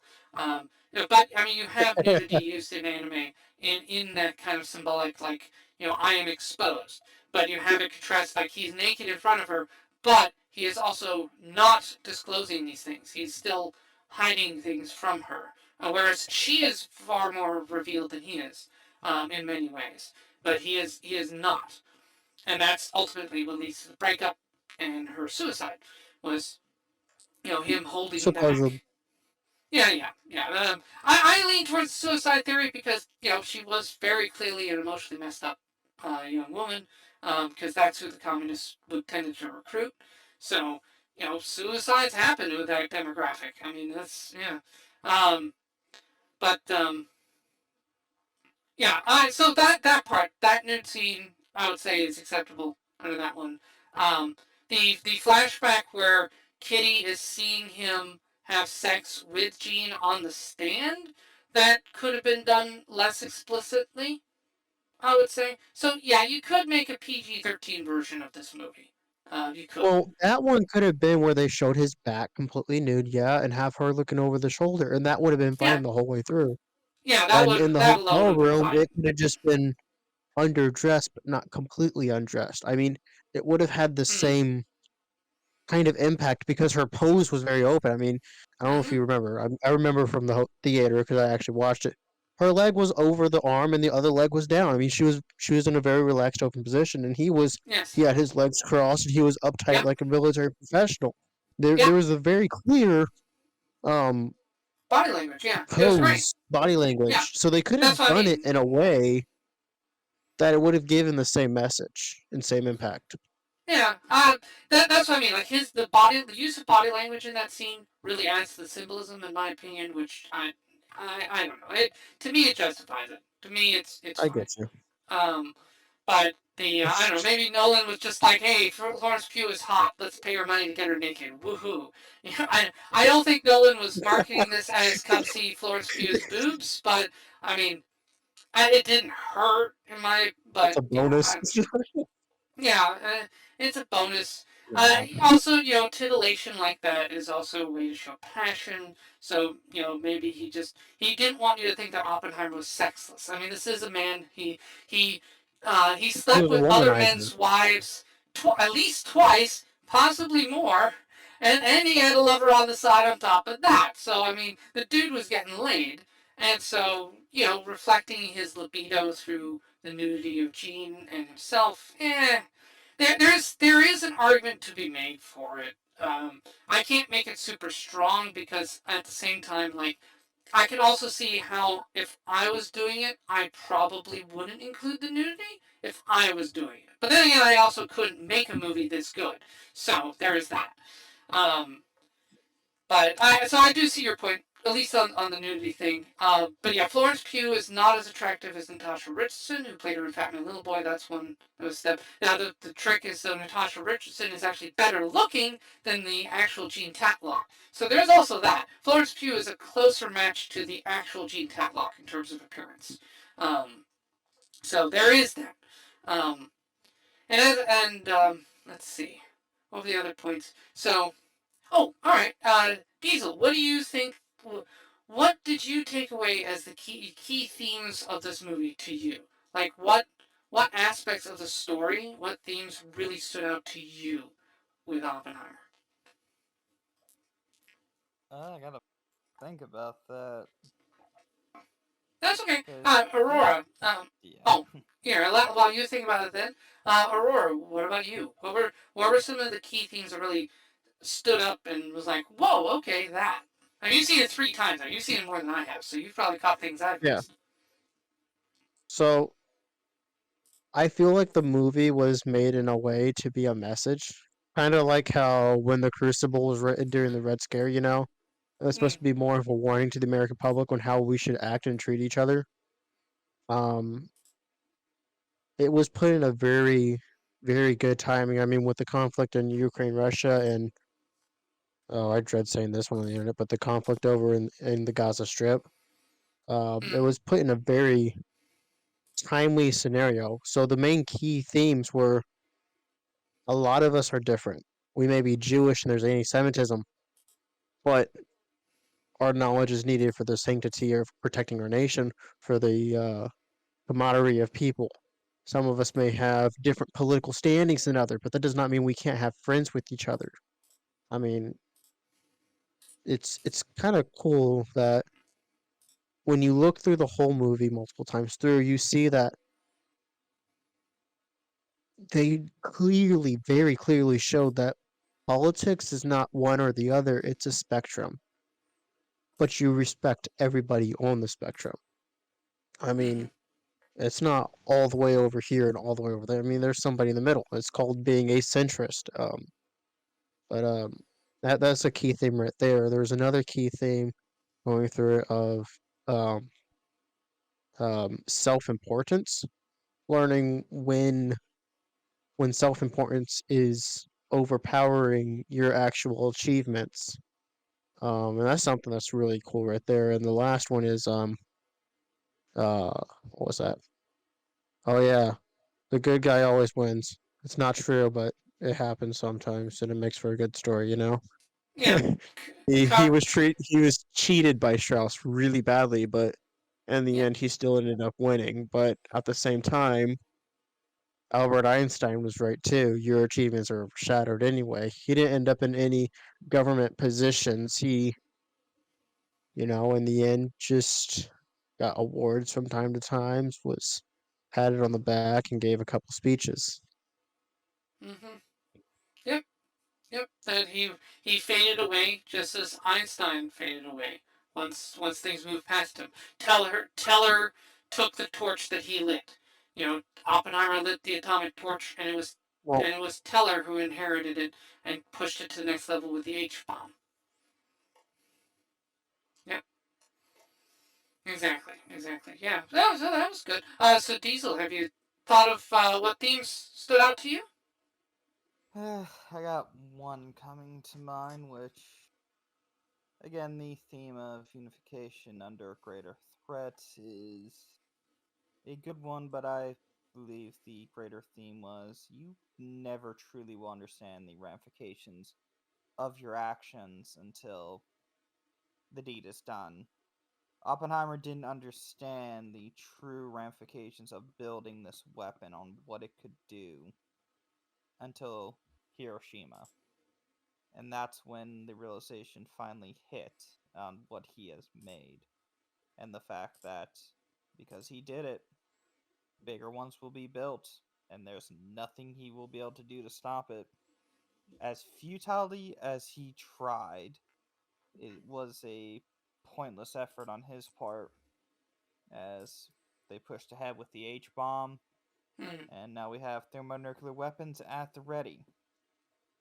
It's kind of the case of you can never truly grasp what your actions really cause until the ramifications come.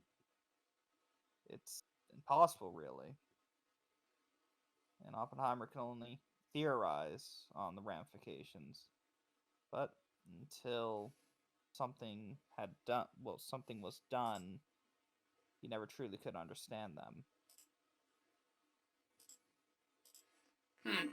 it's kind of interesting that you point out that thermonuclear weapons are at the ready, and a lot of people think that our development stopped there, but in fact, military research, China and the United States are showing studies into doing self-perpetuating nuclear engines. But there's also other implications of that. You can have bombs that can detonate multiple times and be stopped at a certain point.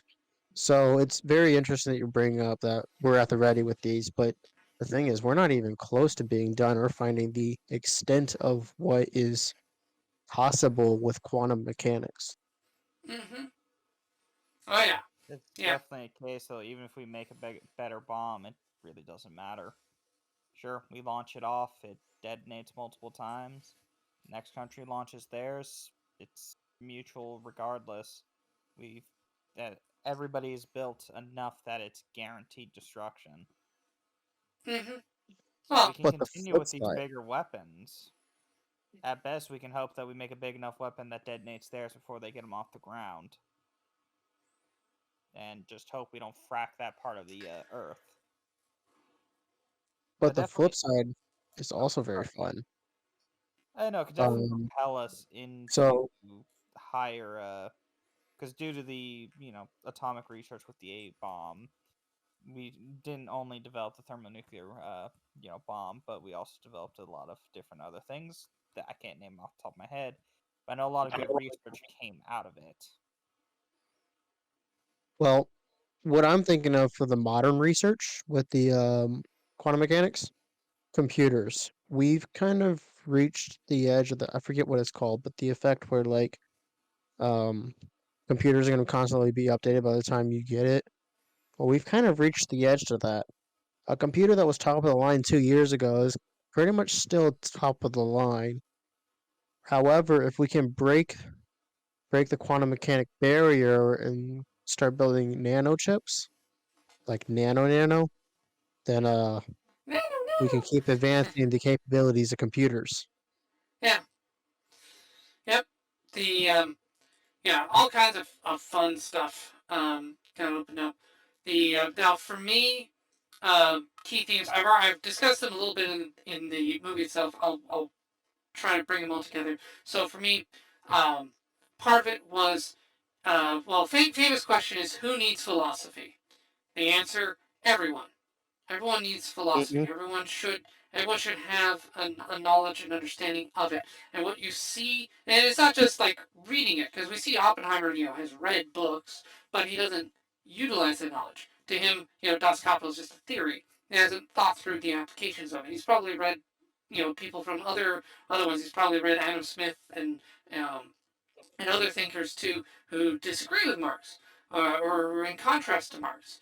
But it, as he said, he just reads them, he understands them academically, but doesn't pick one. He doesn't commit to reality. He just commits to a general sense of doing the right thing. So his weakness on that is uh, makes him easy to manipulate, causes him to go with the flow, causes him to bump up against bad people. But then you have that contrasted with you have the pure ideologue with Chevalier, who is evil, an evil ideologue because he works for the communists and betrays his own country. But then that is then contrasted with the good ideologues. You have, because Groves is a practical man driven by a love of his country. Pash is again, also a practical man driven by a love for his communism, a love for his country, and a hatred of communists. Also does what he needs to do to serve his country. Then you have Lawrence, another one, love for his country, commitment, and understands a bit more of like the kind of evil that Oppenheimer keeps flirting with in his quest to do good. It's like, dude, Oppie, stop. You're getting led astray here by these guys who pretend to be your friend. Don't listen to them. Come on, man. And then so you have the evil, good and evil ideologues, and on the other hand, you of course have the pragmatist Strauss, who is naturally evil because he's all about him. He's petty. He's small. He lashes out and eventually builds enough bad karma that smacks him around, which is good. He suffers a fate that he has earned through his small-minded pettiness. Um, and then now perhaps you also have Teller. Teller could also be classified as more of a pragmatist because in Teller's mind, like why do I want to make the hydrogen bomb? Because I can. He is Teller does believe the U.S. He is positive ideology, but I think he does lean more towards just the I want to do it because as I can, I have the opportunity to. I want to prove that I can, so I'm going to. And that's more of Teller's thing. Oppenheimer, though, straddles the line. He's caught between these two. He's caught between the pragmatist and the ideologue, and he never quite forms enough ideology until the reality of what he's made smacks him. And then he scrambles to make one, but then he's trapped with the contradiction of taking the views late in life versus forming them early. He suffers the consequence of not having a complete philosophy, of not applying philosophical principles earlier in life that could have led him on a better path than what he ended up with. And So when people say this movie doesn't shed insight into Oppenheimer's motivation, no, I think it does a brilliant job. I think it shows Oppenheimer's weakness and failures and how that relates. So as much as he succeeded with the bomb, he failed mentally upstairs to build proper faculties outside of physics. And I think the movie reflects that exceptionally well. And as it's a warning, Oppenheimer essentially is a warning to us, the viewer, of don't fall for this. Don't be careful of people who pretend to be your friend. That's another theme. You have again Chevalier and Strauss both pretend to be Oppenheimer's friends. Neither of them are. They're both evil. Um, but then you have people like Lawrence, who is his friend, or Teller, who is arguably Oppenheimer's friend. They disagree, but Teller is his friend, even though he says things that are difficult to hear. He's still his friend.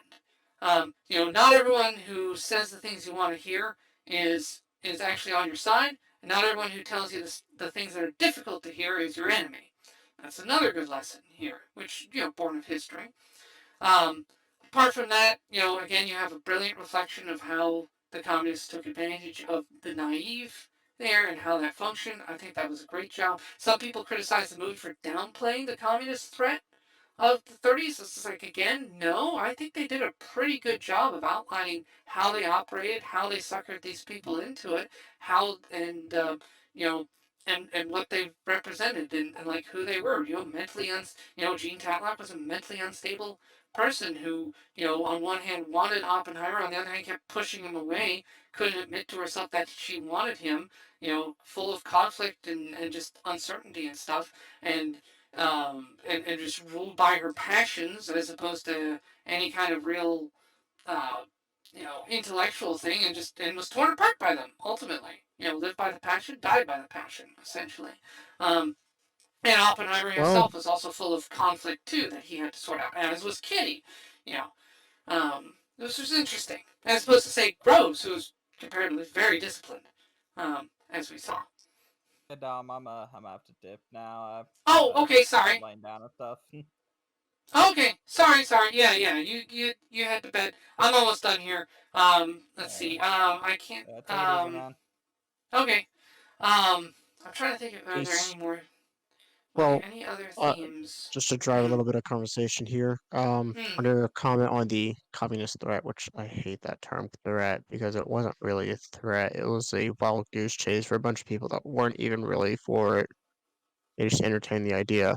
Anyway, I feel they did downplay the communist quote unquote threat, but they didn't downplay the threat of being a communist. Being a communist is very dangerous, and they did not downplay that at all. However, what communism meant wasn't really represented, but it also wasn't necessary.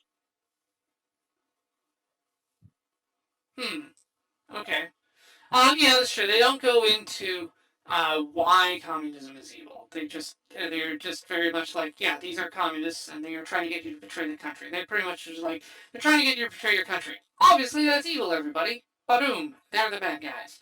So yeah, they don't They made go the in more movie in assuming depth. you had prior knowledge to communism and the Yeah, American involvement with communism, right. Yeah, which his act Hmm. Oh, sorry. for a 3-hour movie, they didn't have time to explain it. Yeah, They didn't need yeah. to. Yeah.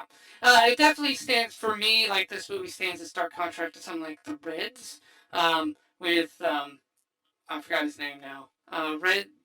Diane Keaton and what's his name? The guy from Bulworth.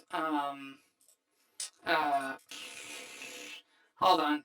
Um, let's see. Which anyway, the movie Reds though there we go. Warren Beatty. There we go. Warren Beatty. Warren Beatty dying. I think it's Diane Keaton. Because that movie romanticizes the same kind of formation of the Communist Party of America, things like that, and puts a very romantic spin on it, and it treats them as kind of like the good guys, and they weren't at all. They were not good people. They were very unsettled people. They were, and a lot of them were delusional didn't understand what they were getting involved with, didn't understand, as you point out, a lot of them never bothered to read Marx. For them, Communist Party was like a fashion club, essentially. Fashion club, and they were easily exploited by malevolent actors who were in their midst, and yeah, this is the nature of that beast.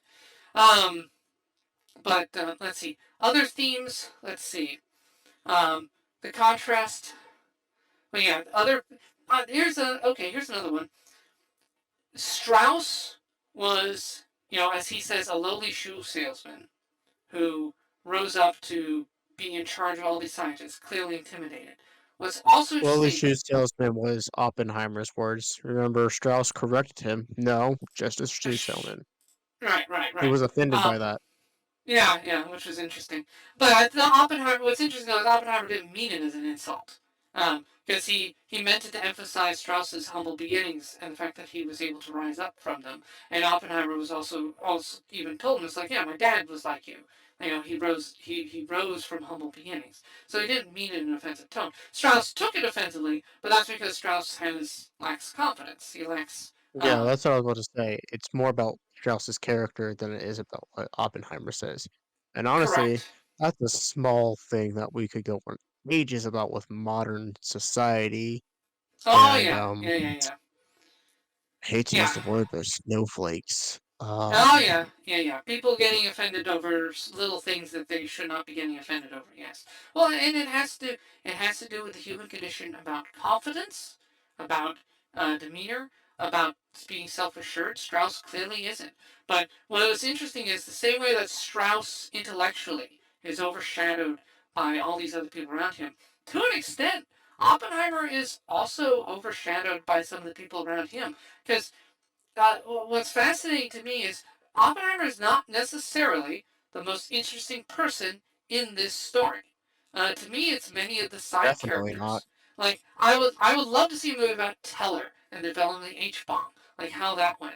I said Pash, fascinating guy. Like my God, like a man who willingly chooses to wade into battle for the sake of killing communists. Like that. Who does that?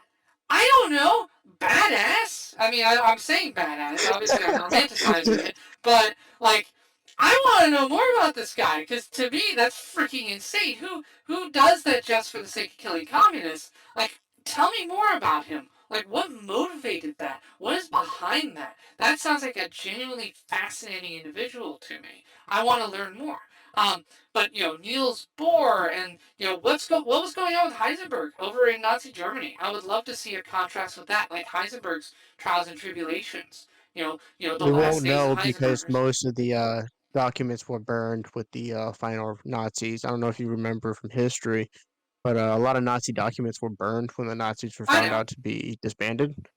Yeah, It I was know. actually the final order of the Fuhrer is Yeah, burn all I know. documents.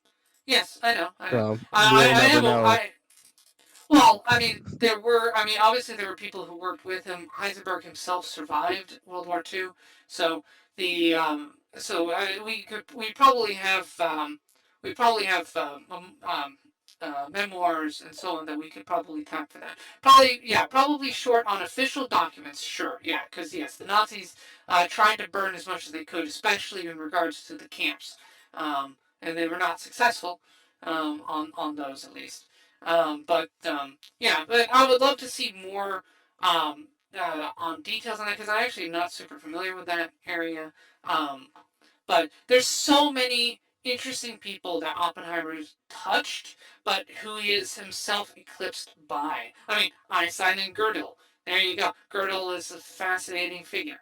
Um, you know, the so it's interesting to me that Strauss, Oppenheimer, but Oppenheimer though is aware that he is eclipsed by some of these people. He has self-awareness, but he's not threatened by it because he understands that there's just because someone is better at math than him doesn't mean he's bad or lesser. It just means they're better at this thing than he is. It's fine. Strauss can't do that. Strauss is like, oh, you're smarter than me, therefore I am threatened. It's like, no, you don't have to be. I mean, you're clearly politically savvy. You're clearly better with people than the scientists. That's your strength. You don't have to be intimidated by the fact that they're better at math than you. You have your own strength. Bring that to the table. Emphasize that and have faith in yourself. And he doesn't. So that's why he has the last shout. That's why he becomes petty and devolves like that. All Because right. Well, sorry to cut you off there, but I gotta get to bed soon. I got some plans tomorrow, Oh, and sorry. staying up quite late tomorrow because of the New Year's. But Oh, right. Dominic, thank you so much for letting me be on your stream with you, and have a happy New Year. Yeah, have a happy New Year. All right. So, yeah, and Sage is also checked out as well. So awesome. All right. Yay. Well, catch you next time. All right, bye bye. All right. So with that, so the Aurora and Diesel checking out. I'm drawing on too long. I'm still trying to piece together. I think I've got all the themes I can think of. And oh, hey, you know what? In the comments below, if you're watching this on YouTube, in the comments below, tell me what do you think of the major themes of this work. What did you like? I and again, on a technical level, this was a masterpiece. Best movie of the year, in my opinion. Mind you, I haven't seen Killers of the Flower Moon, but I'm not the biggest Scorsese fan, so yeah, I don't think that eclipses this.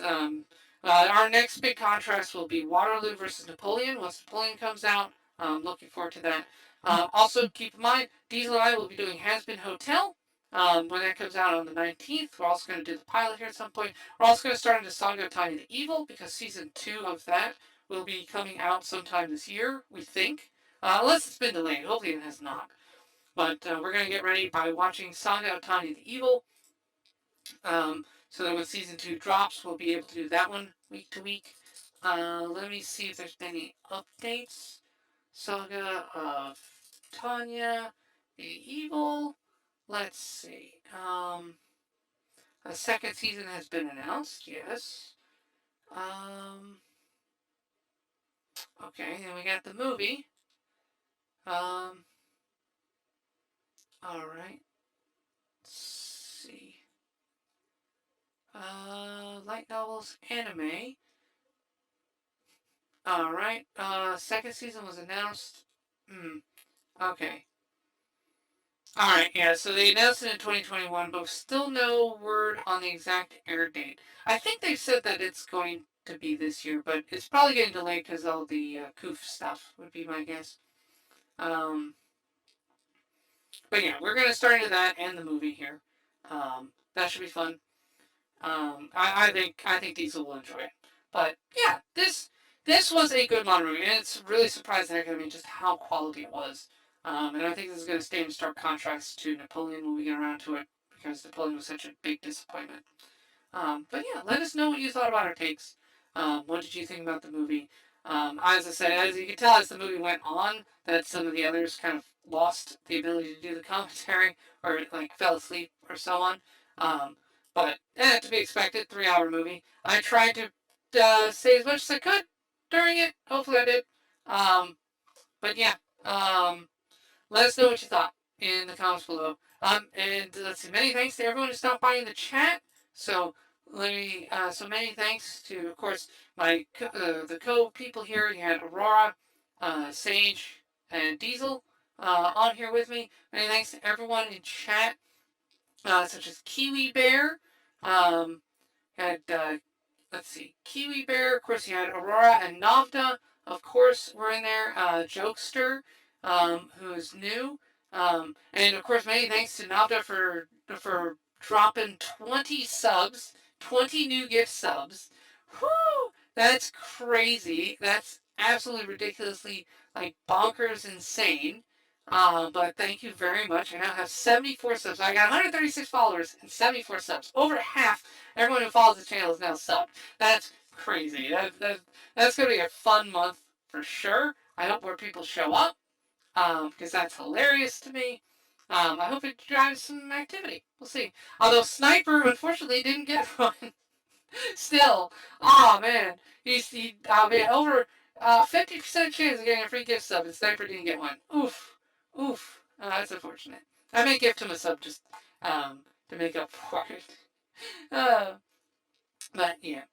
Alright. This was a lot of fun. I really enjoyed it. I've been looking forward to doing this one for months, ever since we did Barbie. The this was great, and getting to see the full screen IMAX version as well. That was also really nice. Glad I grabbed that version to watch. Okay, well, this is Dominic Bytes signing out. When next we meet, may your robot body be fully charged! Also, hi, Dominic! Hey, Dominic Bytes. Welcome. Welcome on by. Hey, yes, welcome to the stream, Dominic Bytes. Hopefully everything works out for you, buddy. Welcome to stream, Dominic! Hi, Dominic. Dominic says, hey, yo, Dominic, how's your day going? Glad you can make it. Hello, Dominic. Dominic Bytes. What's up, Dominic? Welcome in, welcome back to the lab. How are you doing today? How are you doing, Dominic? How's your day been, bro? You doing good? Hello, Dominic. Hello, darling. How you doing, darling? So, hello, Dominic. How are you doing? Welcome in. Hello, Dominic. Dominic! Hello, Dominic. I hope you're doing good today. Dominic, hello. Hello, Dominic Bytes. Hi. Hello, Dominic. How you doing? How's it going, Dominic? Welcome in. Mwah. Hello, Dominic. How are you? How are you doing? Welcome in. Hey, Dom. So good to see you. Hi. Hi, Dominic. Hi, sweetie. It's good to see you. Hi, Dominic. How you doing? Hi, Dominic. How are you? Lovely to see you. Hi, Dominic. What's up? Hi, Dominic. Hi, Dominic Bytes. Hi, Dominic. How you doing? Hi, Dominic. Hi, Dominic. Dominic, hello. Hello, Dominic Bytes. Hello. Dominic Bytes. Hello. Hey, Dominic, how you doing? Dominic, thank you. Can you stop slamming shit? Hey, Dominic. Dominic Bytes, how's it going? Wee! Hello, Dominic Bytes. Hello. What's up, Dominic? How are you, man? Hey there, hello, Dominic. How you doing, darling? Welcome, yeah? Dominic Bytes, you productive little devil. Dominic Bytes. Oh, it's you. How's it going, y'all? If you haven't already, definitely go check out Dominic Bytes, a super cool and lovely streamer. They're super cool. Very like synthwave, futury vibes. They do like a Byte Club cinema stream. They're an absolute vibe. Love them. Definitely go give them a check out. Go check them out. Go give them your love.